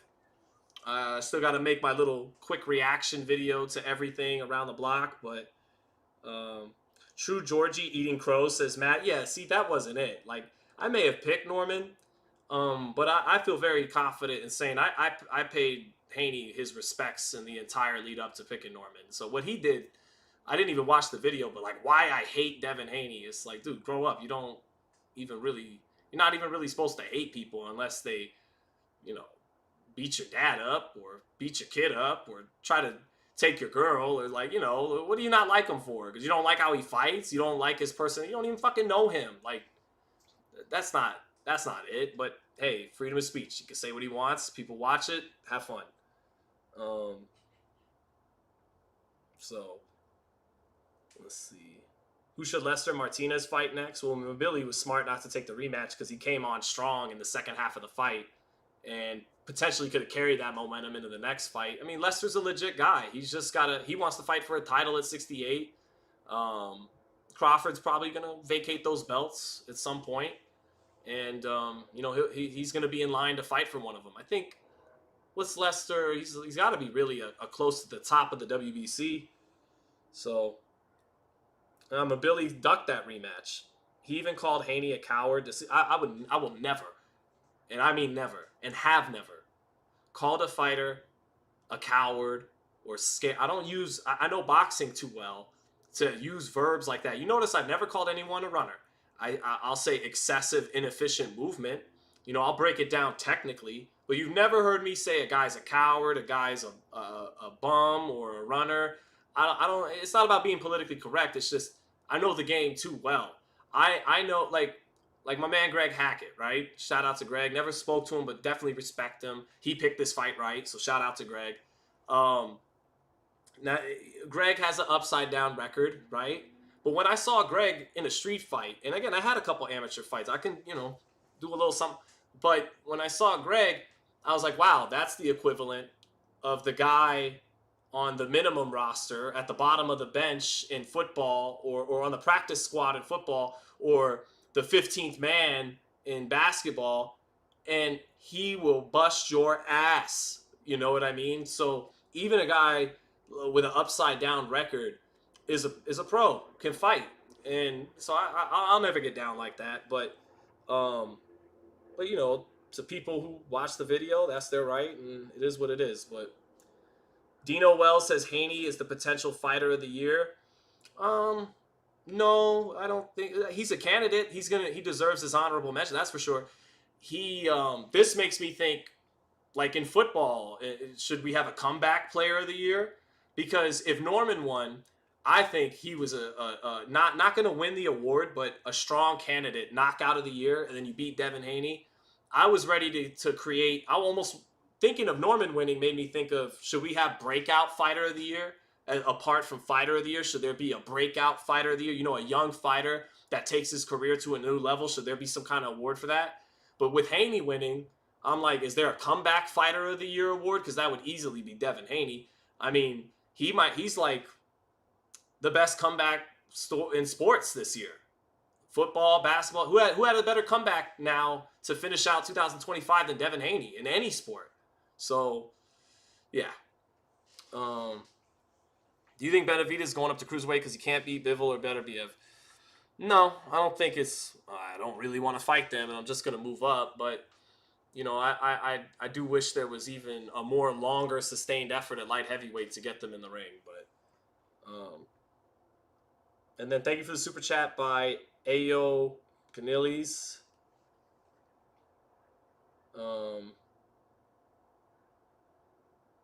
So where does Norman Jr. go from here?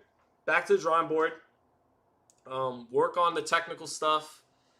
He can improve in those areas. Again, the big issue for him is he doesn't have a particularly good chin.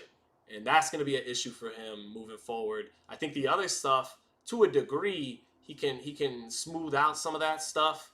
He'll always struggle against someone like Haney, but against other styles, he could be world champion again.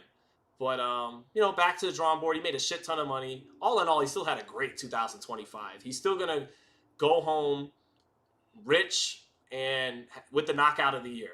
That ain't too bad, And he made it the distance when it looked like Haney might have got him out of there in 2. He was persistent. The 11th and 12th round, I was disappointed in it because he just did a lot of clinching and didn't want to risk getting knocked out. But still fought a determined fight. I still like Brian Norman.